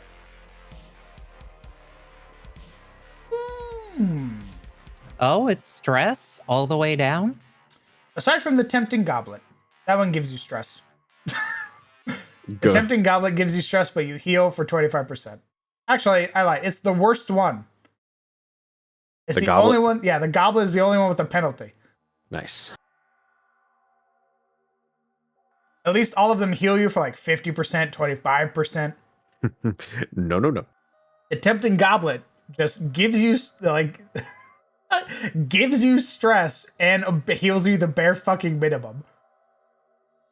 Very good. Try the wine.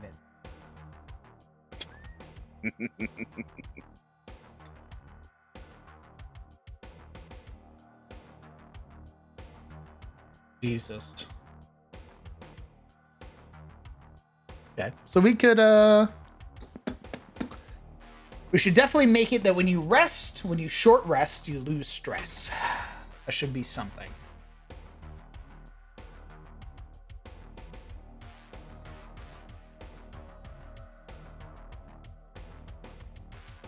Stress relief. I think we're gonna make it polar opposites as well. Or not polar opposites, but like mirrors of each other.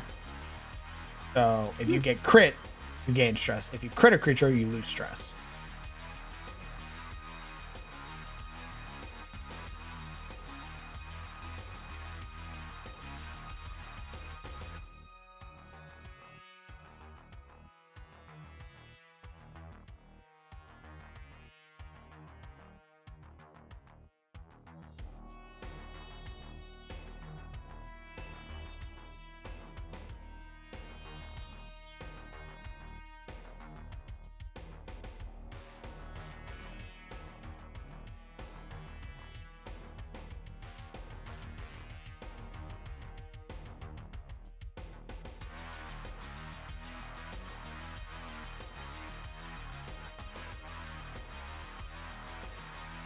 Okay.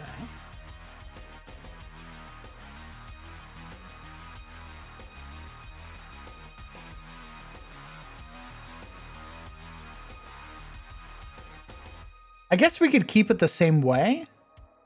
You could spend a hit dice to reduce stress instead of heal. You could still keep that. So it would just be you spend a hit dice, 1 stress. Or would it depend on the hit die?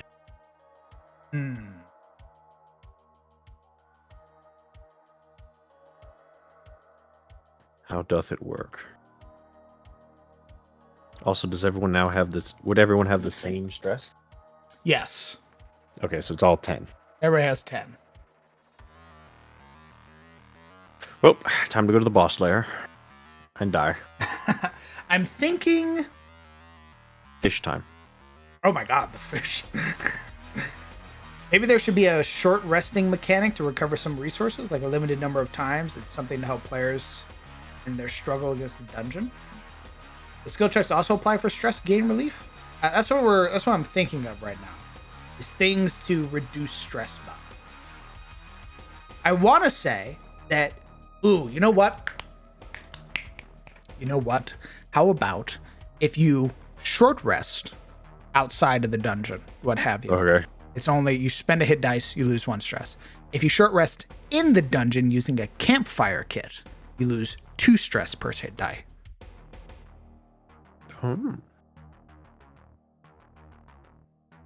So outside of the dungeon, you lose 1 stress if you spend a hit dice instead of healing. But inside the dungeon, if you use a campfire kit, you reduce your stress by 2.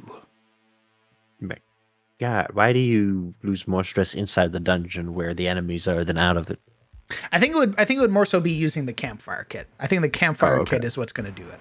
But using a campfire. It incentivizes you to rest inside the dungeon. Why incentivize us to do that? Like, what's the point? Because you guys were asking for it last time. You lamented that you couldn't rest in the dungeon. So I made you an item that lets you rest in the dungeon, and now you get buffs for resting in the dungeon. Oh, all right, fair enough, I guess. I think to incentivize it even more, I think that if you campfire in the dungeon and spend hit dice, I want to say, I might give bonuses. So like, if you spend a hit dice to heal stress, it's 2 stress instead of 1. Or if you heal using a hit dice, it's your hit dice plus a certain number. So you get like a guaranteed bonus on top of your hit die roll. Outside of the dungeon, just flat rolls. Or outside of the campfire, flat rolls.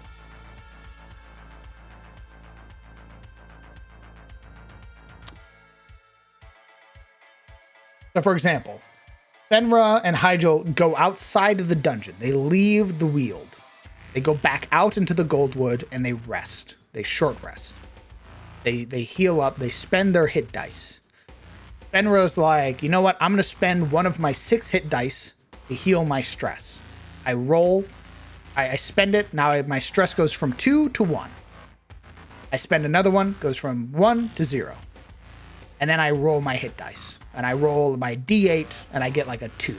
Or like a, you would get like a 5 for a minimum roll, right? Bare minimum healing. You go back into the dungeon. You use a campfire set, and then you start healing. You spend your hit dice to heal, and instead of needing to spend 2 hit dice, you spend 1 to heal 2 stress. And then you roll to heal, and now it's adding like double your con modifier. So instead of a 5 minimum, now it's a 9 minimum.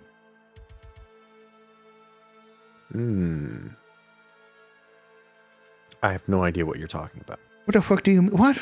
I have no... What are you... I just explained that sounds perfectly. so gimmicky. What are you talking What about? the fuck are you talking... What? What are you... I gotta jump in and out of the fucking dungeon to No, min-max I'm talking about using the campfire. It's using the campfire that gives you the bonus. Why am I jumping out of the dungeon and then jumping back in? It was an example. What? An example of using the campfire and not using the campfire. Oh. Using the campfire, you get double your con modifier to your hit dice, and if you spend hit dice to reduce stress, it's 2 instead of 1. If you don't, it's 1 stress for each hit die, and you just roll your hit dice like normal. Okay. I get you. I think those buffs inside the dungeon is a good idea. I also think outside of the dungeon, we should have a passive heal or stress reduction that's like really small, like 1 hit die you automatically get, because if we're outside the dungeon, we're hexplorating. Hexplorating. There are like, I think I can try to implement road healing. Oh, okay. Which is what happens in DD2 when your character's traveling between encounters, is they have the chance to heal. Right. I think it would be nice to have, because hexploration is going to come to a grinding halt very quickly if we're getting if we have the gritty resting rules, and so we're short resting every like 8 hours, 12 hours. And hexploration isn't really supposed to be like come to a halt. I don't think it's supposed to be like go out and find stuff, right? Like there's two different objectives here. The dungeon, you go in, you do your thing, right, and then you get out. Hexploration is kind of like, hey, look at that neat thing over there. Let's go find that. And you really don't want that to be basic to everyone to be like, hey guys, we hit a ghost and it stressed half the party halfway, so now we're just gonna go home because we don't want that to happen again. Does that make sense? A little. Does it make sense? You want... Exploration is all about like going out and finding things, and that's sort of at least I think it is. That's kind of discouraged with just the campfire system. There really isn't a reason to hexplore. Like, why even have hexploration, right? If we're only meant to go to the dungeon or 2 objective and then go home, why explore, right? And we don't have the resources. If we're spending all of our hit die on stress and HP in the dungeon, we're not going to have that resource outside the dungeon to counter whatever the hell we find in the RNG encounter. Okay. Hold on. How about this? If you travel 2 hexes, gain a hit dice back. Something like that? Sure. Yeah, that'll work. What other ideas do you have? Just whenever you take a short rest, you get 1 hit die healing and -1 stress, so it's slow over time. Oh, so instead of having to spend your hit dice on one or the other, it's both? Yeah. So you get like, I guess you could do either, or you choose, hey, this night do you want to lose a stress point or heal? Oh, when you start your short rest, you have a choice of. Oh, okay. Yeah. Ah, okay. I like that more. Are the subclasses your players are using, like the night maintenance, etc., from your Patreon? No, it's on my Kanka. You can go over there on the Kanka and go look at it, brother. Because I mean, if you're out hexploring, you're not in the depths of the dungeon. You're not where the hard shit is. Indeed. You're not in the. I mean, unless you're like a specific like corrupted zone. If you're just in the woods. How about this? Oh. How about Okay. you need to eat to gain that little effect. Ugh. You need to eat. You need rations. You need food. So eating a ration gives you a hit dice. Yeah. That makes sense. Yeah. I like that. Because You start your short rest. The party's like, all right, everybody whip out your rations. Yeah. You gain you either get your healing or you get a stress reduction. And then you spend your hit dice like normal. That makes sense. I like that. What's Yuria cooking? I like that. That makes sense. That's big brain. That's big brain. I got And then a you can make cooking items where better food gives you more hit dice. person with proficient with cook utensils if they roll over certain Gourmet DCs. Yeah, now Alaric's DC isn't just if it tastes bad or not. Okay. I'll be right back for pushing. I'm out of water, so I'll be back. He just keeps pissing. You don't stop. Never-ending stream. No.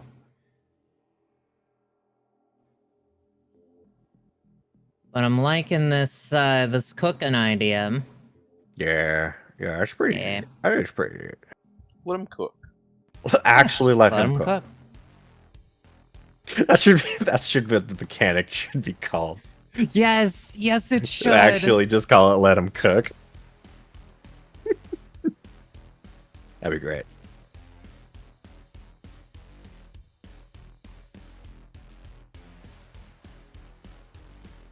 I will say though, cooking and such in D&D becomes such a rabbit hole.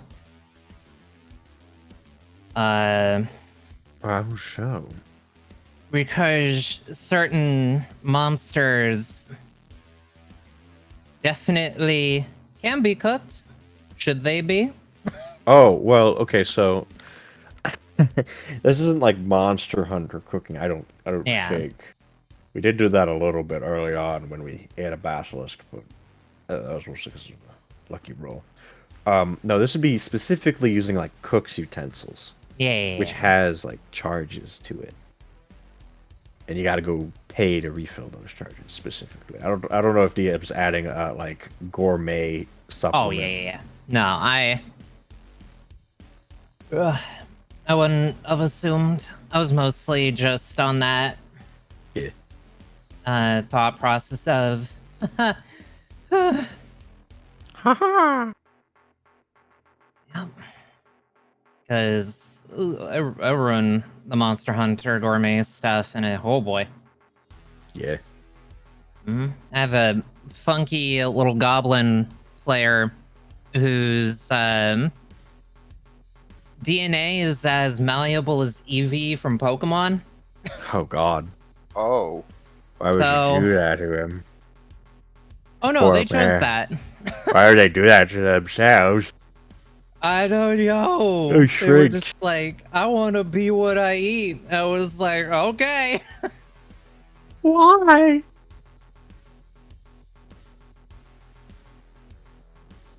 They regretted it the first time they sprinkled some like phantom dust on a meal and they ended up in the ethereal plane. There it is. Oh.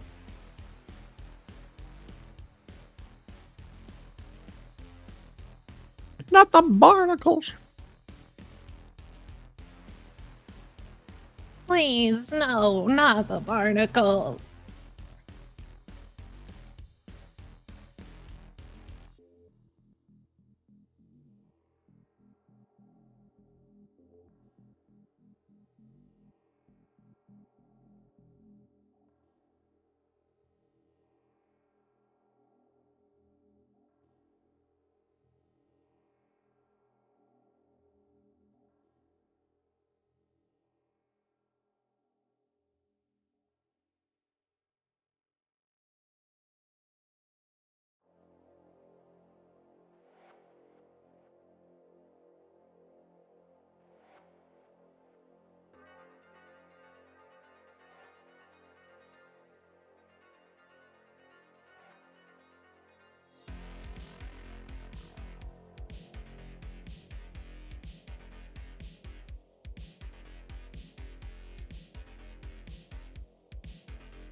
Yeah.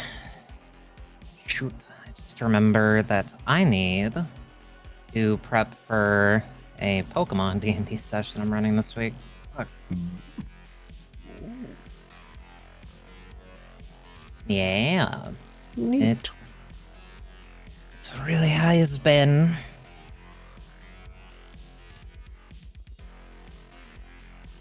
Gosh. Hmm? Oh, the run that I'm supposed to die in isn't going well. I know, it's a No. shocker. You just gotta roll your face against one Gobbledygook. of the. Yeah, exactly. Find a goblin, find his gook, and then just go. Yep, yep. Just like that.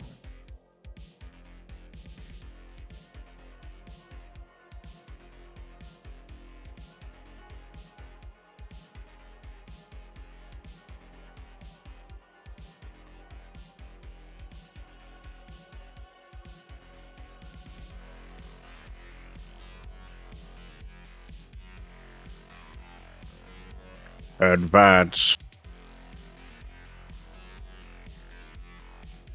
Just keep passing, you'll eventually... No, that's the easy way out. What the fuck? Forward unto darkness. Don't you guys want accurate data? Come on. Come on, guys. Come on. Would you expect a D&D character to just pass to death? I don't think so. Yeah, honestly.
All of this darkest dungeon talk though is reminding me that I need to go do some coverage of Shattered Heaven at some point.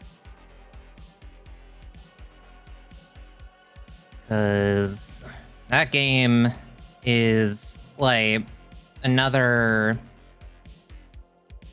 darkest, like that's a little bit more anime in its style, but it's, oh my god, it's very faithful. What was it called? Shattered Heaven. Sounds vaguely familiar.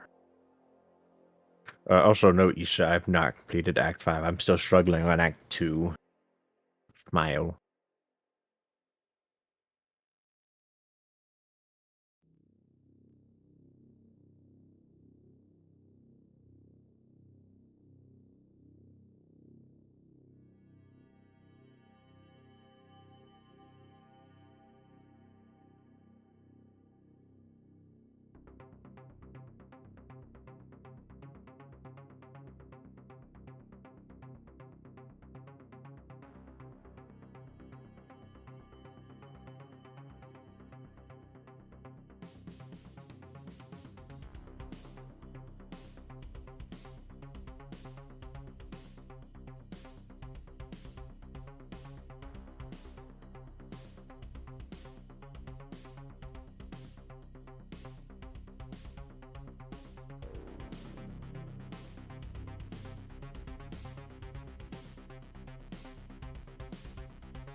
Crackhead barnacles.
Alright, it's fish time.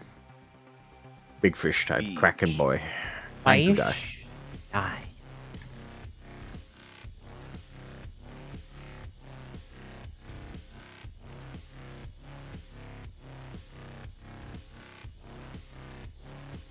I should probably make a fish elemental beast.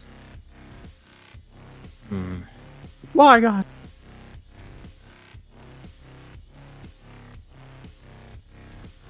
Obsidian whale. I'm back. Welcome back. Mama likes Welcome to do back. stress. She do? Whoa. What? In fact, Oh yeah. She even advocated that you gain stress if you take like 25% of your hit points and damage. Holy. Are you sure she isn't just like hyperventilating because of her new computer? Nope. She was like, if you get hit and like lose more than 25% of your hit points, you should gain a stress. And I was like, whoa, first off. We already have that in the form of the crit hit, where crit's a guaranteed 1 stress. So Yeah. Which I also like the idea of resting instead of the abilities. If you rest and eat food, you get to lose either a stress or a gain a hit dice worth of healing. I think that should only apply when you're hexploring. That shouldn't apply in dungeons. True, Because in I agree. dungeons, you're in the thick of it. You gotta hit that campfire. Now you're gonna have like your cake and eat it too. That seems crazy at low levels. Yes. What her suggestion? Yes, that would. You suffer a mortal wound, exposed to a killing blow. Okay, so DM, Yeah. someone just fucking died. Cool. What happened? Everyone got 1 stress. Interesting. Okay. Yeah, it was not nearly as terrible as I thought. I paid attention. Granted, one guy currently is getting groped by the Leviathan, but the other guy's got 1 stress. Oh my goodness. The other guy, he's gonna have a lot more stress when he comes out of there. I'm back. What happened to Dismas? Oh no, it was the occultist. He fucking got owned. Dismas is fine. Come on to your maker. Dismas is not fine. Let me know if it's just the one time or if it's 1 stress every time. Or I guess we're about to find out. Let's go. Love the fish. Love the fish. Pelagic nightmares. Ugh.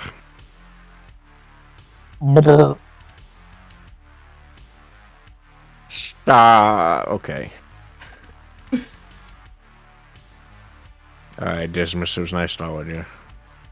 No stopping that pain train. Ooh, she's on death's door. Alright, very cool. Just in time.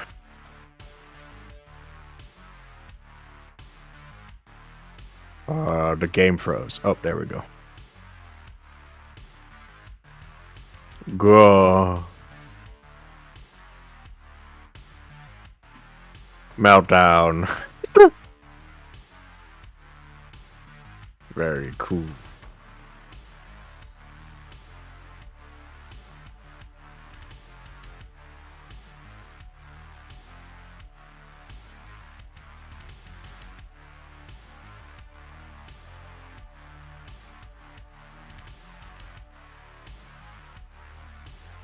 Oh my god, Bonnie's resolute. Oh, what? That's the first time I've ever seen her do that. Amazing. What the fuck? Dismas has been hit by Dust Door 3 times. Very cool. Do be like that. Let me die. Alright, Dismas, you old coot. One last hurrah. One last. Do it. Oh, you missed. That's right, he was blinded. Never mind, he's fucked. There you go. You get a 50% damage mitigation. Oh, it's the hand. And the hand's gonna grab Dismas, who's on death's door. Let's go. I love the fish. Should it be short and long rests? I mean, I thought. Are we talking about Are we talking about gritty resting rules or not gritty? Are we hitting the gritty or not? We're gonna say with. I think long rest should just, honestly. I do agree that if you long rest in like a town, you should lose all your stress, get all your hit dice back. Yeah. Where else? I don't think you can long rest outside of. I mean, you can. It's just a week. It would be a very stressful week, though. Yeah. No, I thought you said we couldn't. Like you can't spend a week out in the woods resting because there's no way you could rest that long without something happening. I mean, that is the risk, right? Like, you could try. You could try. You could. Yeah. The issue would be you could be 4 days into your long rest and then a troll rolls up. So it behooves you to go back to town to long rest, to make the trek back.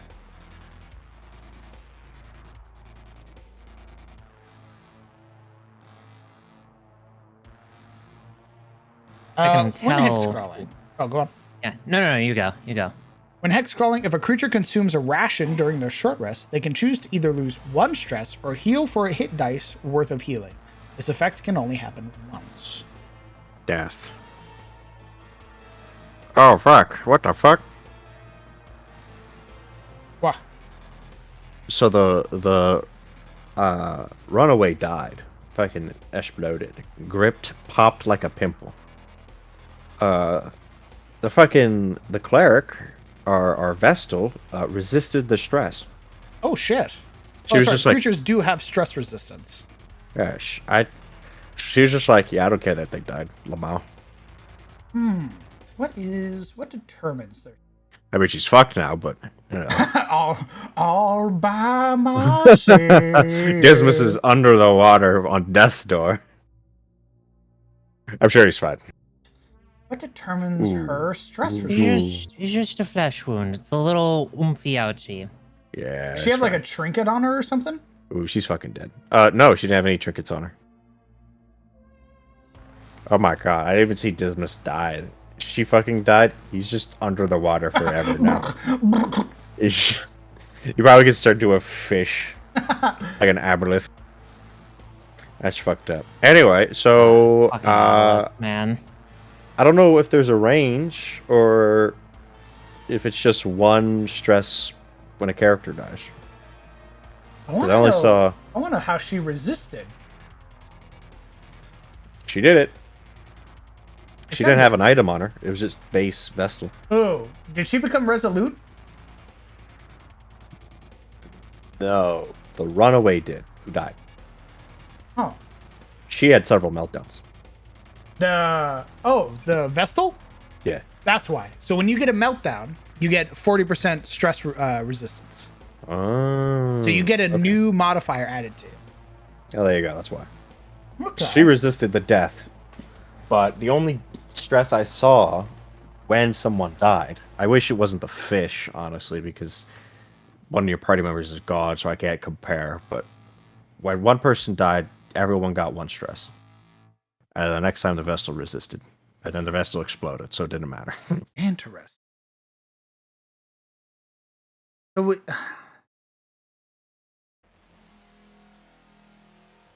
I swear I've seen my man at arms gain like 3 stress. when Well, maybe fucking it Dismas scales, died. because this was like the first level that we did. So maybe it scales the further in you go. I don't know.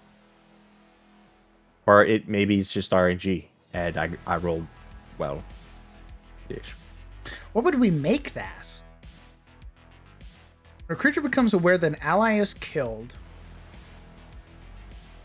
1d4 stress. That's a lot. I mean, it's RNG still. Yeah. Actually, you know what? A 1d4 is great because then I could actually add modifiers for like certain things, like the Night Maidens serving Saren. Your 1d4 is a 1d4 -1. Okay. You could potentially gain no stress from a character dying. Yeah. 1d4s are just good for stuff like that in general if you're not sure.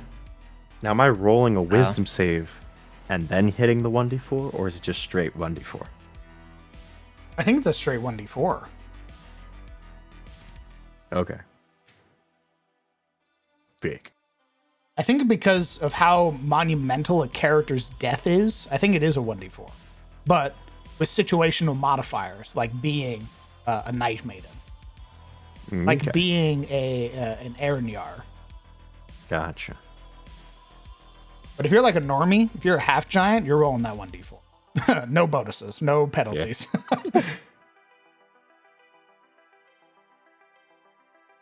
I mean, what would be the roll in our current system?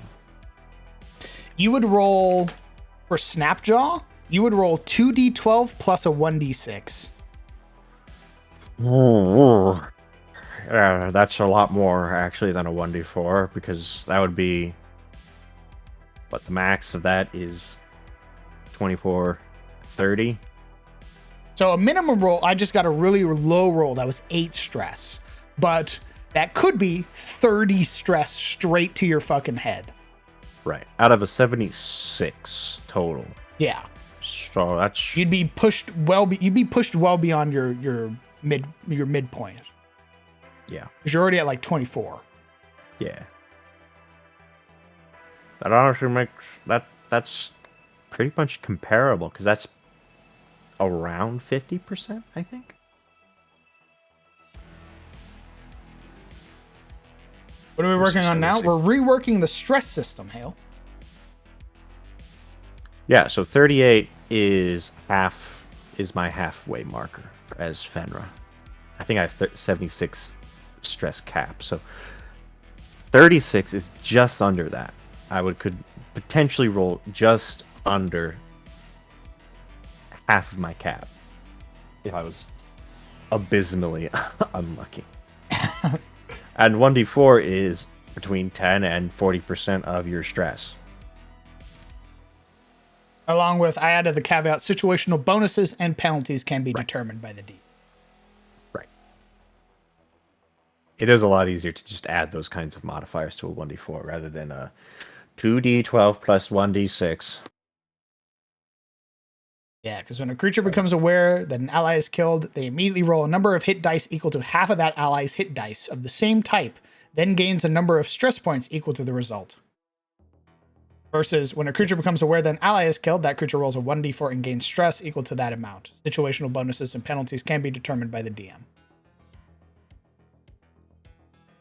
I think it's technically harder because your minimum is higher and you're more like I mean, even at that, 8 is 10% of your STM. I think, Okay. yeah, everybody's stress threshold was hovered around 6 to 8 for Yeah. stress. Yeah. So it's about the same, about 10%. Yeah. So yeah, the conversion's pretty much the same. Same-ish.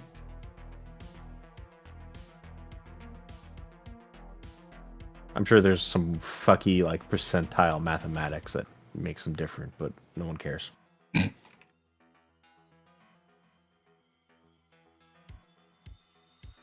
Like there's probably a greater mid-range in the more complex, the non-D10 stress. Yeah, I think I'm sure if we sat down and like actually broke it down, I'm sure there's like actual statistical differences where people would be like, actually, using your current stress threshold is way better. Ishmael. Is the hope to make the stress system easier to follow and implement? Yes, Hale. I have been informed, perhaps out of my own hubris, realizing that I can do percentages now. I went crazy with it and then was justly told by players, hey, that's a little too complicated. That's a lot of Why are you doing percentiles. that? And That's I a lot of stopped. percentiles. I looked around and I went, why am I doing this?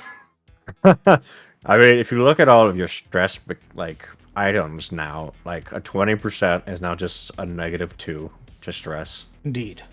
10% is a negative. It's like the same thing. It's just you're no longer dealing with percentiles as God intended. Use a campfire kit during their short rest. Well, hey, that's what this sort of stuff is for, to have that sort of back and forth and find the middle ground. Start high, tone it down. Kill someone, tone it down.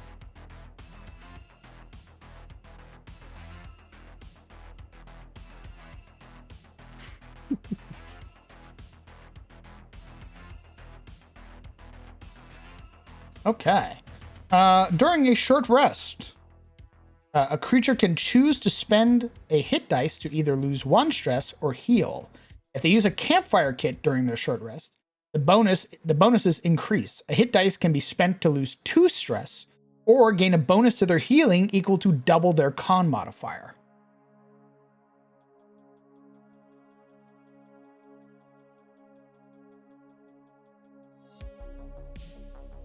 I assure you guys, once we're done reworking this, we'll go back to the camping. It was hard to implement the camping with so many percentages and weird crunchiness, which in hindsight, I realized I didn't even like. I think I like just the right amount of crunchiness that we have right now.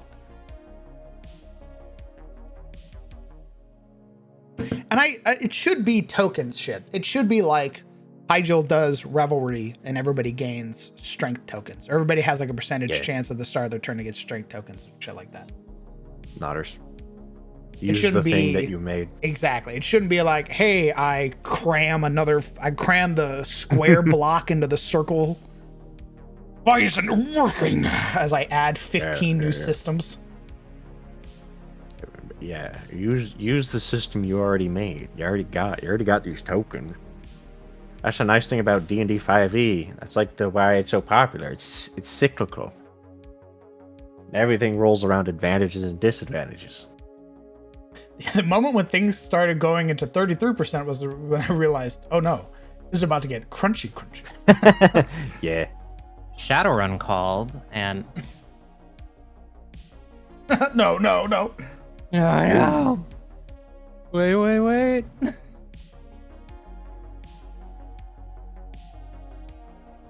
Death.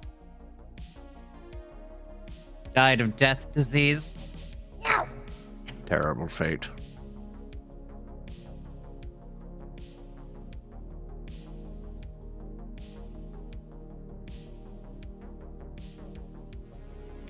So basically, you went off the deep end with the math and are working to fix it so players don't need an engineering degree.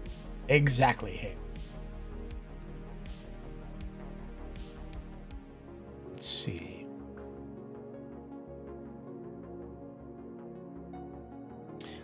The gesture.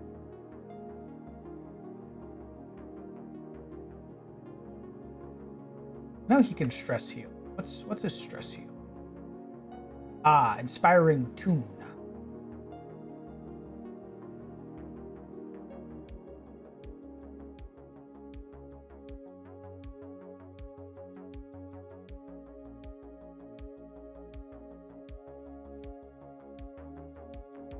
Well, travelers, I have to step away and feed my kitties and then link up with a buddy because we're going to be doing a Soul Linked Infinite Fusion playthrough. Oh boy. Oh my god. so many abominations await me. Good luck I wish you with the best of luck. Thank you. And now that I'm done with my busy day-to-day stuff, I'll probably be around a little more. Oh yeah. Sweet. Hey. Huh.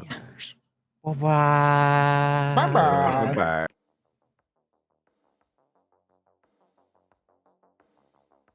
So there is still going to be a little bit of a crunch because I'm gonna make things like rage, reduce stress, second wind, shit like that.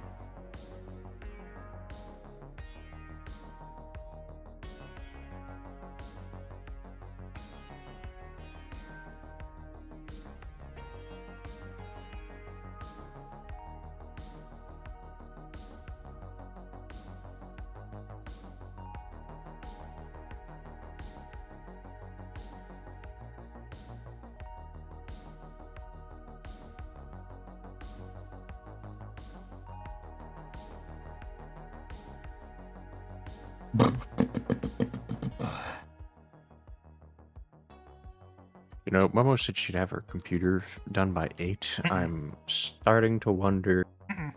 That thing's still in pieces, brother. Oh boy. Dear God.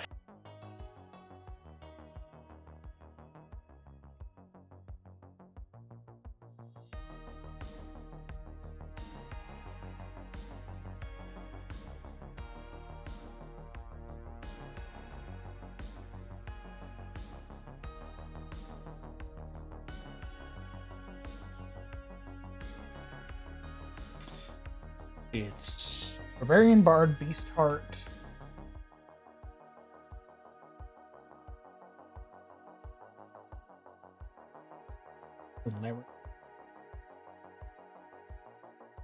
The Ruid.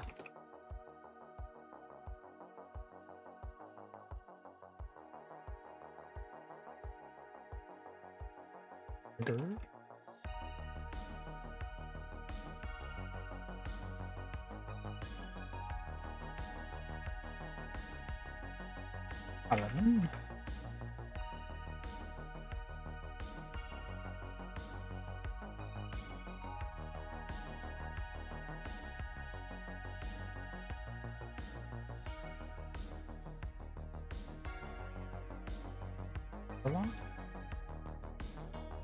Wizard.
Did I miss something? Nope. What's up, ruffian?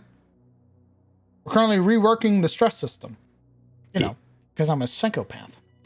Again. Do it again.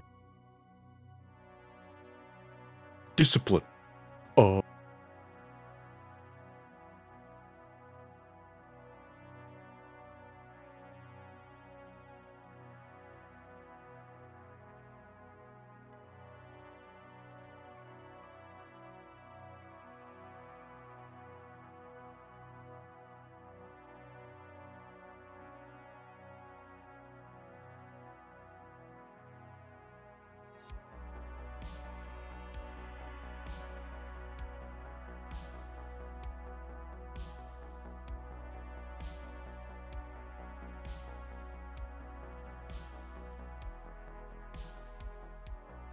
Wanted to ask, but who does the artwork for your players' tokens? Looks amazing.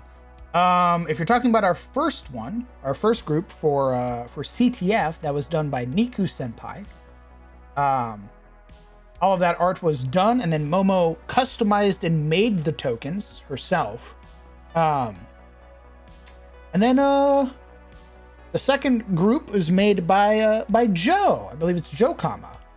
Yeah. Once again, edited by Momo to fit the tokens.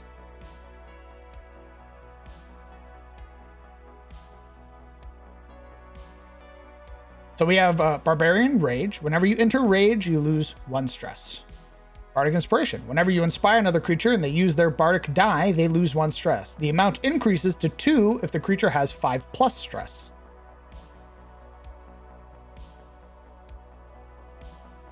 Good. Gah. Gah. What do you mean, gah? I don't know. What? Gah means something's wrong. Whenever you inspire another creature and they use their Bardic Inspiration, they lose 1 stress. The amount of creatures to the creature is +5. Yeah.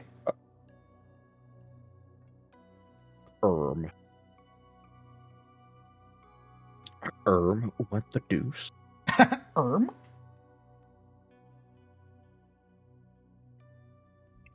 What the scallop? Yay or nay?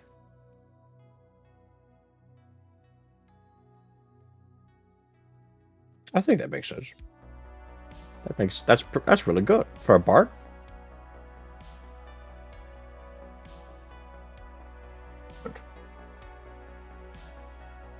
Oh my goodness.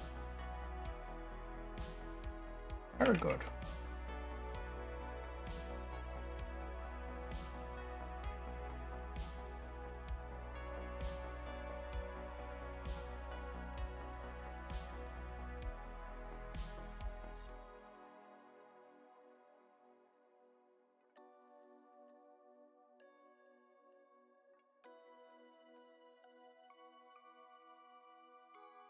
Manage homebrew.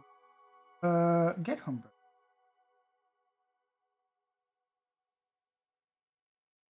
And the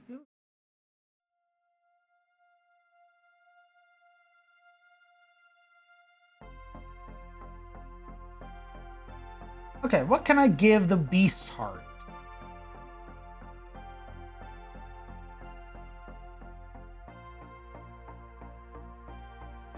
Death. Actually, what type of beast heart was he? They all have ferocity down. I don't know how Beast Heart works, so I can help you. I only have a vague understanding that creature get upsetty, creature fucking kill you.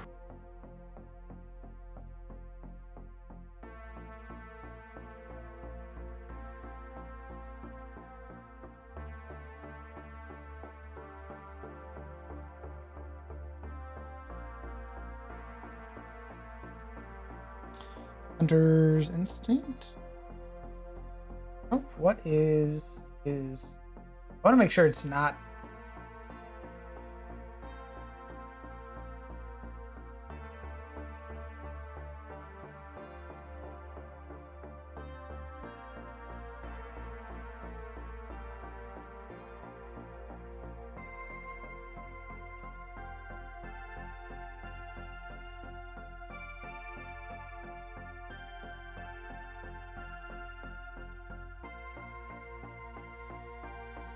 What fucking subclasses?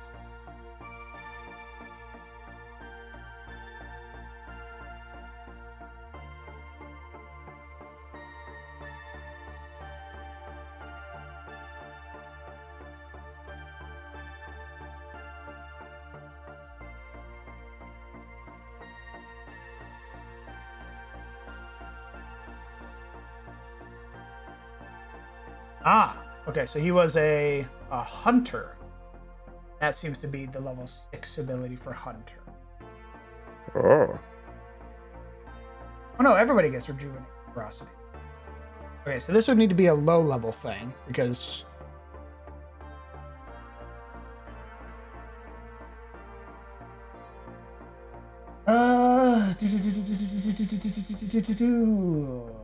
all exploits require you to spend your companion's ferocity.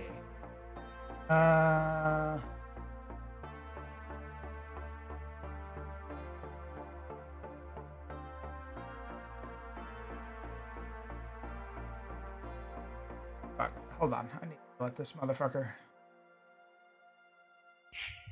What are you scraping at? Adam. Oh, yeah.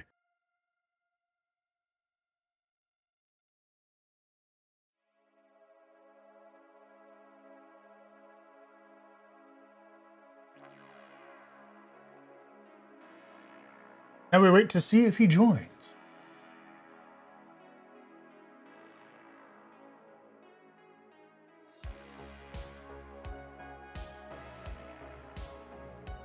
I'm also keenly interested if chat has any ideas for stress heal abilities.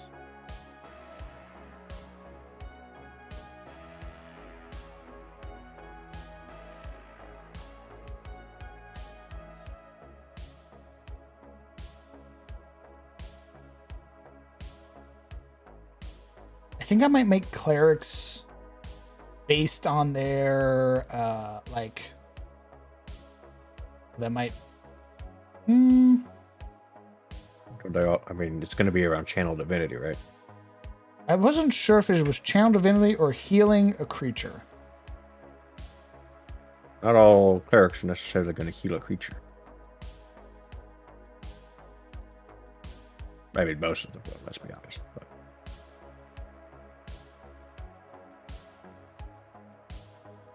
Oh, wait for that chuckle fuck to join. Cleric. Get your channel divinity at level 1? That's level 2. No.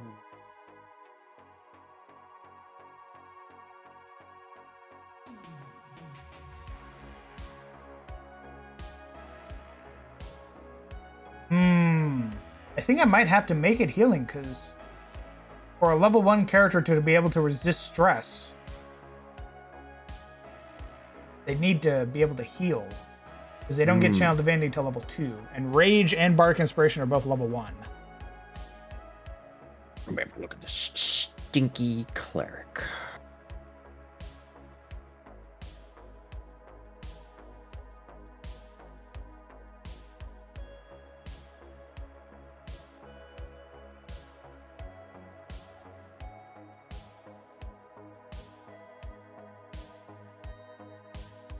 You know, we could just give all clerics the Vestal ability. That might work.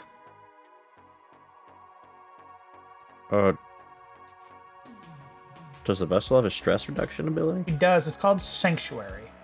Oh, I don't have it unlocked. It'd be just like the bards. Yeah. The way it would work is that the creature would need to have 5+ stress, but if you use it on them, they lose 2 stress.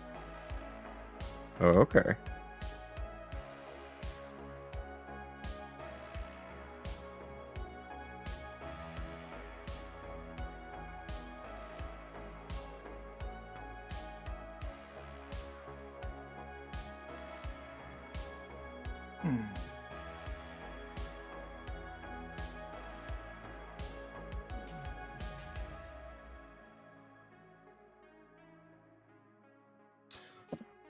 Actually, Hi. hey, your ferocity, is that something you get at level 1 as a beast heart? Yes, I believe so. And how does it scale? At certain levels, you start getting a +1, like a flat +1. I think it's at level 5 or 6. And then it's, I think, 1 per person that's adjacent to your monster in every hex. And yeah, that's it. How would you feel as Orso consuming 3 ferocity to lose a stress?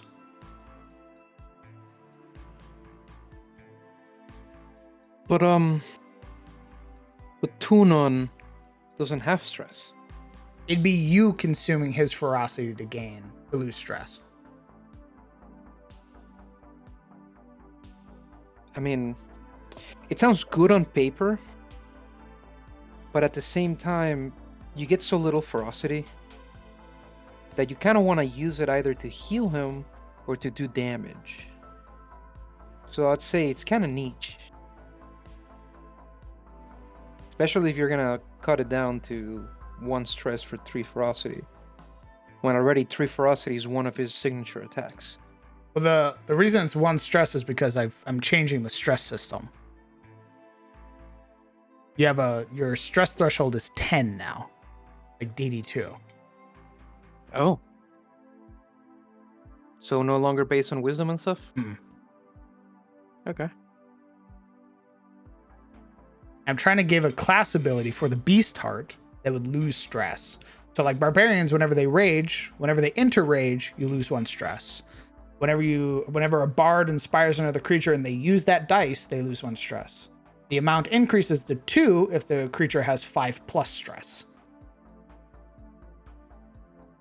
That's really dope. We're on beast heart now, and I'm like, what do I give the beast heart?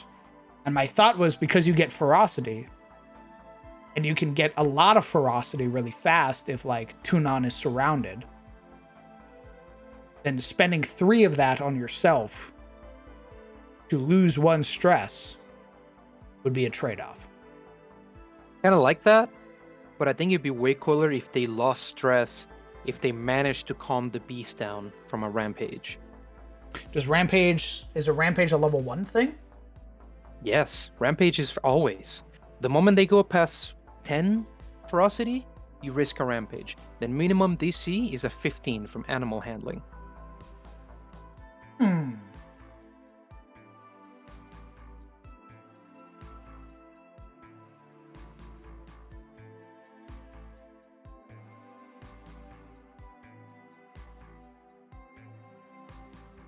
I like when you do that, by the way, the that discerning.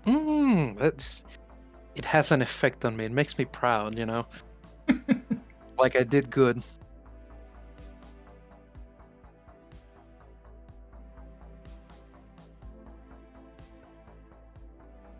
Additionally, see at 6, there's no reason for you to calm them down anymore.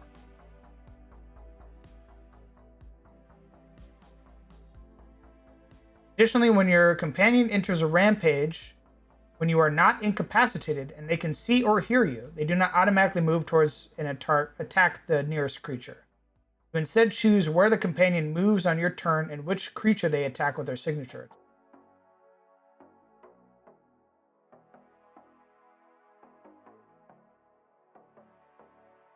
True, true.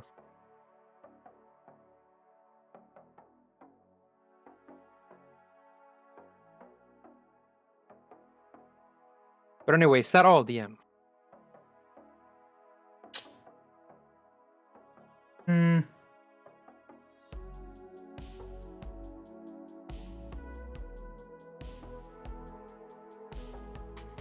Yeah. Go on. Very well. Have a great stream. Be well. I love you. Remember that.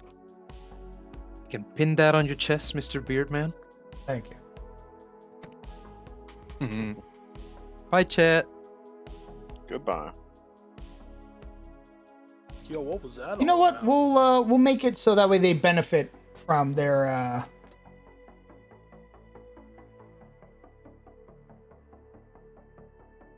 From their what? Hello, Rosie. when their companion crits, I'm gonna let them reduce stress. Because they wouldn't otherwise. Mm.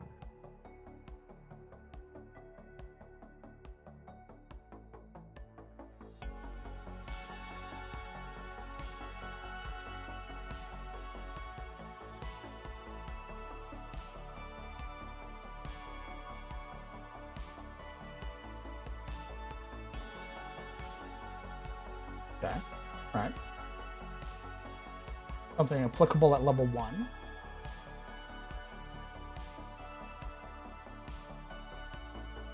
What's going on, Rousing? Oh, you know, just hanging out. Got Joined done us. cooking. You joined us right as we started reworking the stress system. Oh, you're reworking the stress system. Indeed. All right, well, lay it on me. Okay. So instead of a based on your stress threshold, you instead have a max of 10. A max of 10. Okay, all right. So your stress threshold is 10. Certain creatures have abilities that whatever, but they'll give you 1 stress, 2 stress, shit like that, instead of 45 stress. Okay, so like instead of making it like kind of like another quote unquote health bar to look out for, it's kind of more like exhaustion points. Indeed.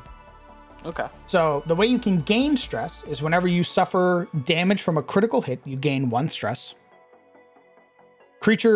Certain creature abilities deal stress damage. So something like the Gaunt can hit you, roll on a D100, and if it rolls like a 25 or higher, you gain 1 stress. Right? Whenever you enter Death's Door, you gain 1 stress. Whenever a creature becomes aware that an ally is killed, that creature rolls a d4 and gains stress equal to that amount. Situational bonuses and penalties can be determined by the DM. And finally, whenever a creature becomes afraid of another creature or is attacked by a creature they are afraid of, the afraid creature gains 1 stress. Now, the way you can lose stress or stress relief is whenever you score a critical hit against an enemy, you lose 1 stress. When hex crawling, if a creature consumes a ration during their short rest, they can choose to either lose 1 stress or heal a hit dice worth of healing. This effect can only happen once. During a short rest, a creature can spend a hit dice to either lose 1 stress or heal. If they use the campfire kit during their short rest, the bonuses increase. A hit dice can be spent to lose 2 stress or gain a bonus to their healing equal to double their con modifier. Barbarians, whenever you enter rage, you lose 1 stress.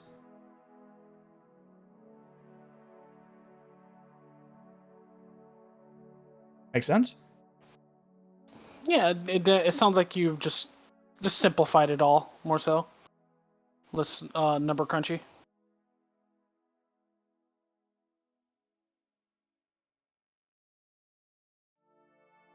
That makes sense to me.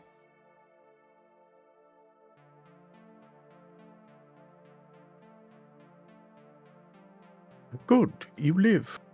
Oh god. Oh my god, that's all I wanted to hear. I say, sweating.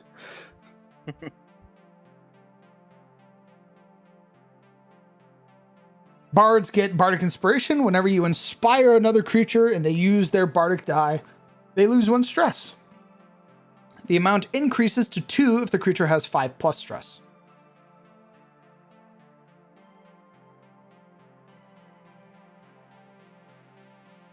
So bards sound like they're getting rid of a lot of stress then. Yes. Jesters are the stress healers. Indeed, the jokers. The jokers, the clowns. We live in a society where you lose a stress. We live in a society where you are not stressed. Would you want a sanctuary ability? So sanctuary, how it works is you target one creature. You give them a guarded token, which means anytime they get attacked, you get attacked. That's a spell. But you also gain a block token. So you would target an ally, and you gain 2 guard tokens. So creature attacks your friend. Instead, the attack is directed towards you, mystically, right? Let's say it's a 17 to hit against your friend, which would hit them, but because they're guarded, it moves to your armor class, and you have a 19, it misses.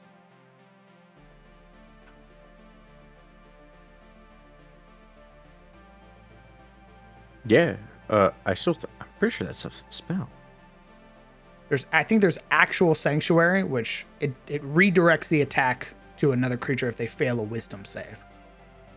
This is directed towards you.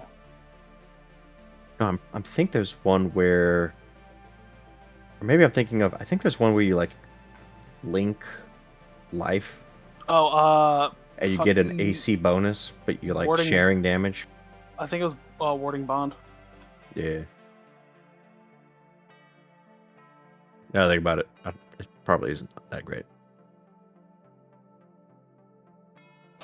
Blake almost died to warding bond.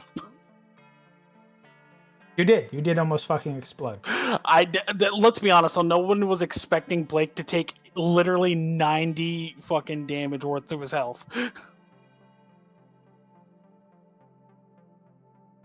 They should have. It was a really cool roleplay moment, though. True. I'm just trying to think of what to give clerics. Because either the idea I had initially was if you heal a creature on death's door, you reduce stress.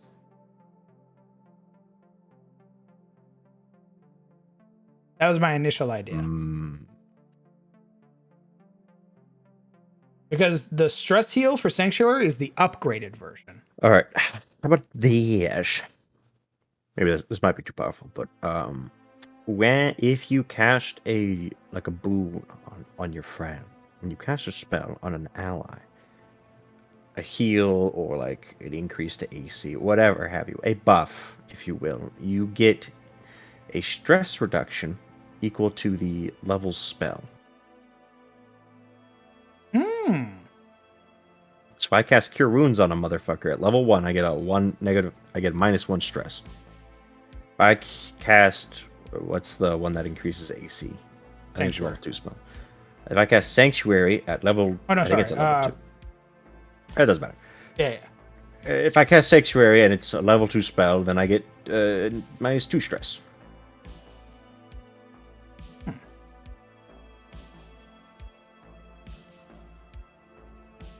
You get it or they get it?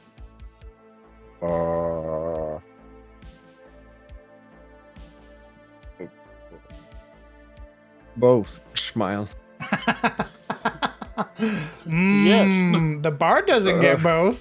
Oh, smile. Well, maybe he should. I I point at Very the cleric. good DM. You should be selfless. I'm a bard. No, I I'm want it selfless. all. I am selfless. I want it all. My selflessness makes me know that I'm a good person, and that reduces my stress. Smile.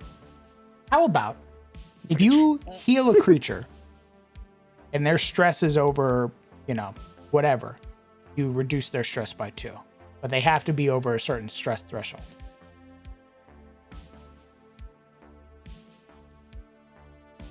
Interesting. You heal a guy and he has 2 stress, that happens. You heal a guy, he has 5 stress, he loses 2 stress.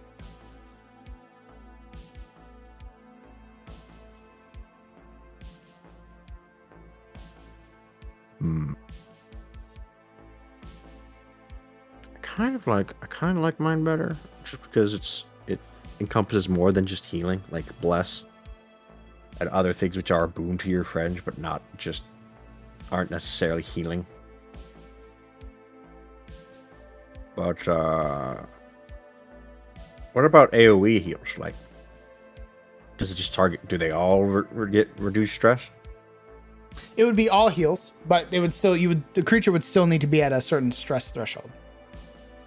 But if you AoE healed, like actually cast heal and cast it out there, and like 4 out of your 5 companions had 5 stress, you reduce everybody's stress by 2. Okay. I mean, I guess that's pretty good.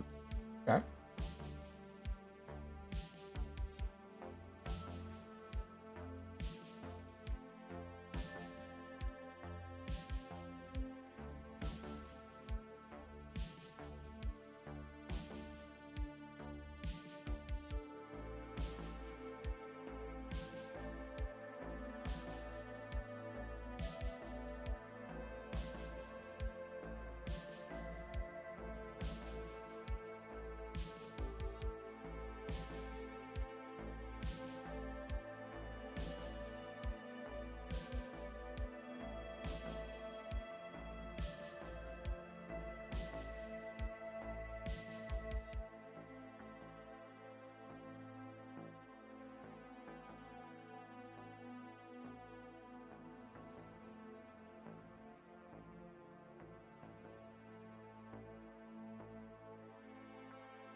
Curing Touch. Whenever you cast a spell with a keyword healing on a creature that has 5+ stress, you reduce their stress by 2.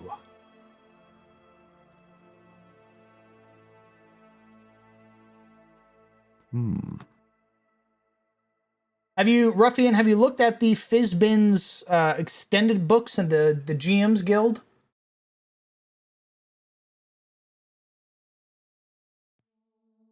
I think there is like actual fighter, like dragon monks and shit like that. Yeah, there is a dragon monk subclass. It's pretty cool, actually. I think I made Barash that one of that subclasses. Hold on.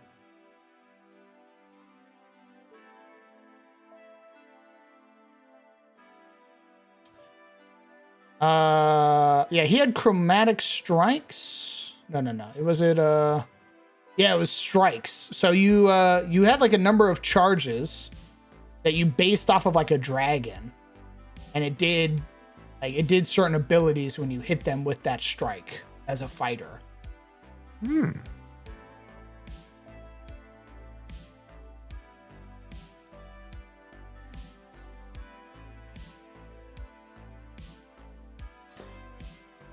I think Wild Shape. I'm gonna give them the ability to heal when they Wild Shape.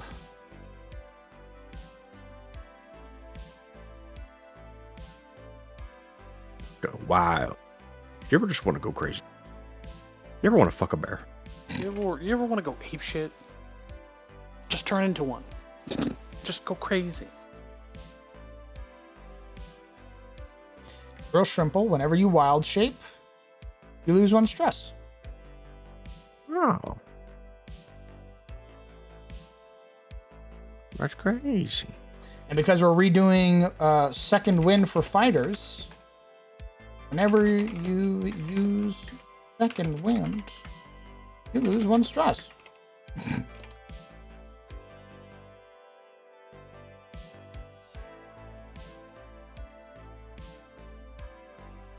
So, what prompted this redoing of the stress mechanic?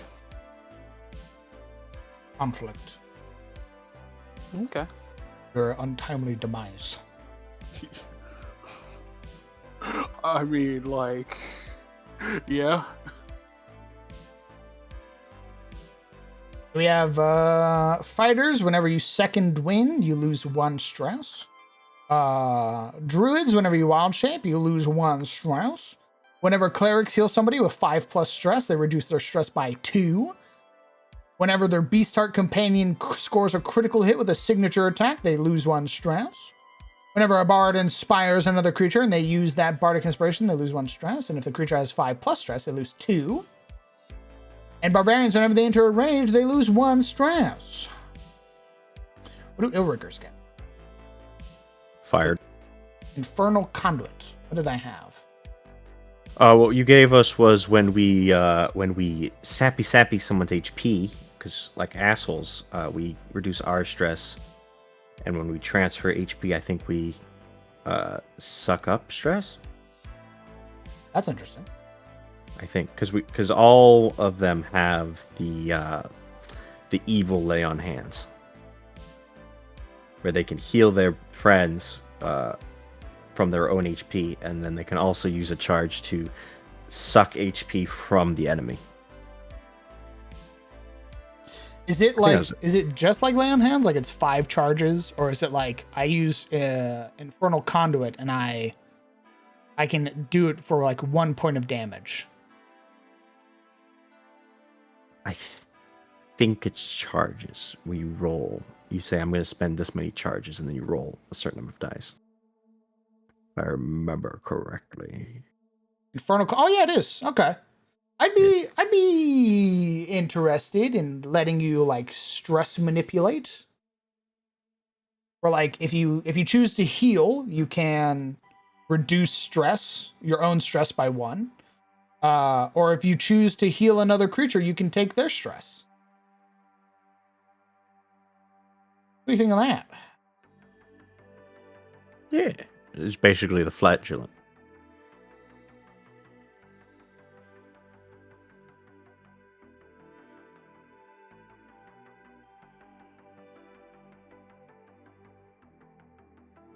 It's if you deal damage, it heals you, right? Yes. It's a melee spell attack at which you are proficient using charisma. If you miss, nothing happens. Do not roll dice or lose dice from your pool. If you hit, your target's a willing creature, roll the chosen dice. The result of the roll is a number of hit points you transfer. If you're touching an ally, they gain that many hit points, ignoring any hit points in excess of their.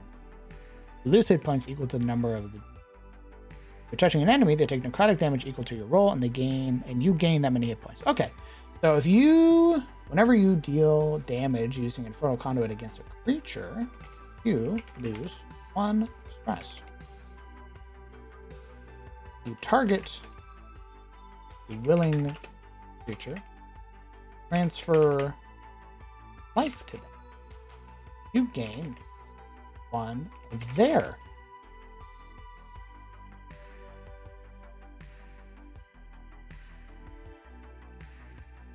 Actually, how would I word that? You target a willing creature and transfer life to them. They lose. Nice. Gain.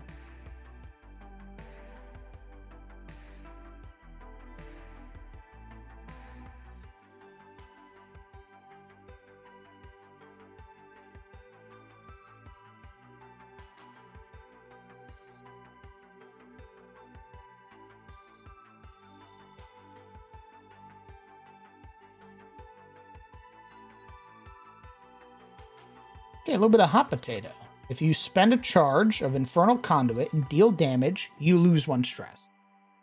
Yeah. If you heal a willing creature by transferring your life to them, they lose 1 stress, you gain that stress.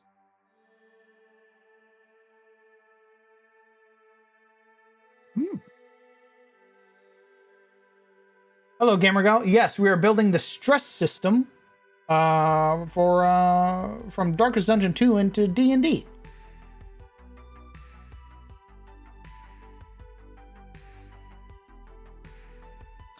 Oh, how many key points can monk?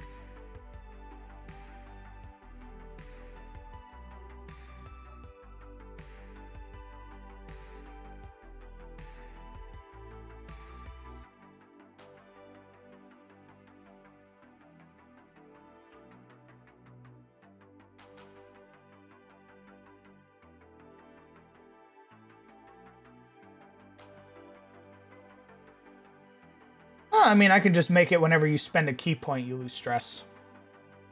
Who cares? Who plays Exactly. Monk? Omega lol. Monk?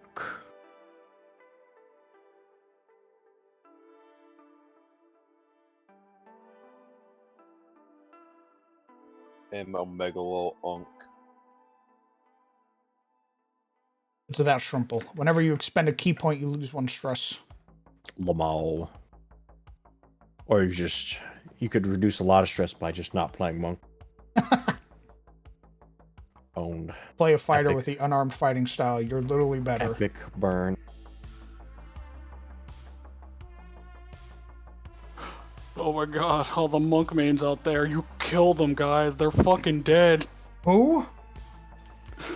I'm gonna post about this on X. You're gonna post about this on X? Yeah. Can't believe this. I'm letting all my followers on X know. All my monk followers on X My now. Xers. My Xers. My exes. God. I'm gonna make an X video about monks. You wait.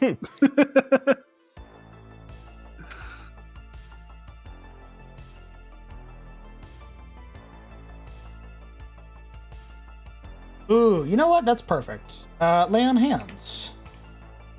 If you expend 5 points of your lay on hands, it doesn't heal, but instead reduces their stress.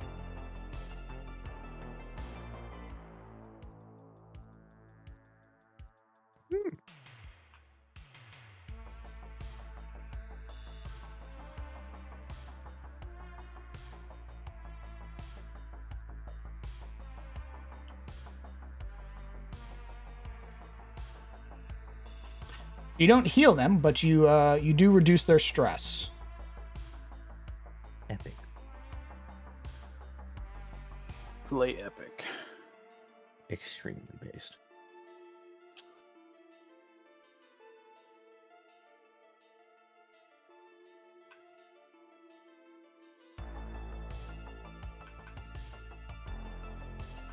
What the fuck do I give rangers? When they talk to animals. When they kill their favored enemy, they get reduced stress. Brad totally didn't fucking see that one fucking coming. Easy. Favorite They're enemy. standing in their favored terrain. They get You reduced kill strength. your favorite enemy. Poggers.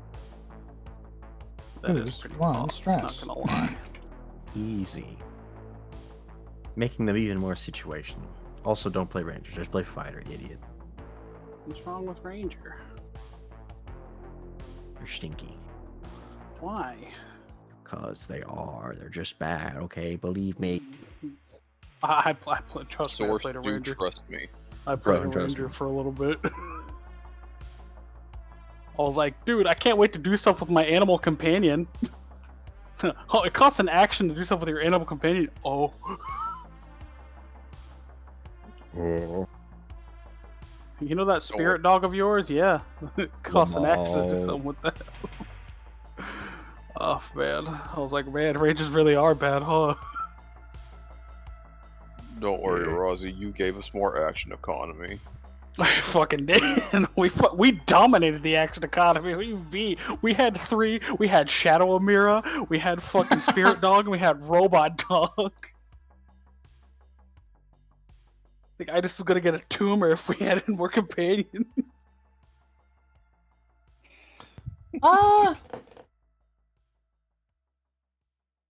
Favored enemy.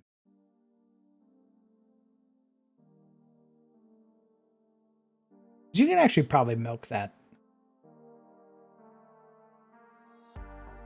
But it's one of those things where it's really good if you're fighting the favorite enemy, much like the Ranger.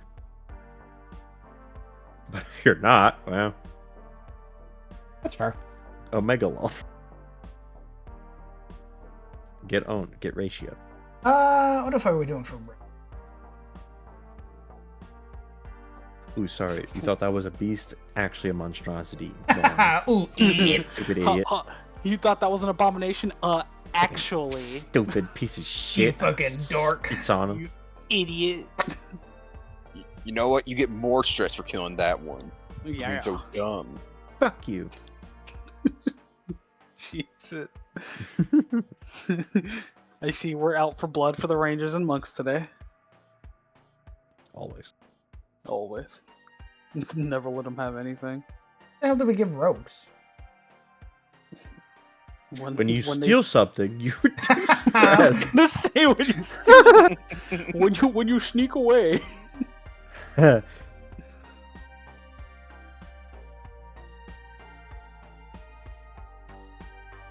When you sneak attack that. Maybe I will say, but like deactivating a trap could be a reduction of stress. Hmm. Yeah, deactivating a trap. Picking a lock, deactivating a trap, using your a successful thieves tools should reduce your stress.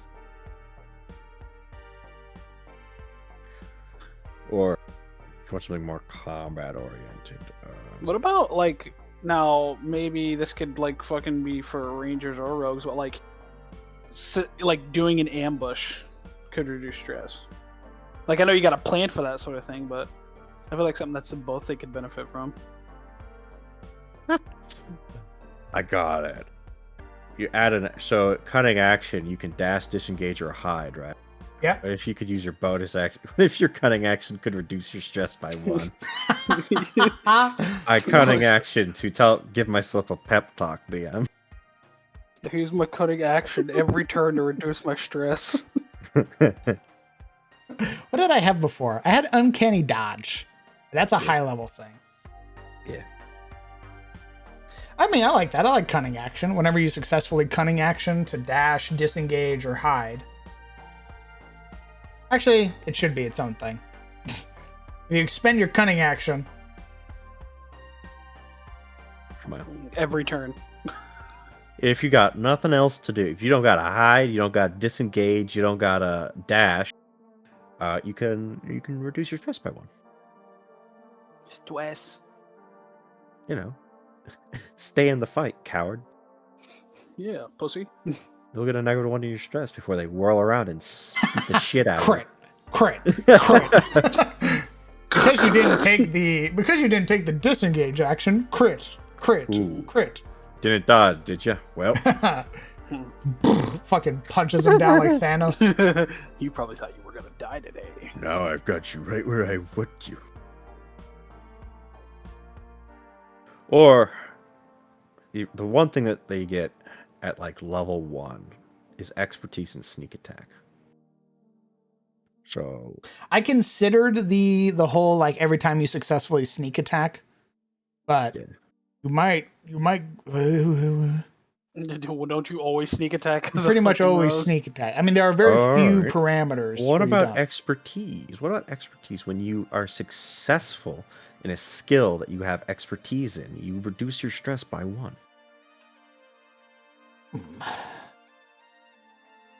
Damn, my expertise in perception. I start looking everywhere. Oh fuck! I'm investigating everything, DM. Everything. DM, no need. Your passive perception caught it. You're like, no, DM, I will roll. I'm gonna roll. You aren't. You're not stopping me. I want to be DM, extra I sure. need to roll. You don't understand. I have 9 stress. I have to look. Please. That's funny. Yes, that's what I can do.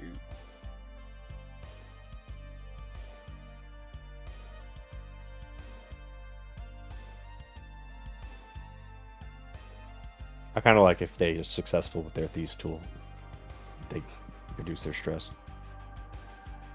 I think Level so up gods. too. Rogues. I feel like Use your tools, please. I beg you. it would be. I don't know. I mean, I like it. I have no qualms against it. I like it a lot. I'm just thinking of like everybody else's stuff is generally combat oriented. So like rogues benefit from not being in combat. I mean, they kind of do. They're a rogue, after all. What do you guys think, chat? I like it. Whenever you successfully use your thieves' tools to disarm a trap, open a lock, etc., you lose 1 stress. I'm pretty sure that's what happens if you disarm a trap in DD1. Yeah, you use like a little bit of stress, and you immediately get back. Combat. If you want the stress relief combat base, why not when you make a successful attack out coming out stealth, you get reduced stress. If you, I guess you could also be like, if you attack somebody who hasn't taken their turn yet. So it's like a surprise / ambush kind of thing. I prefer the thieves' tools one over a combat one. I mean, the rogues one would be like a passive outside of combat, right? Yeah. So like, yeah, in combat, they're sort of relying on their allies to reduce stress, and they're sort of hoping that they can crit fish to lose stress. But outside of combat, they pretty much have a guarantee that as long as they're able to pick a lock or open a disarm a trap or something like that, they lose 1 stress. So we're in the middle of a forest. There is no civilization for miles. Get wrecked, idiot. Well, your thieves' tools is more than just a lock pick. Oh yeah? Give me an example. It also has like small knives and shit for like you to cut Narrow-bladed rope. scissors, a pair of pliers, a I got metal 50. handle, a small mirror mounted to said handle, a set of pick locks, and Exactly. a small file. All File stuff you my can nails. disarm traps with. Yeah, my file my nails. Do I? If I cut my 50 feet of hempen rope, does that count? When do sorcerers get sorcery points? I think it's like second Level level? 2. Is it level 2? Yeah. Level 2. They start with 2 at level 2.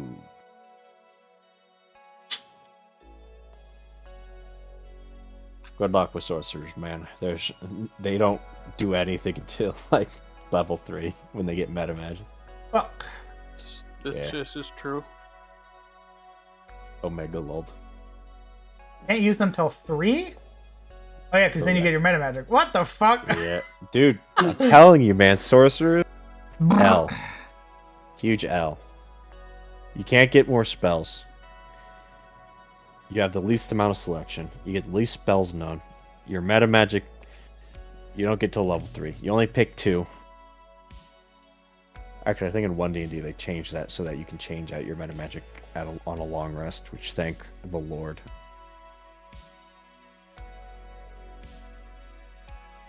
What's the occultist? We'll give him an occultist. Owned. Yo, hit me up with that vulnerability hex, please. I'll take one of those, Jimmy. All right, you now have vulnerability. No, I need the hex. Or then hit. The hex, DM. The 300 vulnerability hex. The hex that lets me cast vulnerability on others, DM. It opens them up for combo. When are we doing combos, DM? I want to figure out how to do combos. When are we doing When's my combo party? The combo party. In the combo party. Knowing our chances, what would happen is one guy gets classic DD2, one guy has like a combo and no one else benefits from it. Fuck, yeah, the bounty hunter just standing around. Okay. I'm sorry. Right, what do we give sorcerers? A job. Death. If they survive, they they reduce their stress.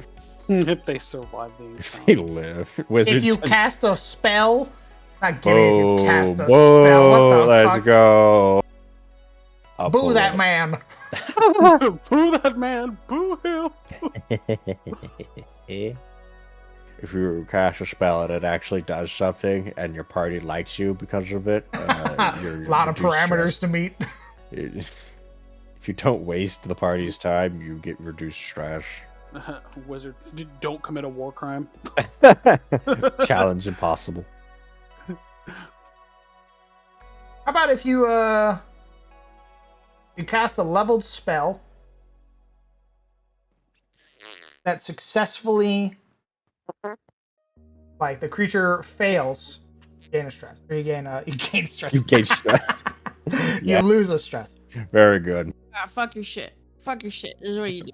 What's up? Who are you? Get out of here, stranger. You give them a fun option. You let them reduce their stress using sorcery points. So kind of like how they can turn their sorcery points into spell levels. Let them be able to reduce it. Don't do that. Do that and then double. But it would be how many... funny if they did it in reverse too. Which, if they wanted more sorcery points, they can get more stress. No, that would be fun. They are. We don't.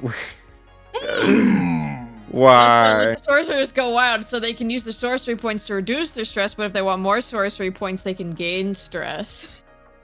God damn it! I like that. That's 3 stress just for like heightened fucking meta magic. Hey man, it's up to them if they want to do it or not. Yeah, okay. I mean, technically that's true. They don't have to. It's up to the party to close their eyes and go into the fetal position if they wish. If they want, they could just, stab themselves in the eyeballs, I guess. Yes, that's. Oh yeah, you could do that same thing with monk, like somebody has said in chat too. You could do that with key points as well. Because as a monk, you use key all the time. Okay, that was my bad idea for the day. I run away again. All right. So whenever you can choose to expend your sorcery points to lose. What's the ratio? Is it 1-to-1 or 2-to-1? For what? Sorcerer points. For stress. You spend 2 sorcery points, lose 1 stress. Gain 1 stress, gain 2 sorcery points. No. Okay, so here's what happens when you do that. You spend your level 2, right? First off, level 1, you're fucked. You can't do anything. You're an idiot. Stupid fucking trash baby child. I punted. Level 2, you get 2 sorcery points, gamer. Alright, you know what you can do with those? You can turn those into 1 first level spell slot, and then you're done. You log rest, idiot. Stupid fucking bitch. I kick you. What if we made it 1-for-1? That'd be... Then a sorcery point, you lose 1 stress. You gain 1 stress, you gain 1 sorcery part, point. though, Sizzle. You can turn your spell slots into more sorcery points too. Yeah, but it means I'm not casting spells, which is my whole... You see... Don't worry, guys. I look telling around. me that you need to play sorcerer more because What? if you're a What? real sorcerer, you know I'm a that it's real all about the sorcerer? meta magic. You gotta give up those Oh. first level spell slots to be able to cast cooler spells. Fucking baby warlock, you're just a warlock wannabe. Piece of Damn. shit. Warlock wannabe. Warlock Piece of wannabe. shit. God, Fake dude. warlock What- detected. Why do you get fucking called out, dude? This fucking bitch baby. God. Fucking plays. You can Actually choose called to out. expend your sorcery points to reduce your stress by 1. You may also choose to gain 1 stress to regain 1 sorcery point.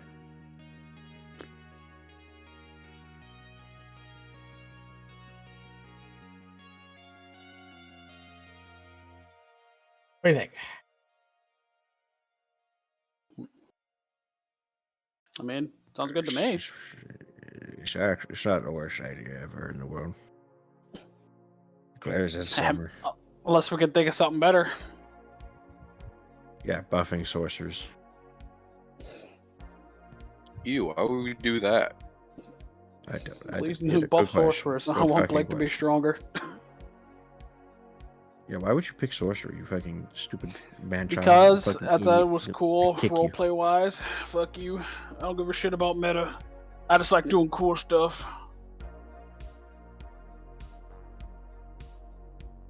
Don't pick sorcerers. No, I wanted to pick sorcerer because it fit thematically with the roleplay. Eat it. Can they snack? Can I keep those points over for the next fight and pop off? What do you mean? I mean, sorcery points don't go away. It's not like there's a timer on them. I didn't think there was, right? No, Like they don't have like a timer. Or they don't fall off at the end of combat or anything, right? no, they're just a resource. When do you get them back? Short rest or long rest? Long rest. Oh, okay.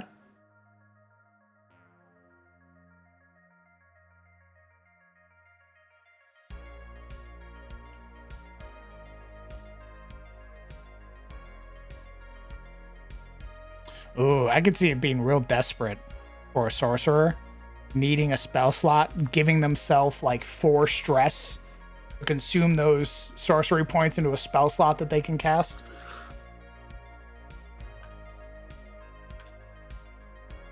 Embrace the stress. So here's the what's the turn economy for that? Because it's a bonus action to turn sorcery points into spell slots or vice versa. What do you mean turn economy? How am I using an action or a bonus action to transition stress into sorcery points or vice versa? It'd go on the same sort of action that they fall under already. So if it's a bonus action to use your sorcery points, it's a bonus action to consume them. No. It's a bonus action. Okay. Let me look. Does meta magic do a bonus action, or is it just?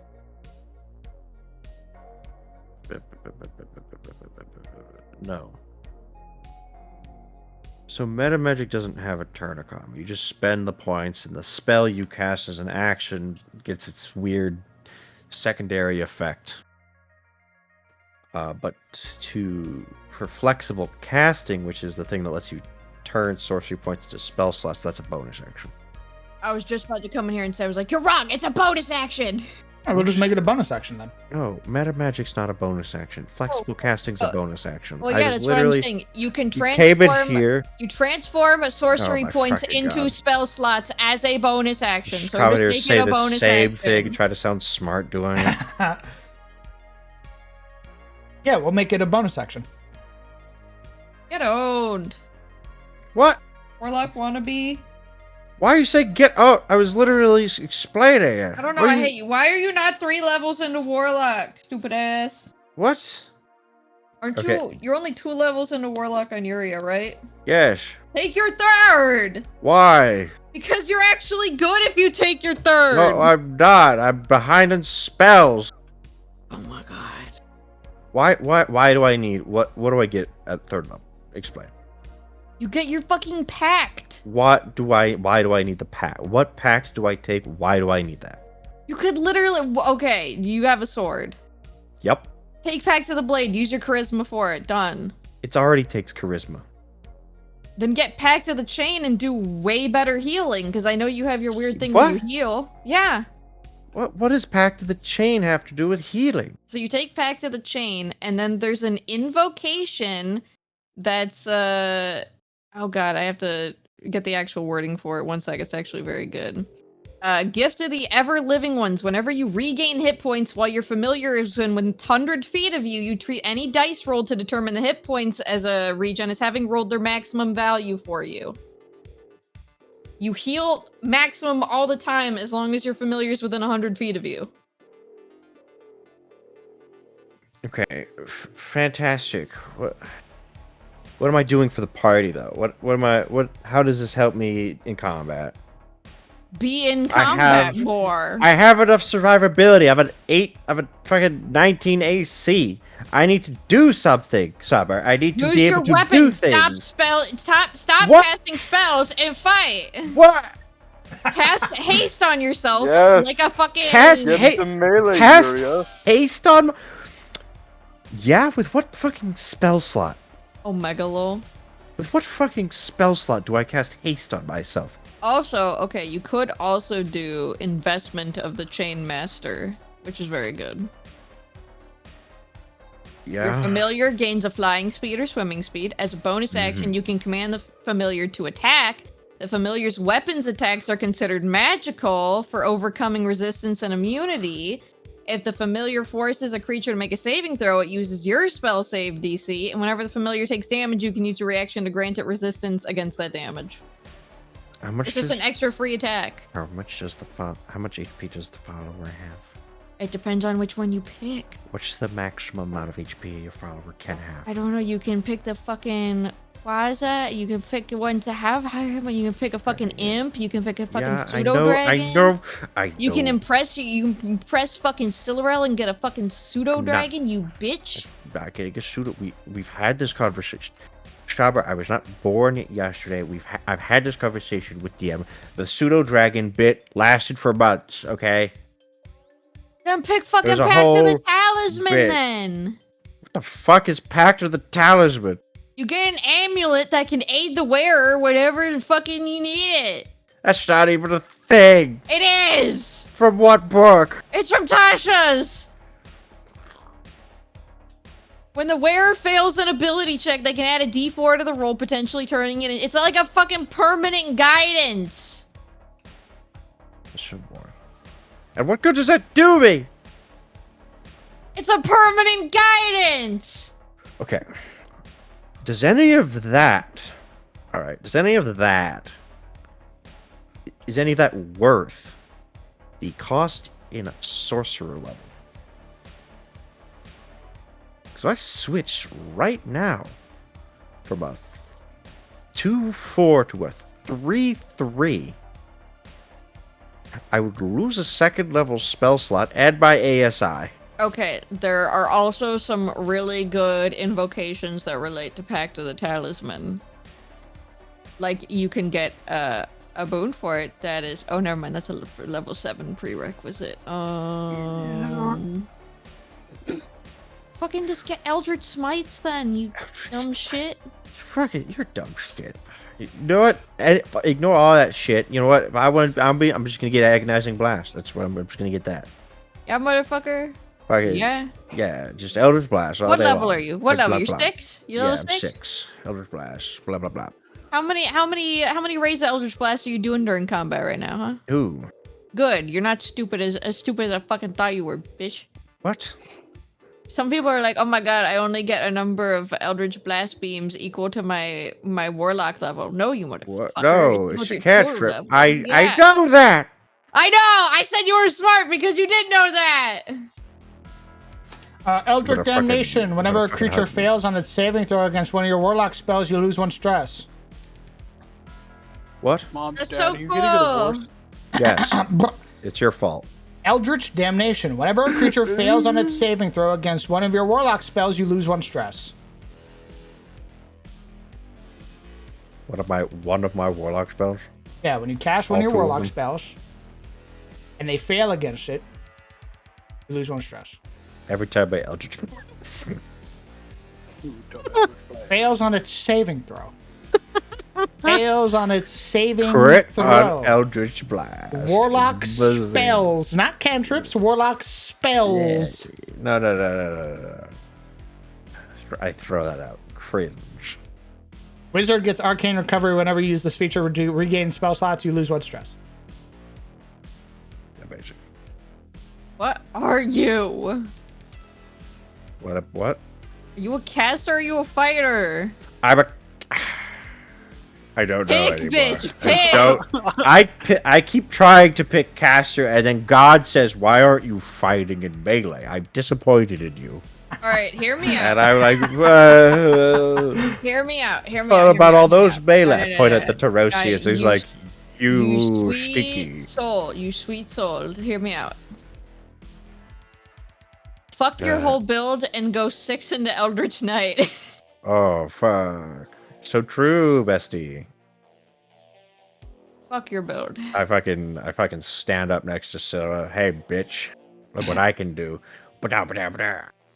Still does half the damage the Psy Warrior does. I'm you, but slightly better. No, she's a Psy Warrior. Dragon Knight. That's right. She still does. Shut up. She still does more damage than me, I think. Wait, is she a Psy Warrior or a Dragon Knight? She's a Dragon Knight. She's a A Dragon Knight. Yep. She has her Thum. He has dragon charges smile that she uses to telepathically cast dragon magic. Oh, Wink. wink. Okay, Wink. I understand now. Definitely. Oh, fuck you guys. Fuck you guys. Fuck you guys. You know what? You get nothing. You get nothing. I Fuck do. you guys. I'm gonna take a piss. I'll be back. Fuck you guys.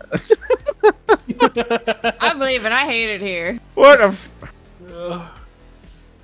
God, why do we have to fight? I don't know. I'm being judged by RP build. I won't judge you for your RP build. Thanks. It is pretty bad though. That's not big real.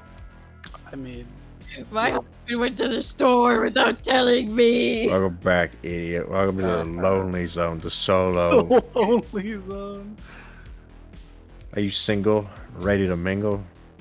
No, Yes, Yeah, you but are. I'm not trying That's to why you're mingle. here. Mingling's kind of weird.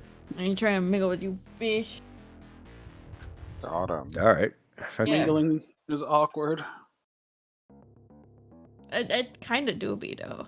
Yeah, that's why I don't mingle. Yeah, and you're so real for that. You know, sometimes people are like, "Are you an extrovert or an introvert?" I'm like, "What? Stop talking to me. I answered that question. I'm on the clock. Leave me alone." I'm See, when you're both an extrovert and an introvert, and your introverted self has to go to plans that your extroverted self made, Fuck yeah! it sucks. I fucking hate that shit. Dingus. Why? I'm like, You wouldn't be this mean to me if I brought Honey back. I want to hold Yeah. Honey up to a security camera. Fenrir would fucking love this pot. Welcome back. Hey, Tell me that Honey is not the ideal knight that Fenra and her sister were told about. Can't fuck the pot. I didn't plan on it. I also didn't plan. I'm just Also- saying he's the ideal fucking knight, though. No, he's not. Whoever You died in him was boy! the ideal knight. You're just What? a child. I'm a pot. You're just a child with the guts of someone who was great. And is dead now. Excuse you. I'm the guts of multiple people that were great. Okay. There's a flesh orgy inside you. That's Can we put Snapjaw in the disgusting. pot? Yeah, what? oh Is my that- god! Is that what happens if we bring his body to Essen and Essen's like, yo, I don't got No. room for him. He's gotta go in the cum lake. Just fucking put him in. Yo. He is hanging out with Essen. Oh man. That's You fucked better up. hope Snapjaw's people don't find out about Uh, that. I mean, People think Honey you in did. himself is What? kinda a primordial soup. Well, Yeah, you. but s- Well, Snapjaw's not allowed to be in the primordial soup. Yeah, so you can be in my primordial soup. Uh, Enter, lift my lid. Welcome to the party. yes, and Issa. That combination is good. Which means However- Honey's gonna be hungrier. It could be better. I don't eat. It could No, be no, better. like you're gonna feel hungry even though you don't eat. Also, I think we did that wrong. I think.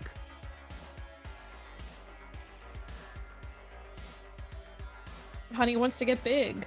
I want to get big. That's how I want to get. I'm bulking. Honey says he's trying to shove Snapjaw into him. Yeah. See, that's my two dichotomies. I either have tiny little guys telling me that they want to be big, or I'm screaming at the DM that I want to be big. True, I want to Cody. be big. I've only ever that's played tall so smart. characters. See, Cody says I could get haste if I took level 5 in sorcerer. That's crazy. Oh my god. Why are you even warlock? Lore. Lore. Lore. Lore and Eldritch Blast. Just be honest. Not even Eldritch Blast. I got it for the medium armor shield. So why do you have 2 die. levels in it? Because you need 2 levels for invocations. What invocations do you have? Devil's Sight and mirror image.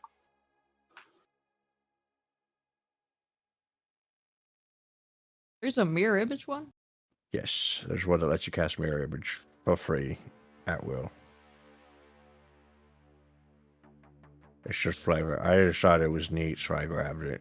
Because I wanted to be like, at the time I wanted to make like an enchantment, Wait, mirror image or mage armor? a mirror image. It's called silent image, excuse me. Okay, I was gonna It's called- say. It's called Misty Visions. I was gonna say, if there's one for fucking mirror image, that has to be level locked. I don't think that's one of the free ones. Hey, I just reached a point.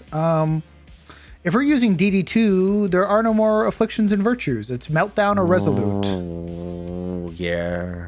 But you could say fuck that and have them there for fun, because fun RP. The RP comes from the quirk you get. Mm.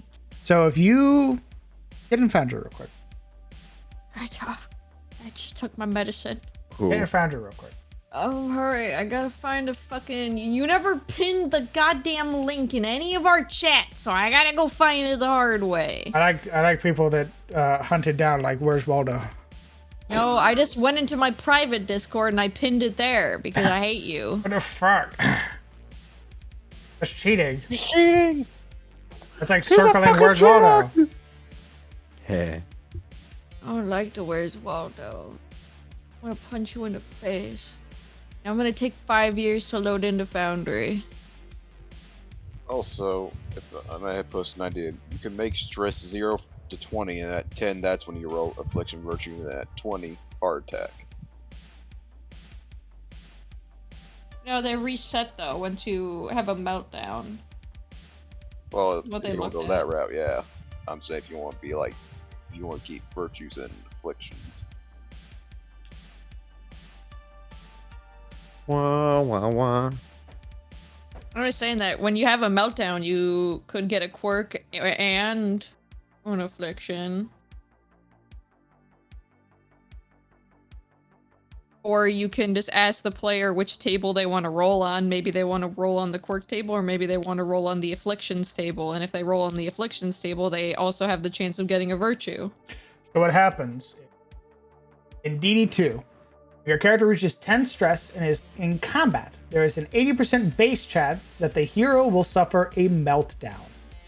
A meltdown reduces the hero's HP to 10%. They get a minus to their death blow resistance until they rest. So it's a permanent. In percentages, this would be a permanent -1 to your death's door rolls. But you do get 40% stress resistance. And then So maybe- it has a 40% chance to add a negative quirk. I So the- like virtues and afflictions. Fuck. The big thing with the meltdown is that it takes you to 10% health. Yeah. Resolute Okay. heals your HPM by 50%. You gain a +1 to death blow resistance. You gain a bonus to any saving throws. You gain 40% stress resistance, and you have a 40% chance to get a positive quirk.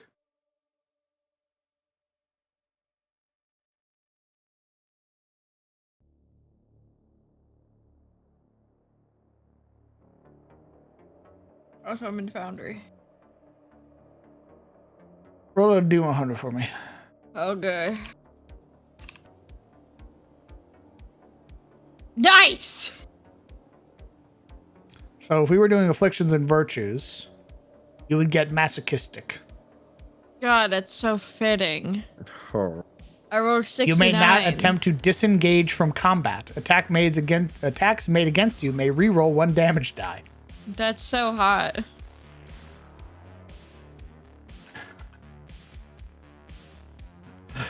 Whereas you wouldn't gain a negative quirk, but you would be dropped to 10% of your health. Okay. Fuck yeah! Living on the edge! If it was both, oh god, the way it would work would be you would get a quirk, or you would gain a affliction or virtue, and then depending on which one you got. So like, so you got masochistic, and then your HP dropped to 10%. And then I can't leave combat. And then you can't leave combat. That's hella sick. Oh, that's fucking brutal. What if the second time, so say you stack up your stress all the way, you hit 10, you have a breakdown, and then after a bit you somehow hit 10 again. What if instead of rolling on that table you roll an affliction instead, or an affliction or virtue instead? So it's like the first time they hit the 10 cap, it's the first table. The second time they hit the 10 cap, it's the second table. Within like the same period of like a long / short rest. One more time? I want to make sure I understood you correctly. The first time they hit the 10 cap, they do the meltdown table. But if they somehow hit the 10 cap again within the same like long rest period, they roll on the other table for like afflictions and virtues. Okay. So essentially if you hit 20 total, like if you somehow are stress tanking the entire time, the first time you're gonna get dropped to 10% of your health, your stress resets, you gain stress resistance, and then you roll to see if you get a quirk. If you get it again, then you roll for an affliction or virtue. Yes. That way you can still have the afflictions and virtues, and they're still like there, and they can still be got because they're fun. But also it's like, it's less of a chance it's going to actually happen because they're already getting stress resistance. Mm-hmm. But they're still there in case it does happen, and it's fun because it's like, oh, you're really going crazy now, bud. Interesting. Okay. And I guess the way that would work would be the player would roll a D100 if I hit them with an attack while they have stress resistance. And on a 40 or lower, they don't gain any stress from the attack. It would otherwise give stress. So if I'm like, the ghoul hits you with bite, which does 2 stress, you roll on your stress. You roll your D100 on a 40 or lower, you don't take any stress. Yeah, and like, to be honest, I see this applying more to TOS than I do CTF because of our gritty rest rules right now. But like, with the gritty rest rules, I can easily see some of us reaching 10 multiple times between our short rests. Like, I can definitely see that. Especially for our big tanks. Indeed, indeed. What do you think, Sizzle?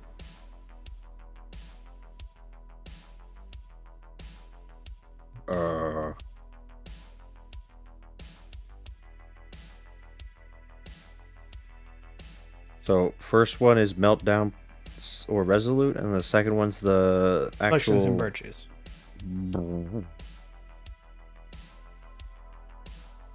What happens after that? You get it if you somehow get it a third time? That should be the heart attack. Oh god. Growing. That should be the fucking heart attack. 3 strikes, you're out, bud. Sorry. I think it should scale, right? I think afflictions and virtues should go first. Then should be the meltdown or resolute. Then the heart attack. That would be solid. So that way, yeah. afflictions and virtues, it still resets your stress to 0, and you're still affected by something. Mm-hmm. But you're not the one that actually like knocks down your HP will be the second one. Yeah. So it's like a building. And then thing. if you're still somehow kicking at that, it's like, okay, bud, heart attack. You gotta stop. You're pushing it too much. I think that would be a nice sort of blend of all of them. When you reach 10, you roll on the affliction of virtues. When you roll 20, you roll resolute or meltdown. 30, you're rolling heart attacks.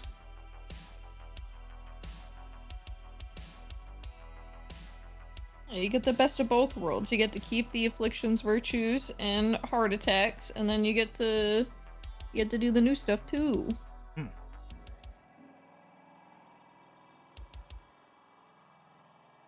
Snap draw. What do you think?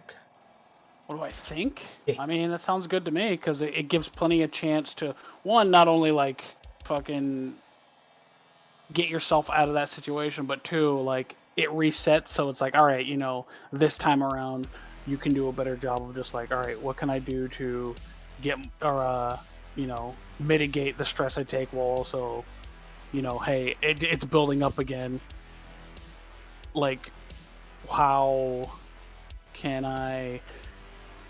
Like, I guess it just forces you just to think a bit more. Better will give you breathing room to actually do shit. And hey, if it happens at their time, well, you just die. You're dead. Well, it's not you die. It's you roll. You roll against the heart attack.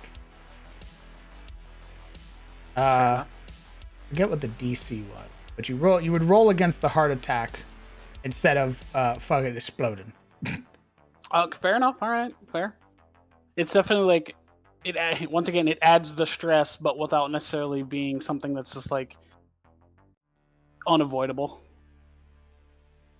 Like, yeah, it'll happen, but like, there's also like, once again, it gives you breathing room. When a creature has gained a total of 10 stress for the first time, they immediately roll a D100 and consult the afflictions and virtues table. Afflictions: reeling, grasping, taken over the edge into madness. A creature that gains an affliction uses that rules that are presented here during their turn in combat. Afflictions that have an effect that triggers at the start of the character's turn instead triggers once every 10 minutes outside of combat. Virtue: many fall in the face of chaos, but not this one. Not today. If a character rolls on the afflictions and virtues table and gains a virtue, I'll have to reduce that one. Their stress is reduced to 0. A creature that gains a virtue uses the rules that are presented here during their turn in combat. Virtues that have an effect that triggers at the start of your turn instead triggers once every 10 minutes when outside. I'll also have to rework the die that are here because a lot of these use like D6 and stuff like that. For example, abusive. At the start of your turn, all allies within 50 feet of you gain 1d6 stress points. If a character gains 6 stress that way, they suffer disadvantage on their next attack roll. Oh my god. So we would need to rework that. A 24, you are paranoid. Don't mind me. I'm doing this for me. I'm trying to see if I can I roll a good one? Can I roll a good one? Irrational's the worst one. Oh! Ooh, 100. Focused. You may double your proficiency bonus on attack rolls. If the d20 roll you make for an attack is an 18, 19, or 20, it's considered a critical hit. At the start of your turn, roll a d4. On a 4, all allies within 20 feet of you treat a d20 for an attack roll of an 18, 19, or 20 to be considered a critical hit. That's hot. That is the best virtue. That's hot. Ooh, that's hot. Ooh, that's hot.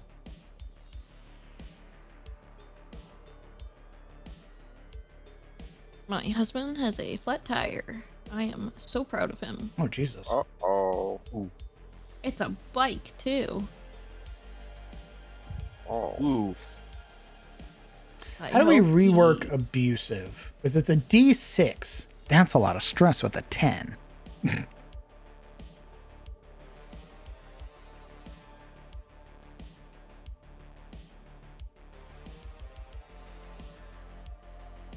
Start of your turn, all allies within 50 feet of you gain 1d6 if a character gains 6 stress in the way they suffer disadvantage on their next attack or ability roll.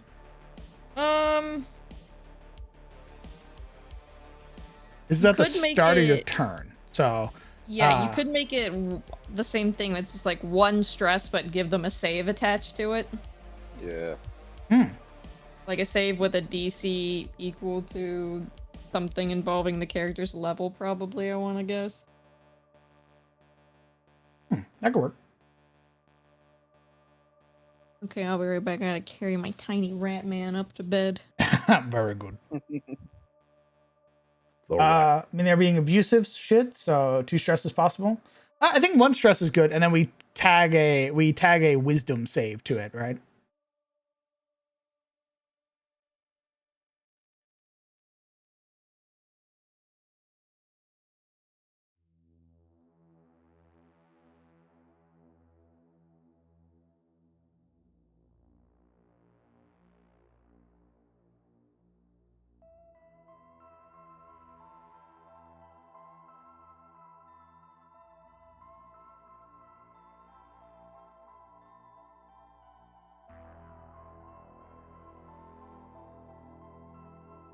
Ooh, we need to rework afflictions, maybe?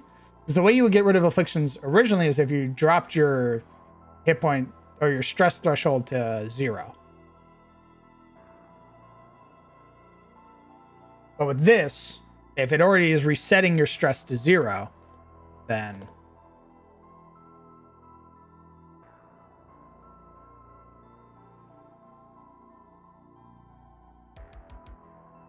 or we could set it up in 30.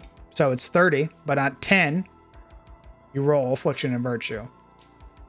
If you get a virtue, it reduces it to a third or half or whatever.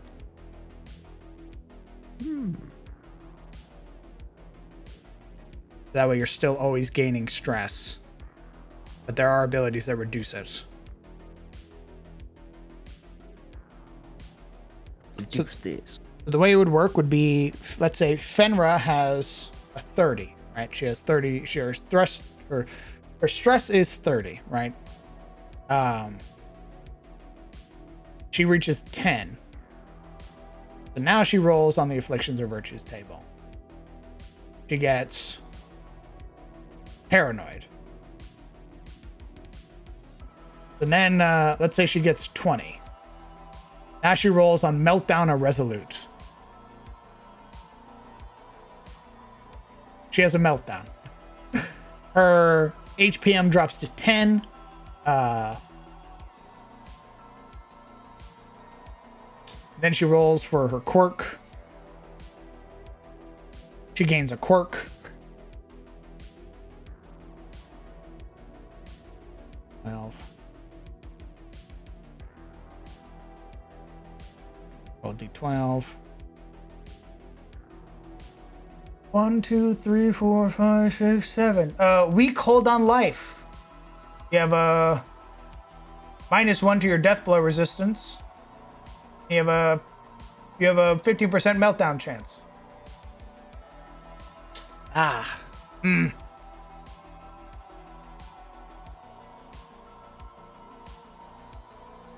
do want to play with the afflictions and virtues, but they don't blend well together. You don't get those anymore.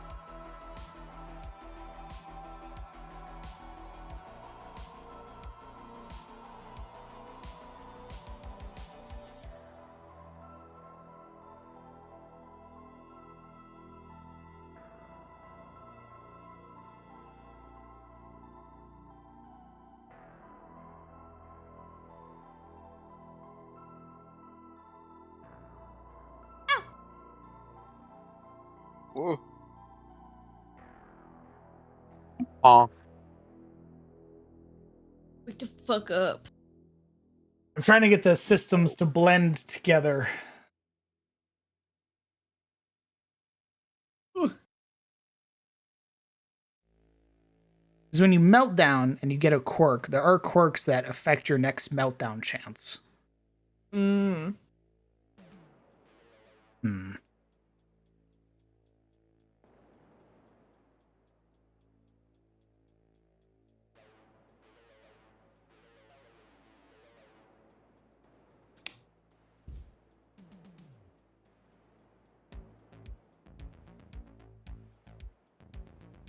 Do you guys ever feel like a plastic bag Fucking kidding. Nope. drifting through the wind, No. No. wanting to start again? No. Why not?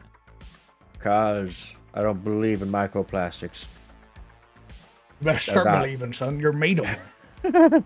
You're eating it. You're eating microplastics. I feel a little more like dust. You're also a micro. Well, I'm a macroplastic.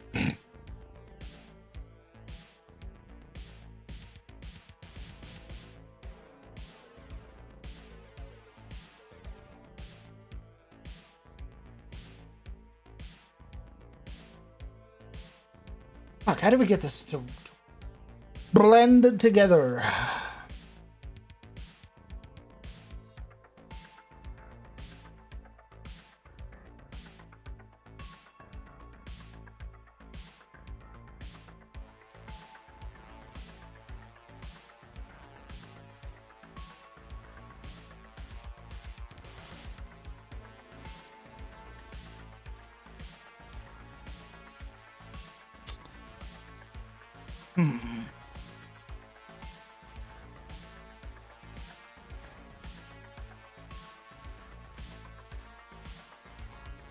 What do you guys think, chat? I'm trying to get the systems to blend. Will it blend?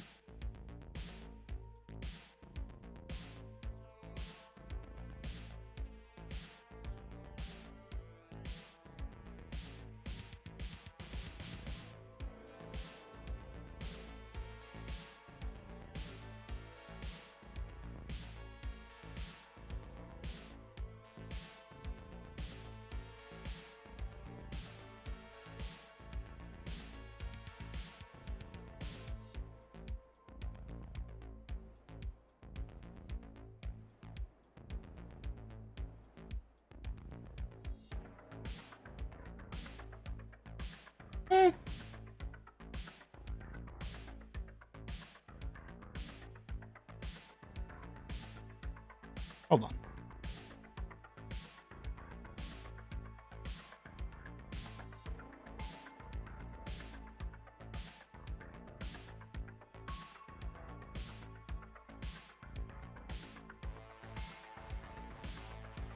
He's cooking. Oh yeah, we decided. By the way, that the whole like cooking for like HP and stuff. Yeah. Yeah, it's gonna get called. We're gonna call it "Let 'em cook." Shut the fuck up. Come on, it's a great name. It's the "Let 'em cook" mechanic. It's perfect.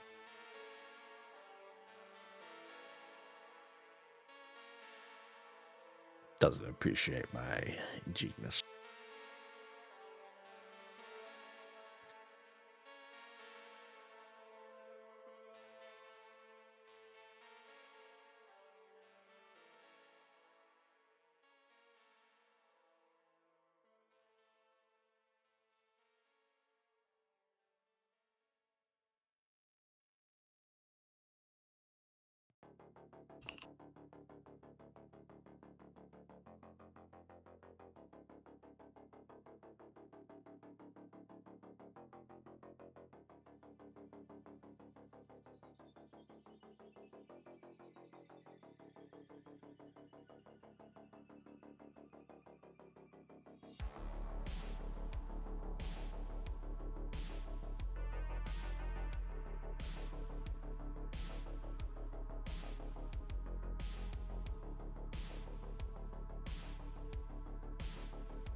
What the fuck?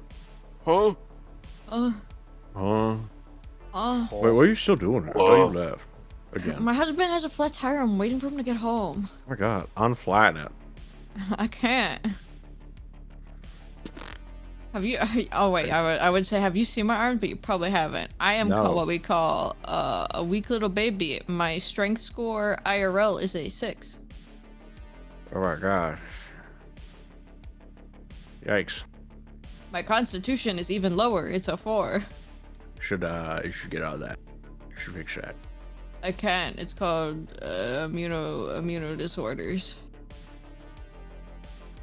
The muscles I could probably help in time, but the constitution I can't. Yeah? How about excuses? How about that? I ate my own shit in my mom's stomach, and I have Ew. forever lifelong health issues because of it. That's gross. Why would you do that? I didn't have a fully developed brain. I didn't know what I was doing. That's disgusting. I still don't have a fully developed That's brain, disgusting. it feels like. Ew.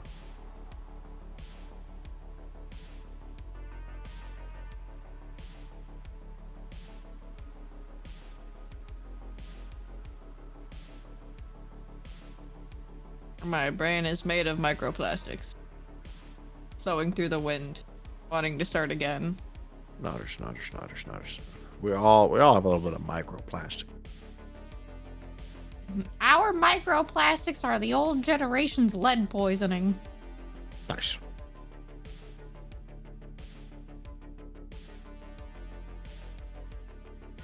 God, could you believe people just let mercury sit on their hand and stuff? So what bunch of idiots! I eat my. Wait, was Momo here earlier? No. Why the fuck is she in the title? Why is she not here? She in the title? Yeah, Yes, you she put her in the title. Oh, I was no, like, oh, is I she didn't here? edit that properly. That's why. Lamau, I've been lying to everybody. No wonder my numbers were so high. Easy. We'll still No, your follow numbers her are if you high do it. because it's you, King. Also, it's my stream. Fuck you. Looks to the left, looks to the right, puts at QXC. Sure. Leans back. I don't know why I don't know thought of this. Fucking idiots. Don't know how Twitch works. At Moist Critical. An affliction remains until a character is reduced to 0 stress outside of a meltdown or resolute. If you want to cure an affliction, you have to get that creature's stress down to 0. Nice. That sounds real good, actually. If they hit a actually, it would be a side of a meltdown, because a resolute will drop them to 0 and they'll lose their affliction. Mm. So if you gain an affliction, and then you gain 20 stress, and then you roll for your meltdown or resolute, if you get resolute, your affliction is bye-bye.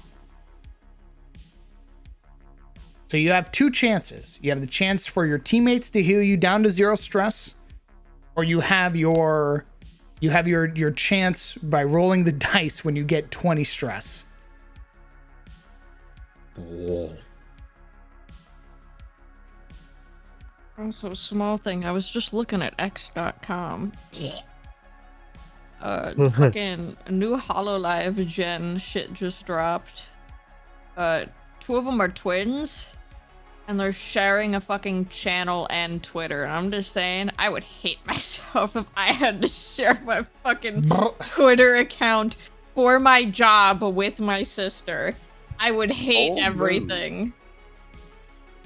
Now, mind you, I don't know if they're actually twins IRL. I would assume, like, that's part of their whole gimmick, though, is that HoloLive hired them together or some shit. But I would fucking hate everything if I had to share social media for my job with my sister. I would hate it.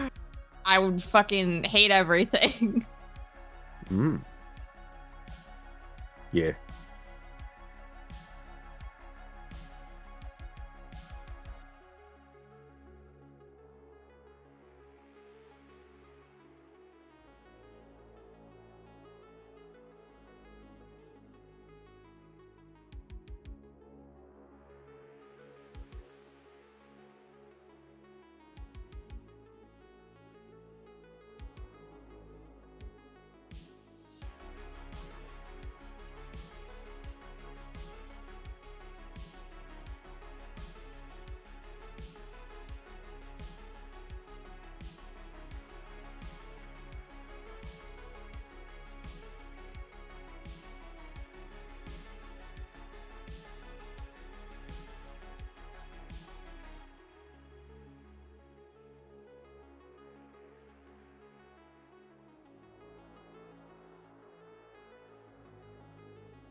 I'm working on it right now, Hale. Once I get this thought out of my head, then I'll tell it to you. Get it out of my head.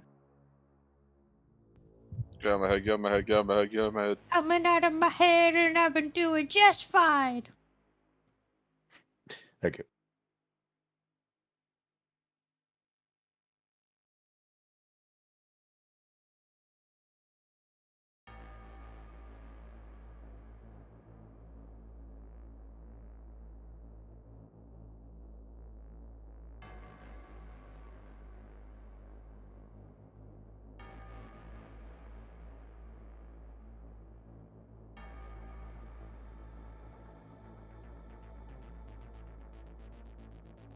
Okay. Whenever a creature reaches 10 stress, they must immediately roll on the virtues and afflictions table using the D100. The result will determine if they gain a virtue or an affliction. An affliction remains until the character is reduced to 0 stress outside of a meltdown. A virtue remains until the character completes a short rest. While the character has an affliction or virtue, they cannot gain one of either kind. Meltdown and Resolute. Whenever a creature reaches 20 stress, they must immediately roll a D100. The result will determine if they suffer a meltdown or become resolute. Regardless of the outcome, a creature's stress returns to 0. If a creature is suffering from an affliction and becomes resolute, they lose their affliction. However, if a creature is benefiting from a virtue and suffers from a meltdown, they lose their virtue.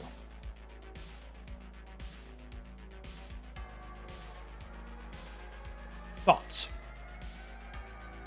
My thought is that I am a bad listener, and that I need to read it.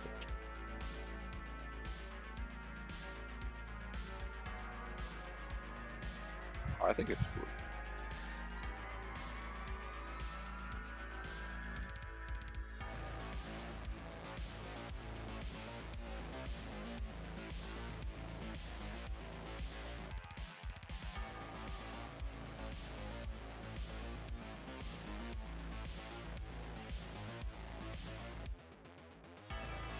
Let me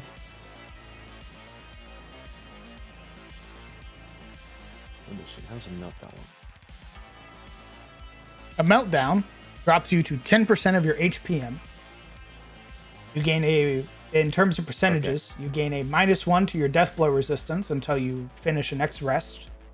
You have 40% stress resistance. There's a bit of a loophole. I go up to 20. I have my affliction, right? I go up to 20 stress. I have a meltdown. I get 0. Somebody stresses me for 1. I then heal 1 stress. I now have hit 0 outside of meltdown and therefore no longer have the affliction.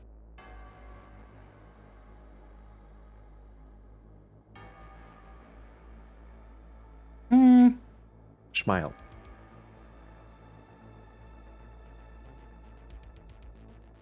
See what I mean? I mean, we could just word it in such a way that that's not a valid loophole. Well, like how do you go back and reduce your stress to remove the affliction legitimately if your stress goes down to 0? I think that if you reach 20 and reach a meltdown, I think you need to rest to get rid of your affliction. Okay. Yeah, I think if you get an affliction, then you get 20 stress, and then you get a meltdown, and you drop back to 0 stress, you're stuck with that affliction until you rest. Okay. Because virtues stay around until you finish a rest, unless you lose it because of a meltdown. Right. So Fenra gets to 10 stress, she rolls. She gets paranoid. She gets 20 stress, she rolls again, she gets a meltdown. Reality crumbles around her. It's alright to do with that. She's at 0 stress again, but now that paranoid's locked in until she finishes a rest.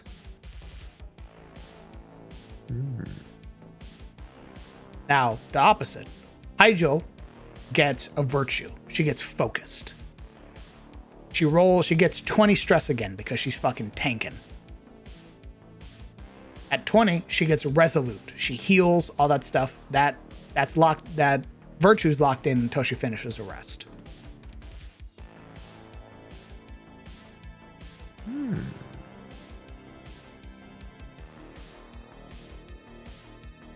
I think I understand. Does it sound reasonable?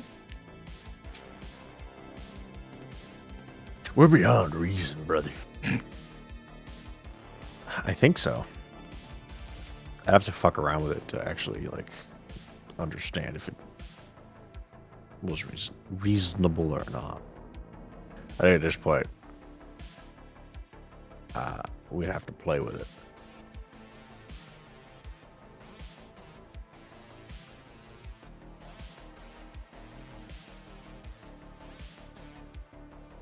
Yeah. Well, the thing with game design, you wanna get it on the fucking ground floor right off the bat. So Yeah. we'll try it out when we play next. Yeah. You don't get a choice. We're beta testing, I say to the game. Fuck. Smash.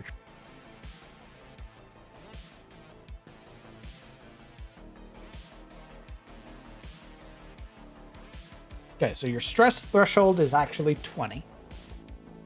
But at 10, you roll on your afflictions and virtues. At 20, you roll meltdown or resolute. Because I could see that. I could see a character suffering from an affliction, their sanity waning, and then there's that final test. This is going to see if you fucking pull through or not. And if you fail, you melt down. I'm smelting. You lament your existence. The world around you I already crumbles. do that. What else is no?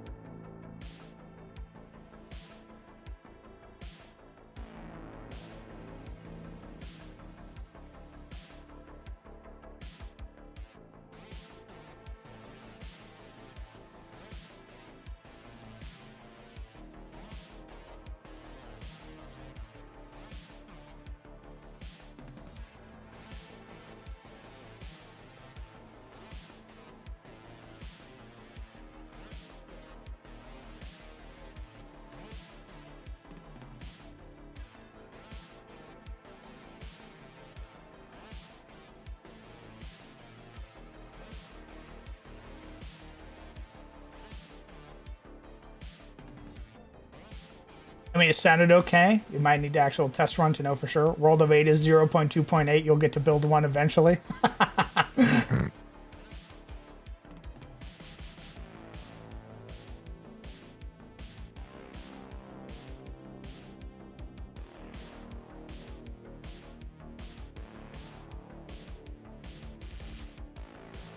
What's happening? Why are you doing that? Doing what? It's adding an underline where I didn't ask it to.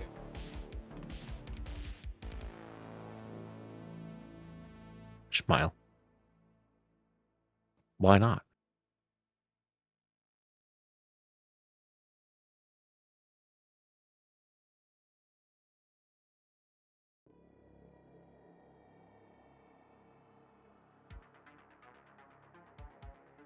I would love for a like actually finished stress system to be in all of my games, but I think my players would hate if it was every game.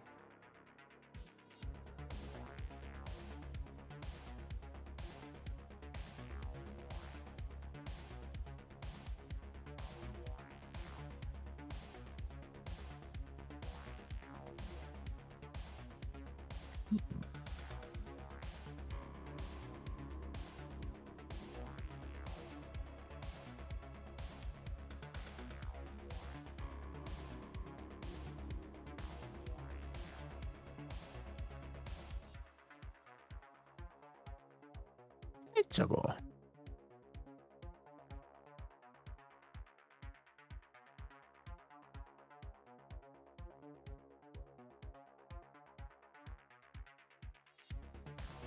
Like I can tell you right now, if I put stress into CTF, I would lose a player.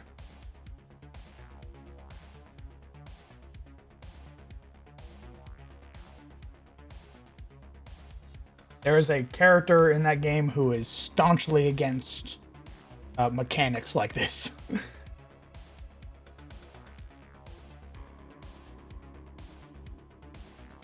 Yeah. Would I hate it?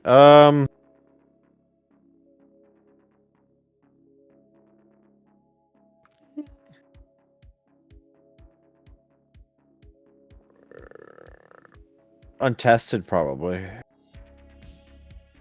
Enough sessions in TOS, and I might consider putting it in like CTF.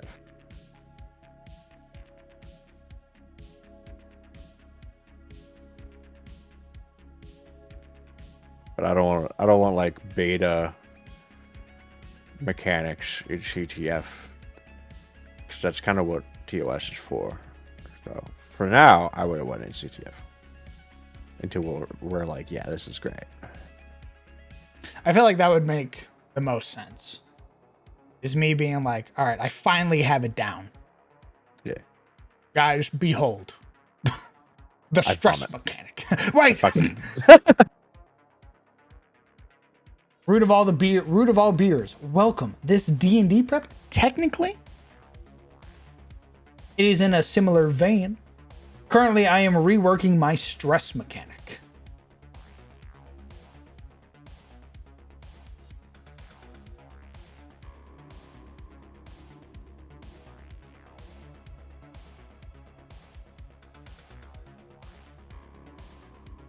At the start of turn, all allies within 50 feet of you gain 1 stress. Then creatures affected and roll 6. 6. They suffer disadvantage on their next attack roll or ability check. So a hybrid between exhaustion and sanity? I mean, technically, we are also using the one D&D version of exhaustion. So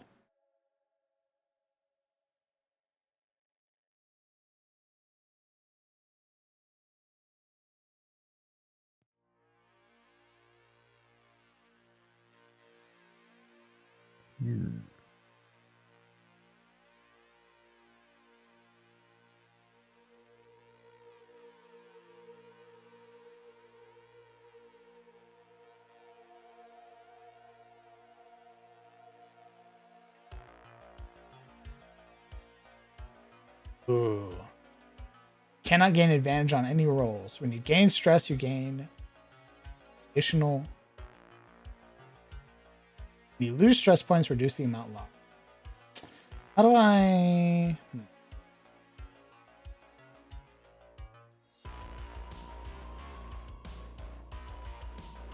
Stay in mind.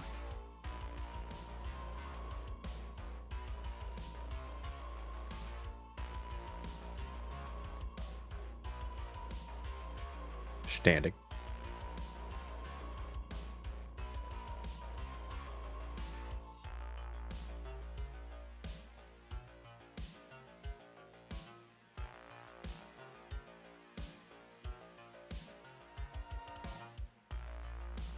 Oh God.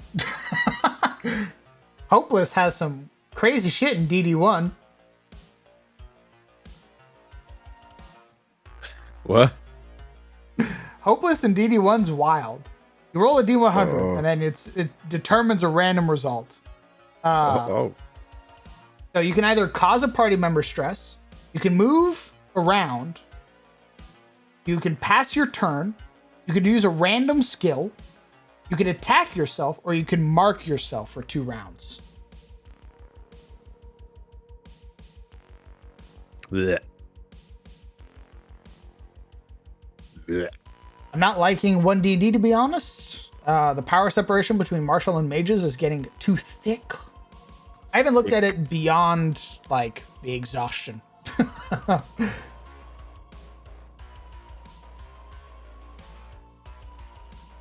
Supposedly Bard's the new, like, caster. I don't know what they did for Bard. Apparently it's really good.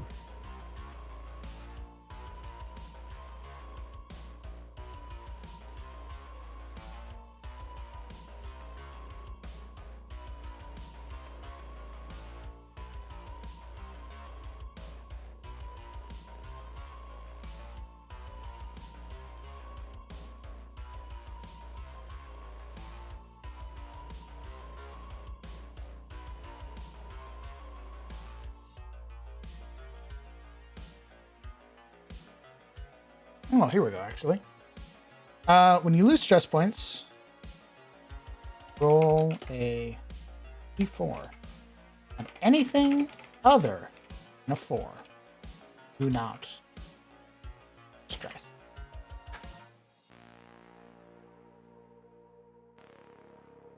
So, hopeless. You cannot gain advantage on any rolls. When you gain stress points, you gain an additional 1 point. When you lose stress points, roll a d4. On anything other than a 4, you do not lose stress.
You know, Issa, I have a hot take. I think casters need to get buffed in the early levels.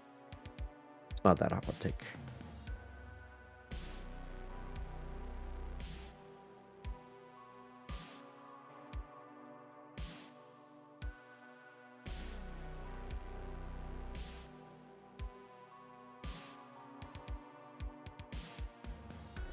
Especially certain classes.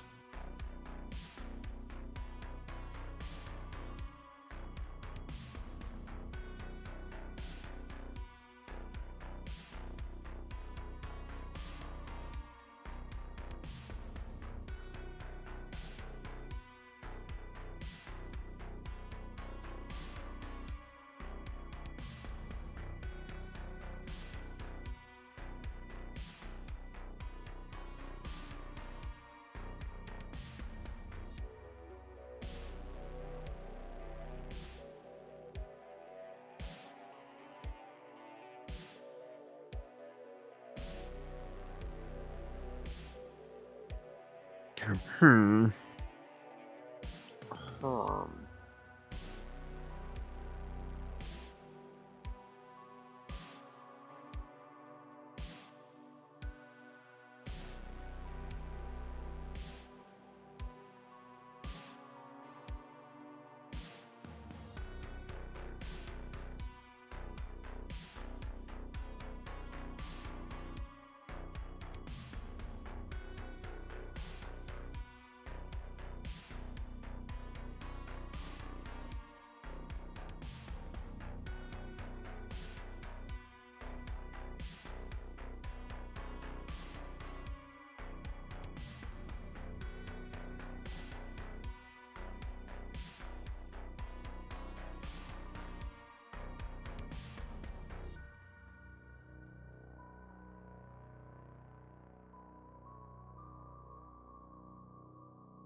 Hey, Crown, did you see all the new Armored Core gameplay? I did not. I've been working on this for last 7 hours. Yeah, they showcased like a little demo. Oh, hell yeah.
Yeah, Tomos of gameplay when then the embargo was lifted from a bunch of people that got to play it.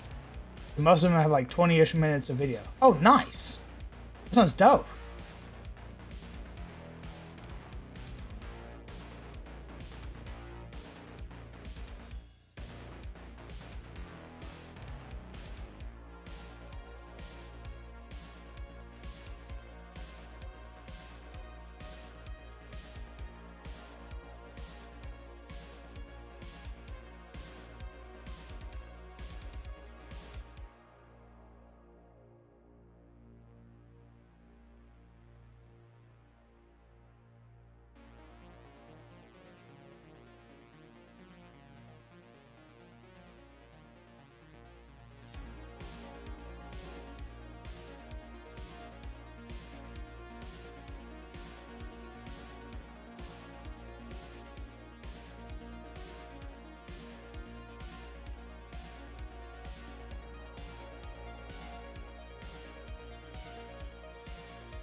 Okay, so tell me if this makes sense.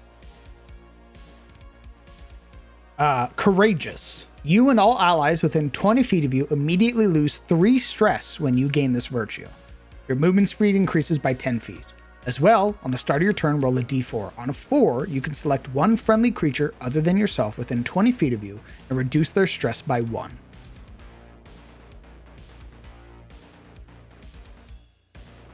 That makes sense?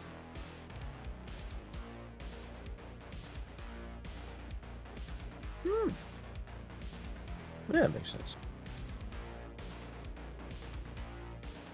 The other is Stalwart. When you gain this virtue, immediately reduce your stress by half. Reduce all stress you gain by half.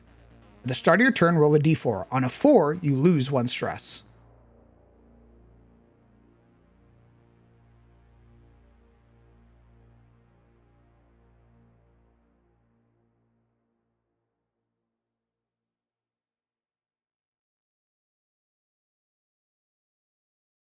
Doodle the teeny tiny rattling inquisitor on fan art. Oh my god. It's Saltpire. Look at him. What? Look at him. Little rat pyre? I am Jerry. Oh. Nice.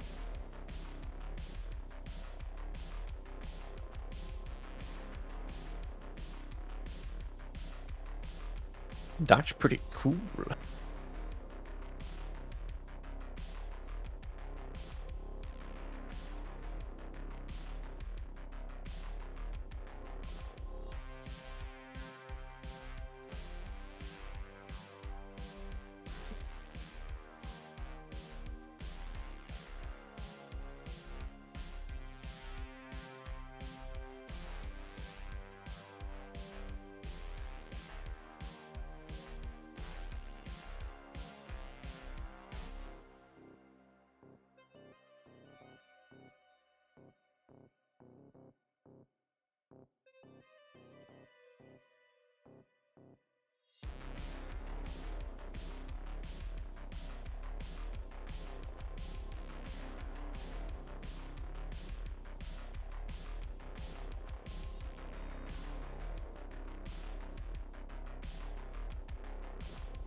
Vigorous stays the same. At the start of your turn, you heal 1d8 hit points. You can add your proficiency bonus to your initiative score in combat. And you do not gain stress from afflicted allies. So abusive people do not affect vigorous people. Good.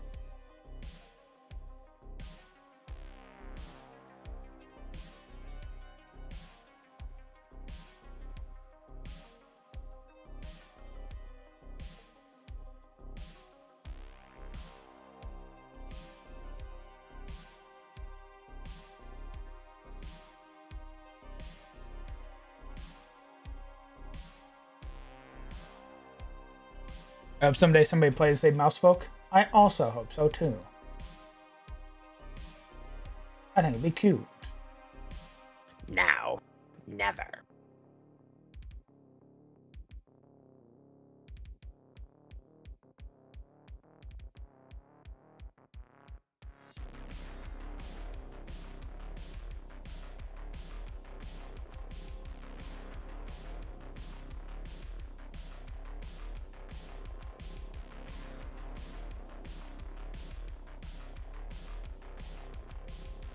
Okay.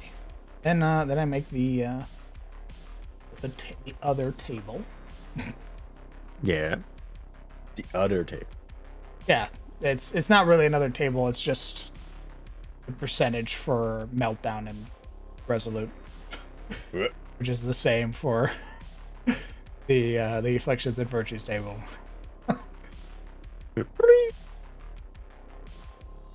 It's 20% to be resolute. It's 80% to have a meltdown. However, there are things that affect that, such as items and buffs. I'll affect you. All right. Oh my god.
Don't fear the Morlings, fear me. I want to see this adorable little village, the kind of place where just being there melts your stress away. Then the party inevitably does something to snap the people into a religious fervor, clamoring for the heads of these demons who brought the woe upon their hamlet. Oh my god. What the fuck? That's oddly specific. Uria. Her. What the fuck? By the gods, a high inquisitor ratfolk, deeming an area befitting of the gods, declares extermination for the region of Tyros, and a bunch of wizards within the order just cast meteor storm to level an entire area. Exterminatus! Exterminatus.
Okay. Meltdown. Oh, we have an ad break. Meltdown.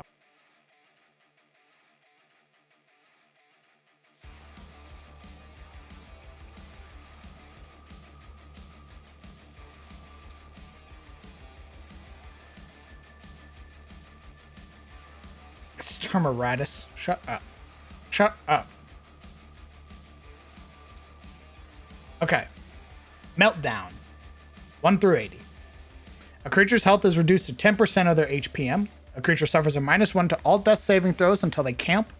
The creature gains a 40% stress resistance. This is shown by a roll of a D100 when taking stress. On a 40 or lower, you resist the stress damage. As well, when you reach a meltdown, you have a 40% chance to gain a negative quirk. Roll a D100. On a 40 or lower, you gain a random negative quirk.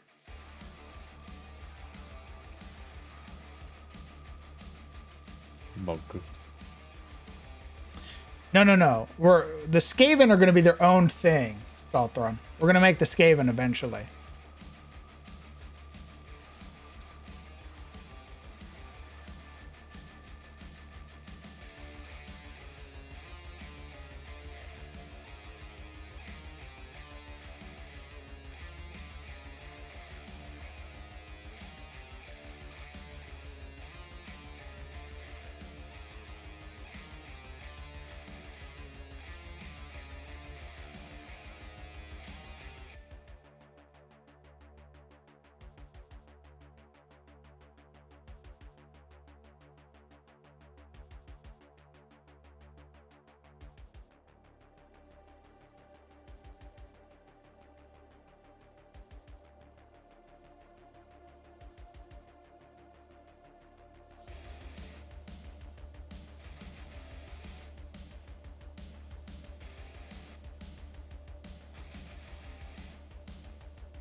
Okay.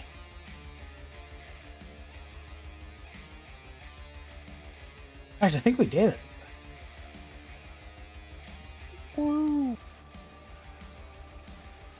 Get in game, Sizzle. What? Join Foundry. Okay.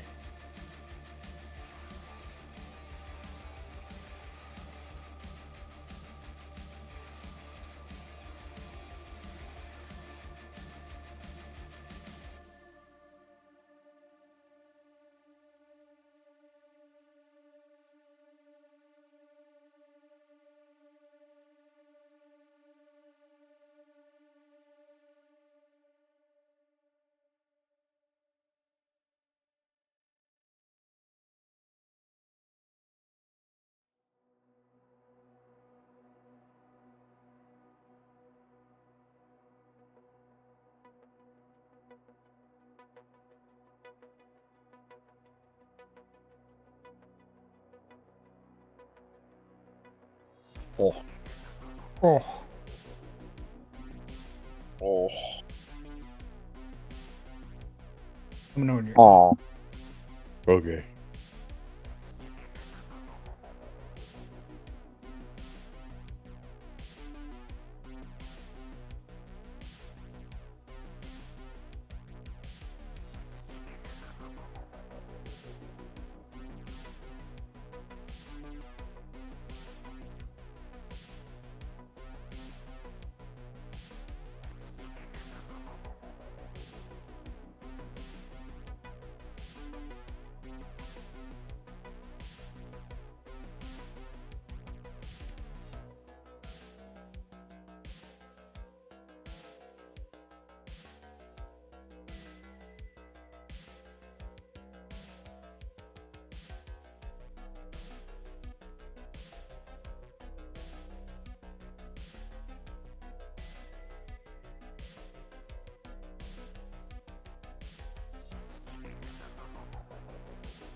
Oh, yeah, Tegan's at 6 stress right now.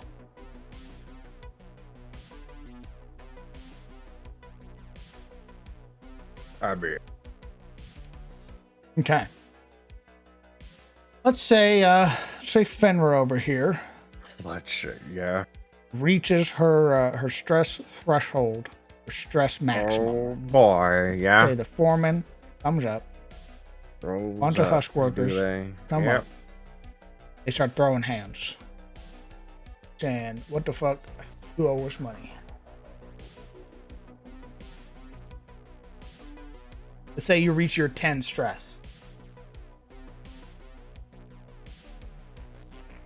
You are now going to roll on the afflictions and virtues table. Your first attempt. Roll me a D100. Oh, we're at the pale tree, but alright, here we go.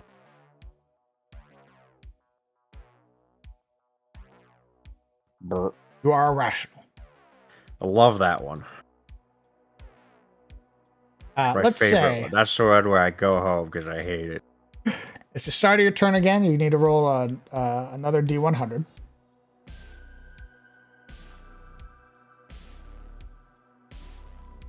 The result is a rational or a virtue. You must instead move as far as possible towards your nearest ally, then make a melee weapon attack. I hate that was so stupid. No one's around you. Done.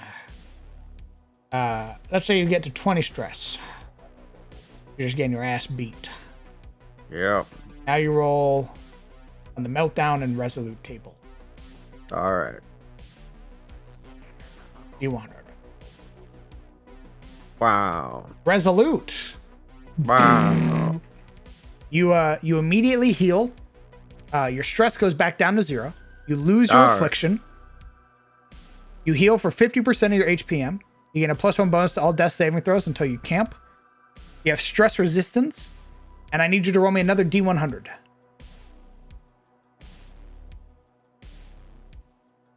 You get a quirk. A positive quirk. Because I rolled a 2? Yep. 40 or lower. Alright. You get clutch hitter. What? You get a bonus. You get a 10% critical chance if your HP is above 50%, and you deal 25% more damage if the party's health total is over 25%. Oh my god.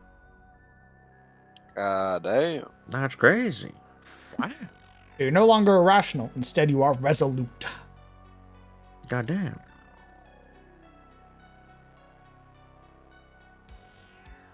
And that, well, you don't have a virtue, but let's say you get 10 stress again. Yeah. All right. I considered this part where I was like, do I make it the heart attack phase? If you've gone through all of it.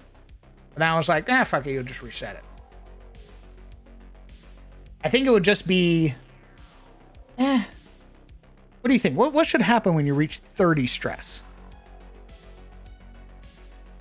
You seek a doctor. I mean, yes. Something has gone horribly wrong, but what do you think should happen?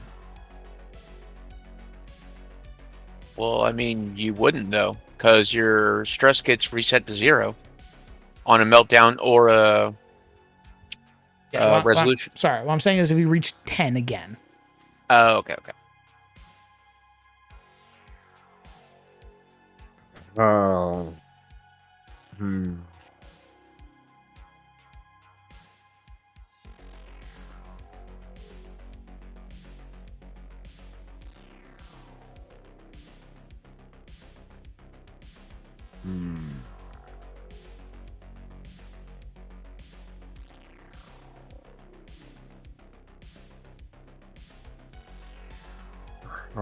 I guess a heart attack.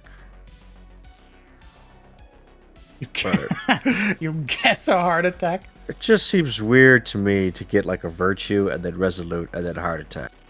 That's what I was asking. What should happen? Because at that point, you've gained 30 stress. Yeah. What about Ruffian's suggestion, an exhaustion point?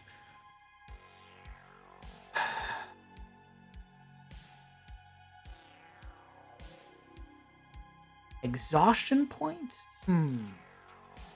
Like you reach 10 stress, you gain an exhaustion point? What happens after that?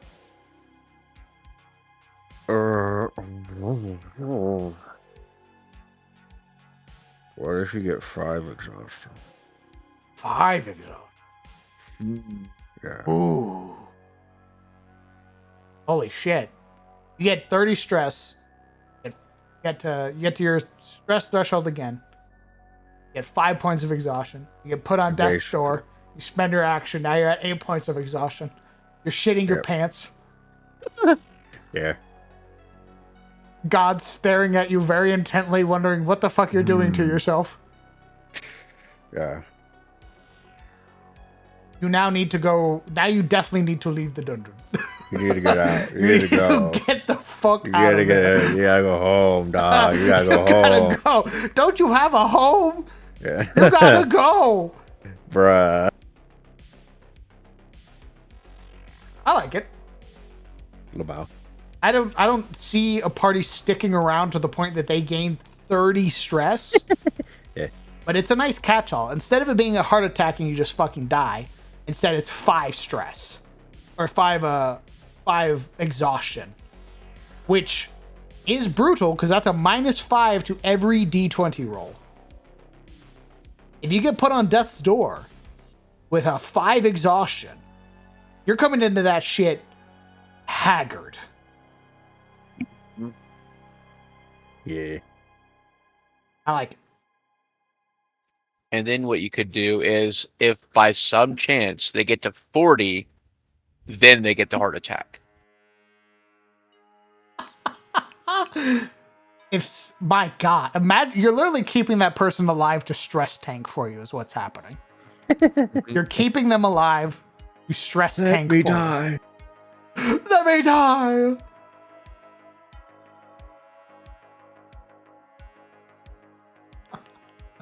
With arms wide open.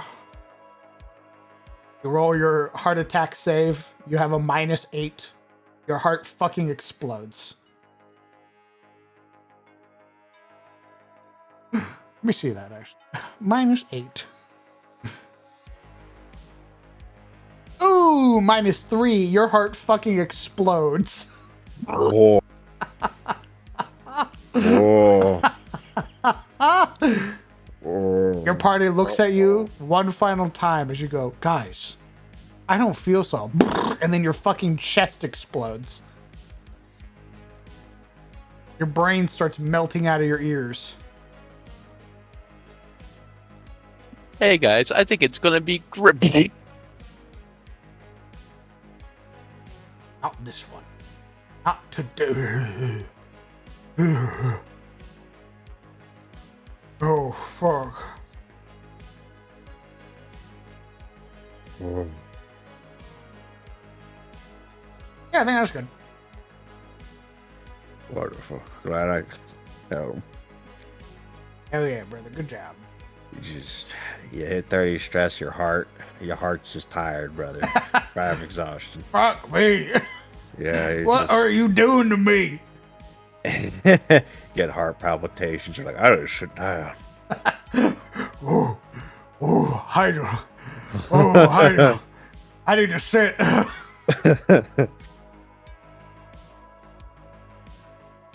I need to sit real fucking bad. It works either way. You can be resolute and virtuous, and all that heroism is just tired. Is just fucking.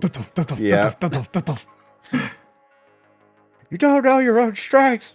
I love the idea of like you just like in the middle, like yeah, we're heroes. We can do anything, and then you just hear thoom, and your like vision goes black and white. You're like, whoa.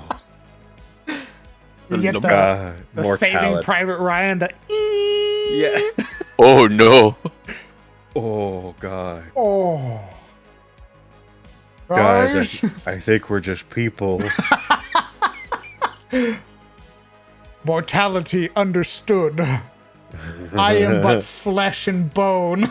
Oh, blood starts coming out of your nose. Oh no. The body is weak and not willing. I think I overdid it a little bit. What are you talking about? You did a great job. Ooh. You turn, everything lags. Yeah, I think I did too good of a job, guys. Henry, we're gonna sit you down, please. Oh, Thank you. is that the night, mother? Oh fuck, guys.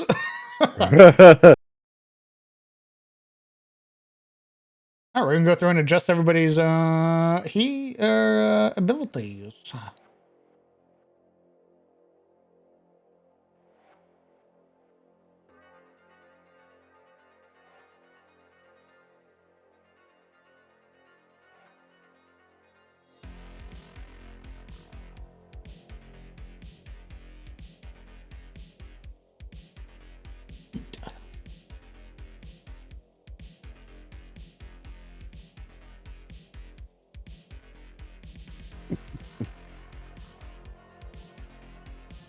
I mean, if you have any, if you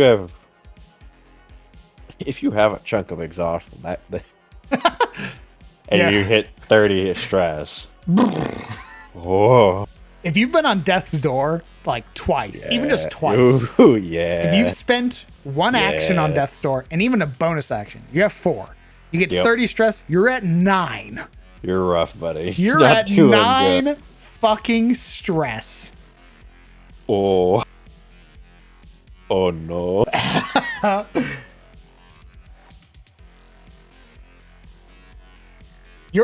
see. Alright, Let's this see actually does this actually does work very well with like the death's door mechanic. With a -9. His crossbow is Woo! a 5 to hit. Let's go. That character, if you have over 5 stress, you need to get the fuck out of that combat encounter. You need to go. You need, regardless of whatever your companions are doing, you need to leave.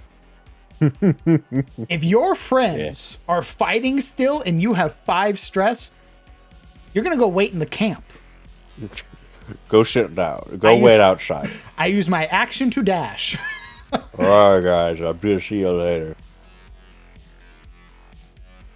Or you hide behind people. You put yourself as close to as many allies as you can. You're doing a Gale. You're just sitting outside the fight. Absolutely. Staring down the hallway. Oh. I hope nothing sees me. Looking like a fucking skeleton with skin. Fucking got a piece of jerky you look like. Oh. You just hear ting ting ting in the other room. I hope they're not dead. Oh god. Please be alive in there. Someone screams, you're not sure who. Uh-oh. Oh no. They're fine.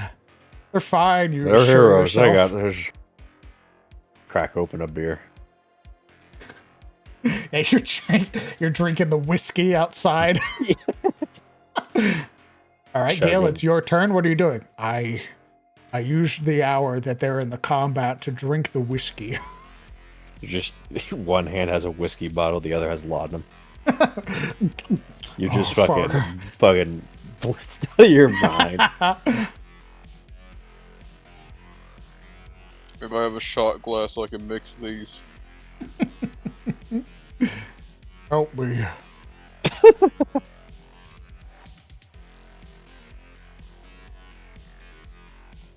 Who am I? Standing outside. They're okay. They're okay. Yeah, you continue to lie to yourself. That'd be more stressful, honestly, than just like following them in, because you don't know what the fuck's going down there. If they're dead, you're gonna be sitting there for like days. Guys, can I go in there? You hear a low rumble. I'm gonna assume you're still fighting the monster in there. You guys are like, you guys are probably just taking like a short rest in there, right? Guys.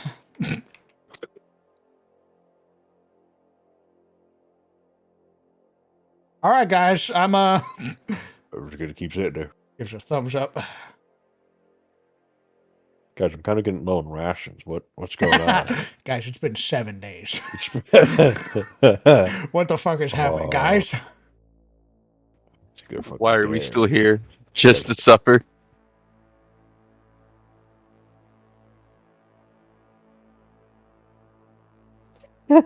Yeah, you doused whiskey, laudanum, and you just to the horny mag.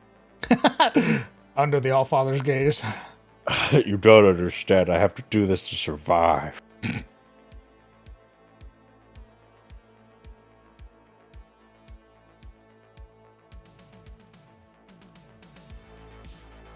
I have to read Lusty Draconian Maid. You don't understand. I Stop, will die. please.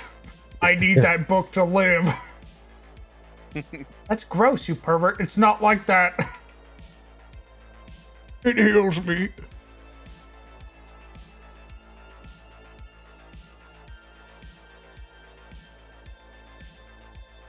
Jay Ghosty, hi Crandium. I just recently found your content and I've really been enjoying it. For now, all I can do is help you is this subscription. So here you go. Oh, Ghosty, that's incredibly kind of you. I'm glad you're enjoying the content. Thank you. Damn. Yeah.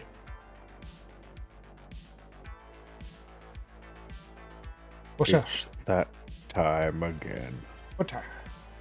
You know the time. What's up? It's the You time. sticking around to help me with all of these abilities?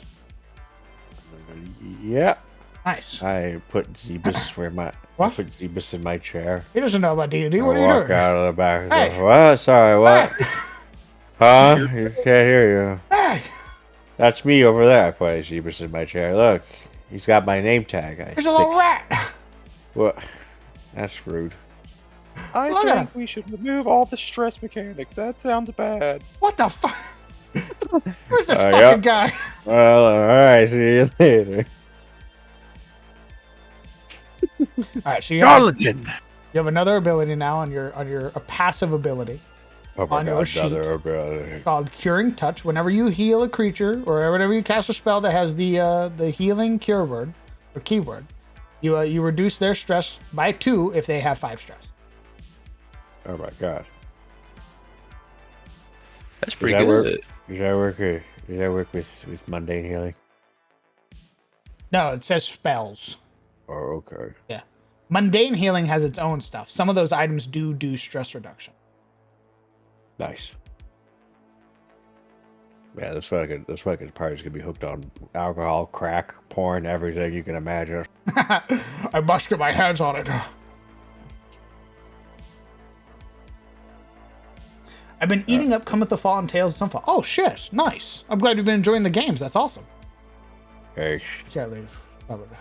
Stop trying to leave. I gotta. What do you mean I'm Stop right it. here? Stop it. I gotta. You're not leave. going, you can't. You don't have to leave. I That's gotta a go fact. to work You tomorrow. don't- what do you mean? I gotta You drive. work from home. No, I drive tomorrow. You I was- drive? yeah, I drive. Oh Beep, fuck. beep. Beep, beep. Down the highway, 90 miles an hour. We. I hated her. Yeah, me too. That's why I want a full remote job, but I gotta go like find a job that does that before I can, do that job. Smile. Oh yeah. Go on. Go Now on. you want me to go? Oh, okay. All right. Well, goodbye. Don't worry, you still have me. Get out of here.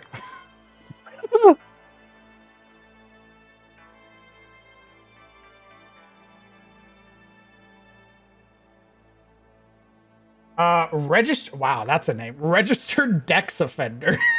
Yeah, that's really good. Welcome. Hello.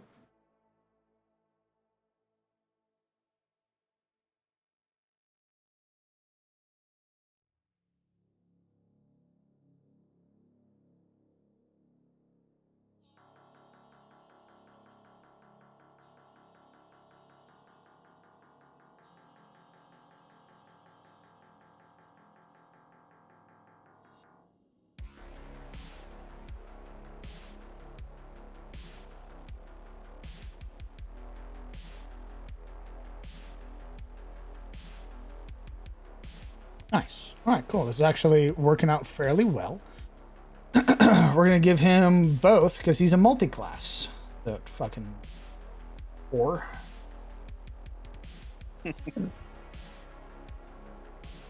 Logo don't socialize. Welcome. Howdy.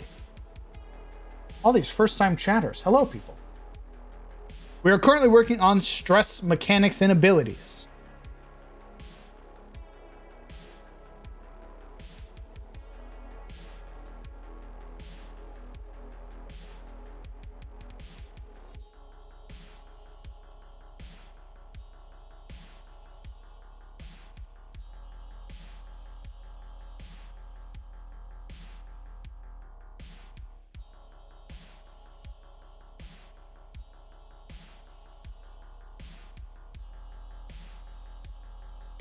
Okay, so Tegan has both. He has Thieves' Tools and Second Wind. Whenever he successfully disarms a trap, he loses 1 stress. Whenever he second wins, he loses 1 stress. Are we making more timelines and gods tomorrow, my lord? I think so. It's either that or we might be working on the camp abilities, because I've spent so much of this stream just redoing stress. So, you know, all that fun stuff.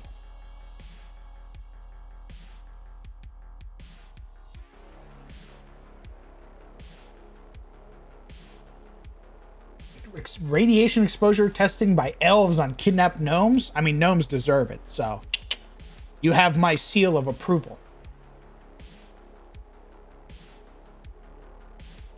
I can make you more than you ever were. No more a mere goblin, or no more a mere gnome, but a goblin. Groby.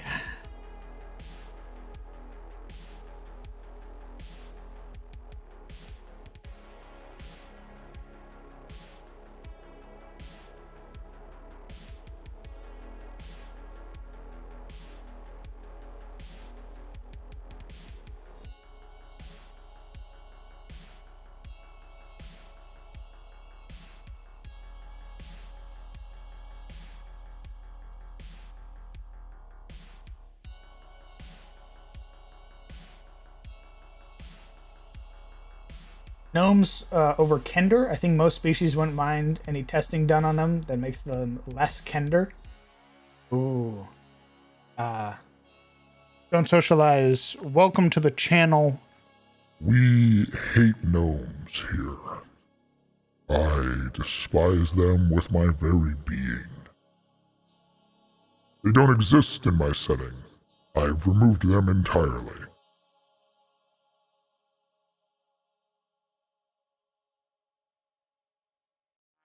They're just straight up extinct? Based.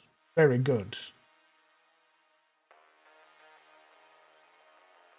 A goblin scientist transforming all gnomes, halflings, and dwarves to goblins? Ooh, that actually sounds pretty fucking crazy.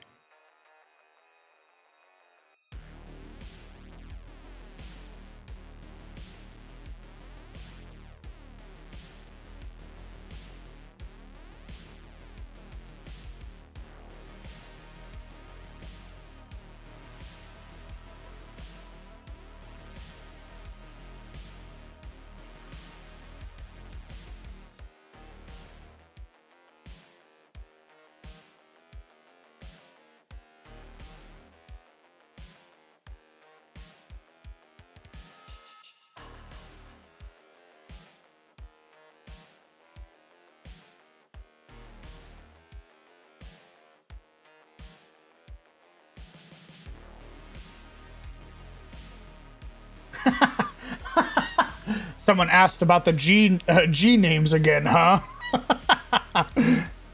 Yeah, they did.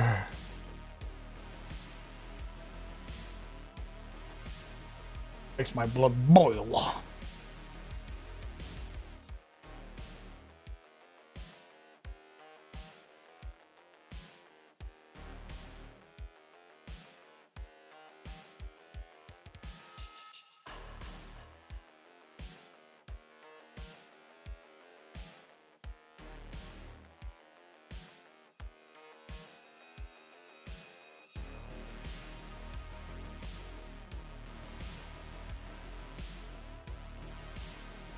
Could they be constructs?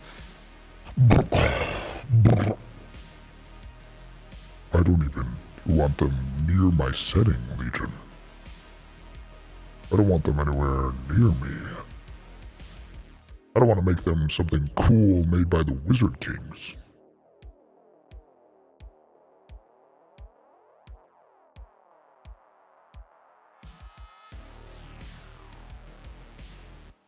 I mean, I get that the Wizard Kings are evil, but to have made gnomes? My god. But auto gnomes are cool. We're not using Spelljammer. I don't want them. I don't want them anywhere near me. In fact, I use the auto gnome to make the warrior jar. You want auto gnomes? Play a warrior jar in my setting. There you go. There's your auto gnome. You're welcome.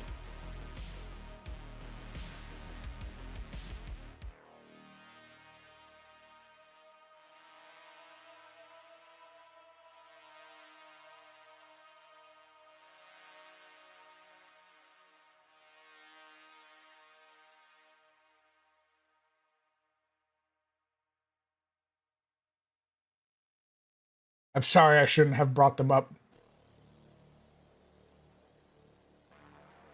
Legion is now trying to get gnomes in Aegis again, Sag.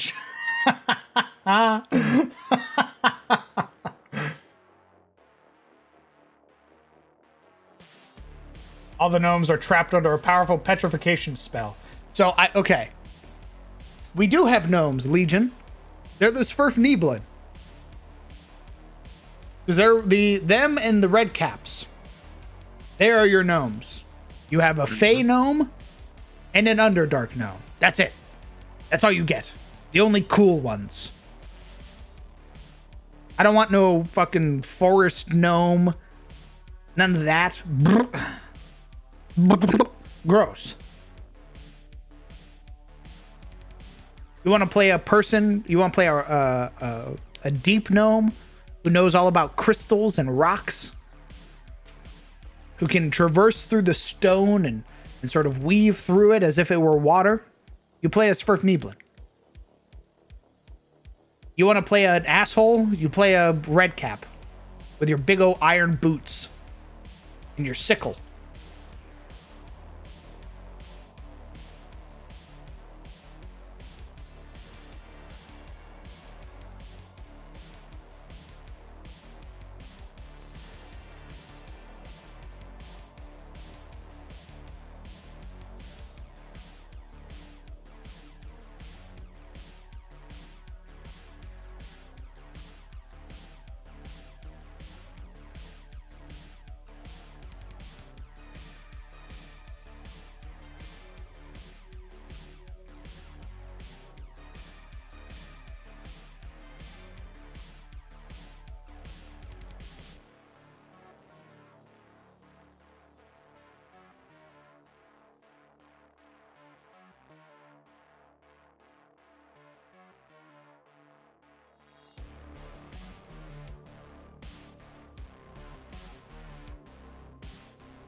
Jesus.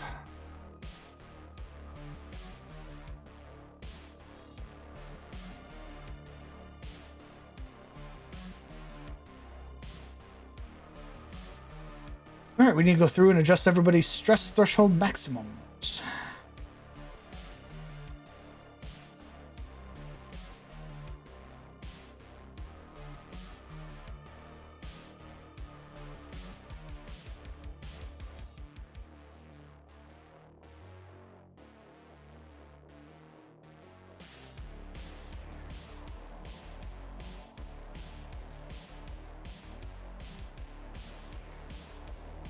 I lied. I need to double check. Packet. Nope, nope. Hold on.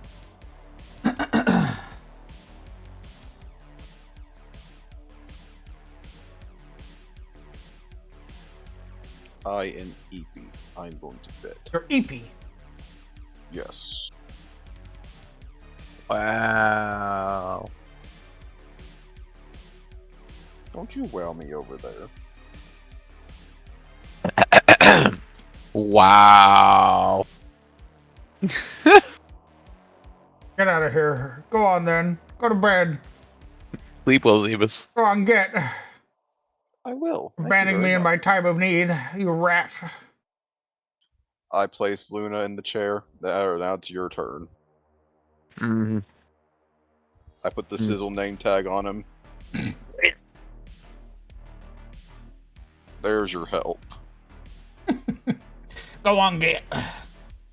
Good night. Good night. And so they fall one by one. Indeed. Casimir.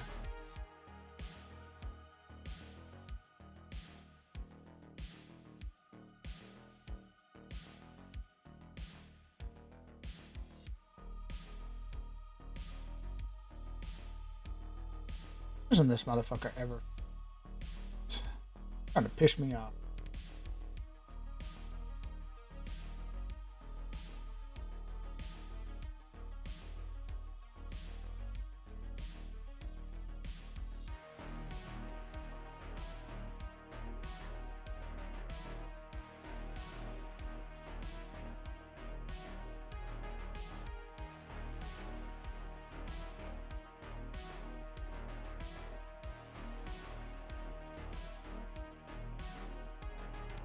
Okay, cool. I'm gonna finish these character sheets up, guys, and then I'm gonna call it here for tonight. Cause I'm hungry. Mm-hmm. I bought food, so I want to go get some food. Very well.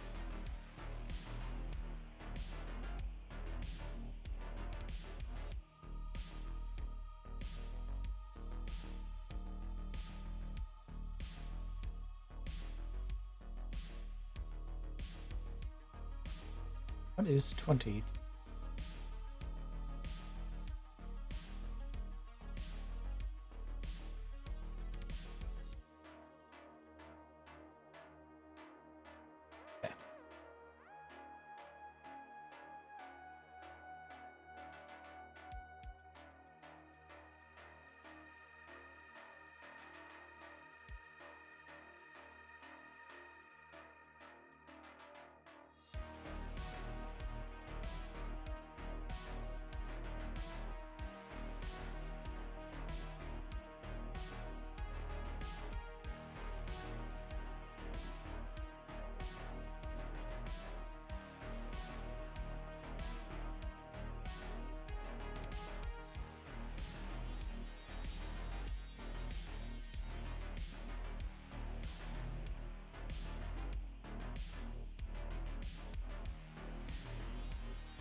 God, why do I keep closing it? Jesus.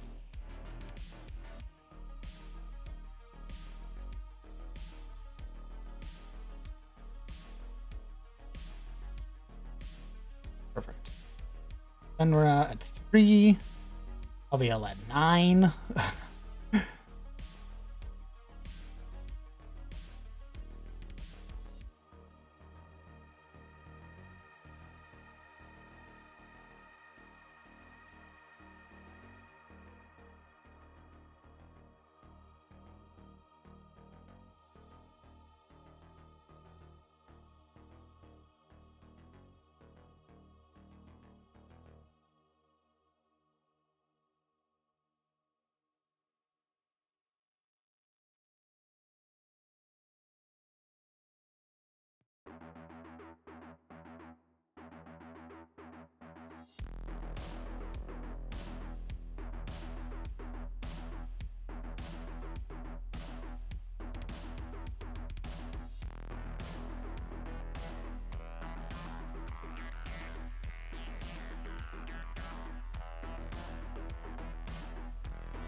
Perfect. Urso's still around.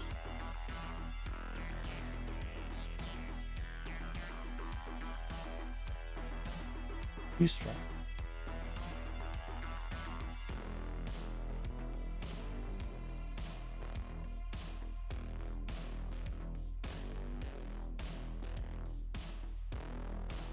After I was fucking dead. Rip.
It's all about the mouse folk, baby.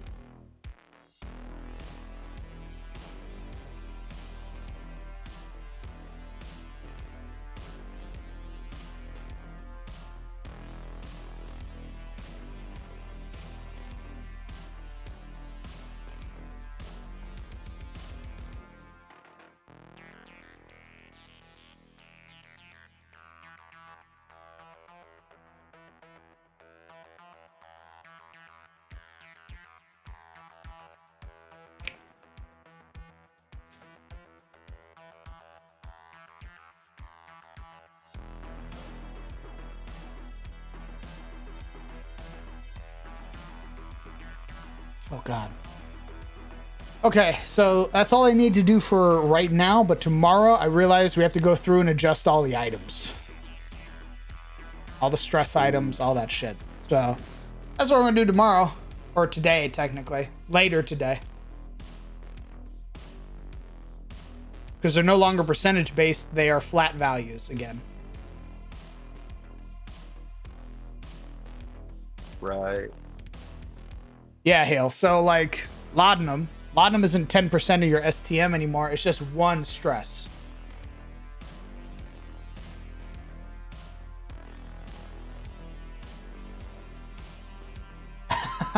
I'm sorry, Hale. I'm sorry.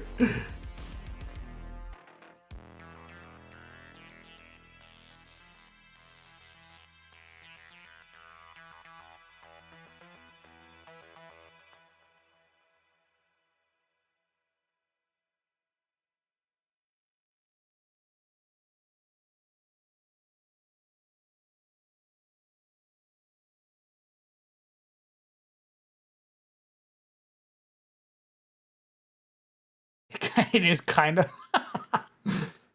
We'll work on it together, I promise.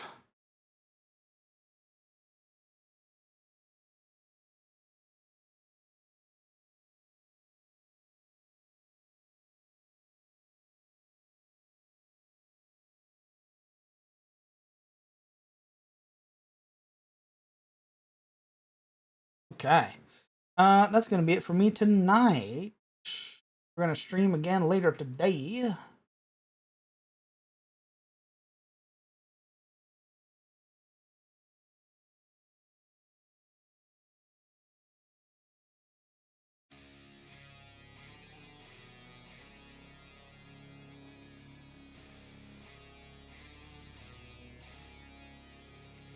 Keep the D&D love going. Who we're gonna raid?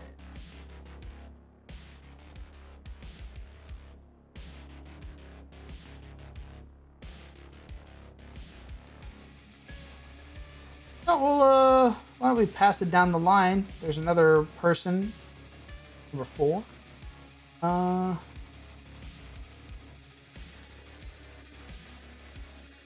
Carpenter.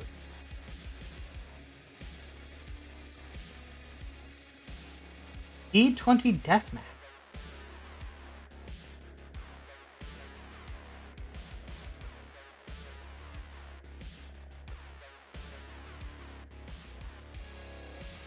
Oh my god, these dogs are cute as fuck. What the hell? They're all adorable. What's happening?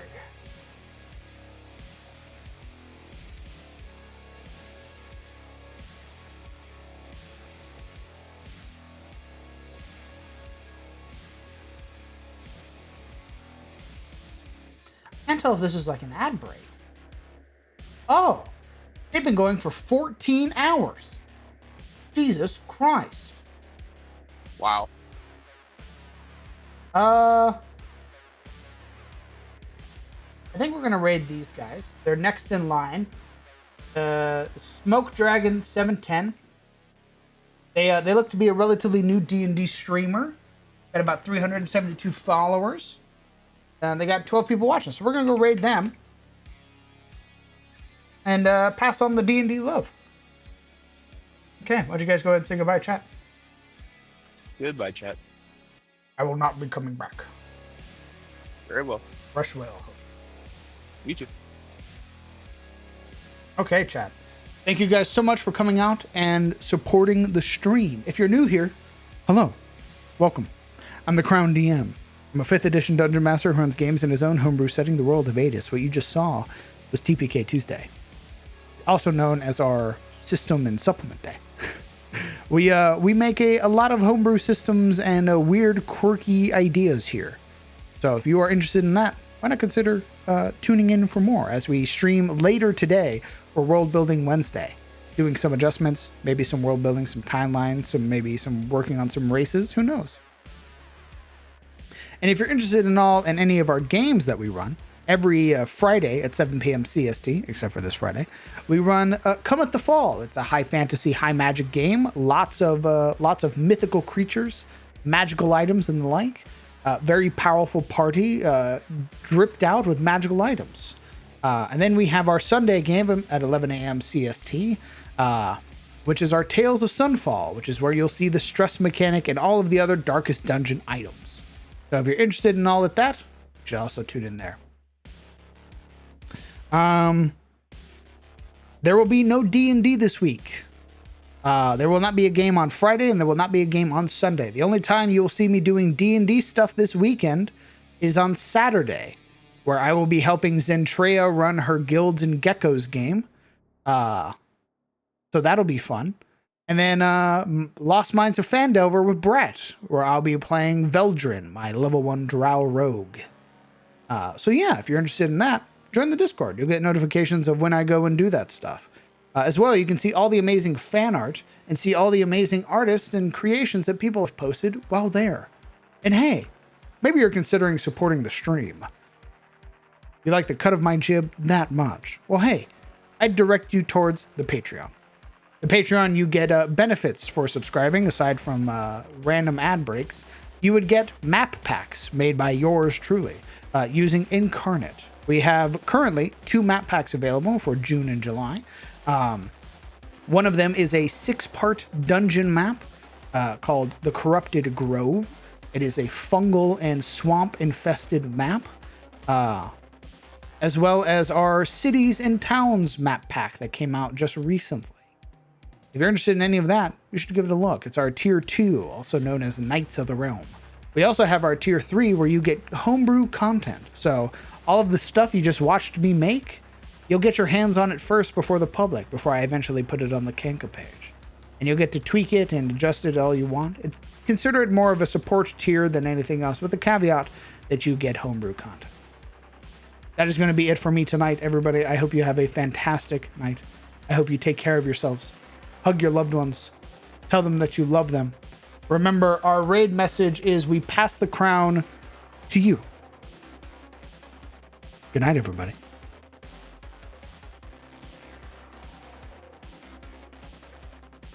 Good luck on your finals, FD.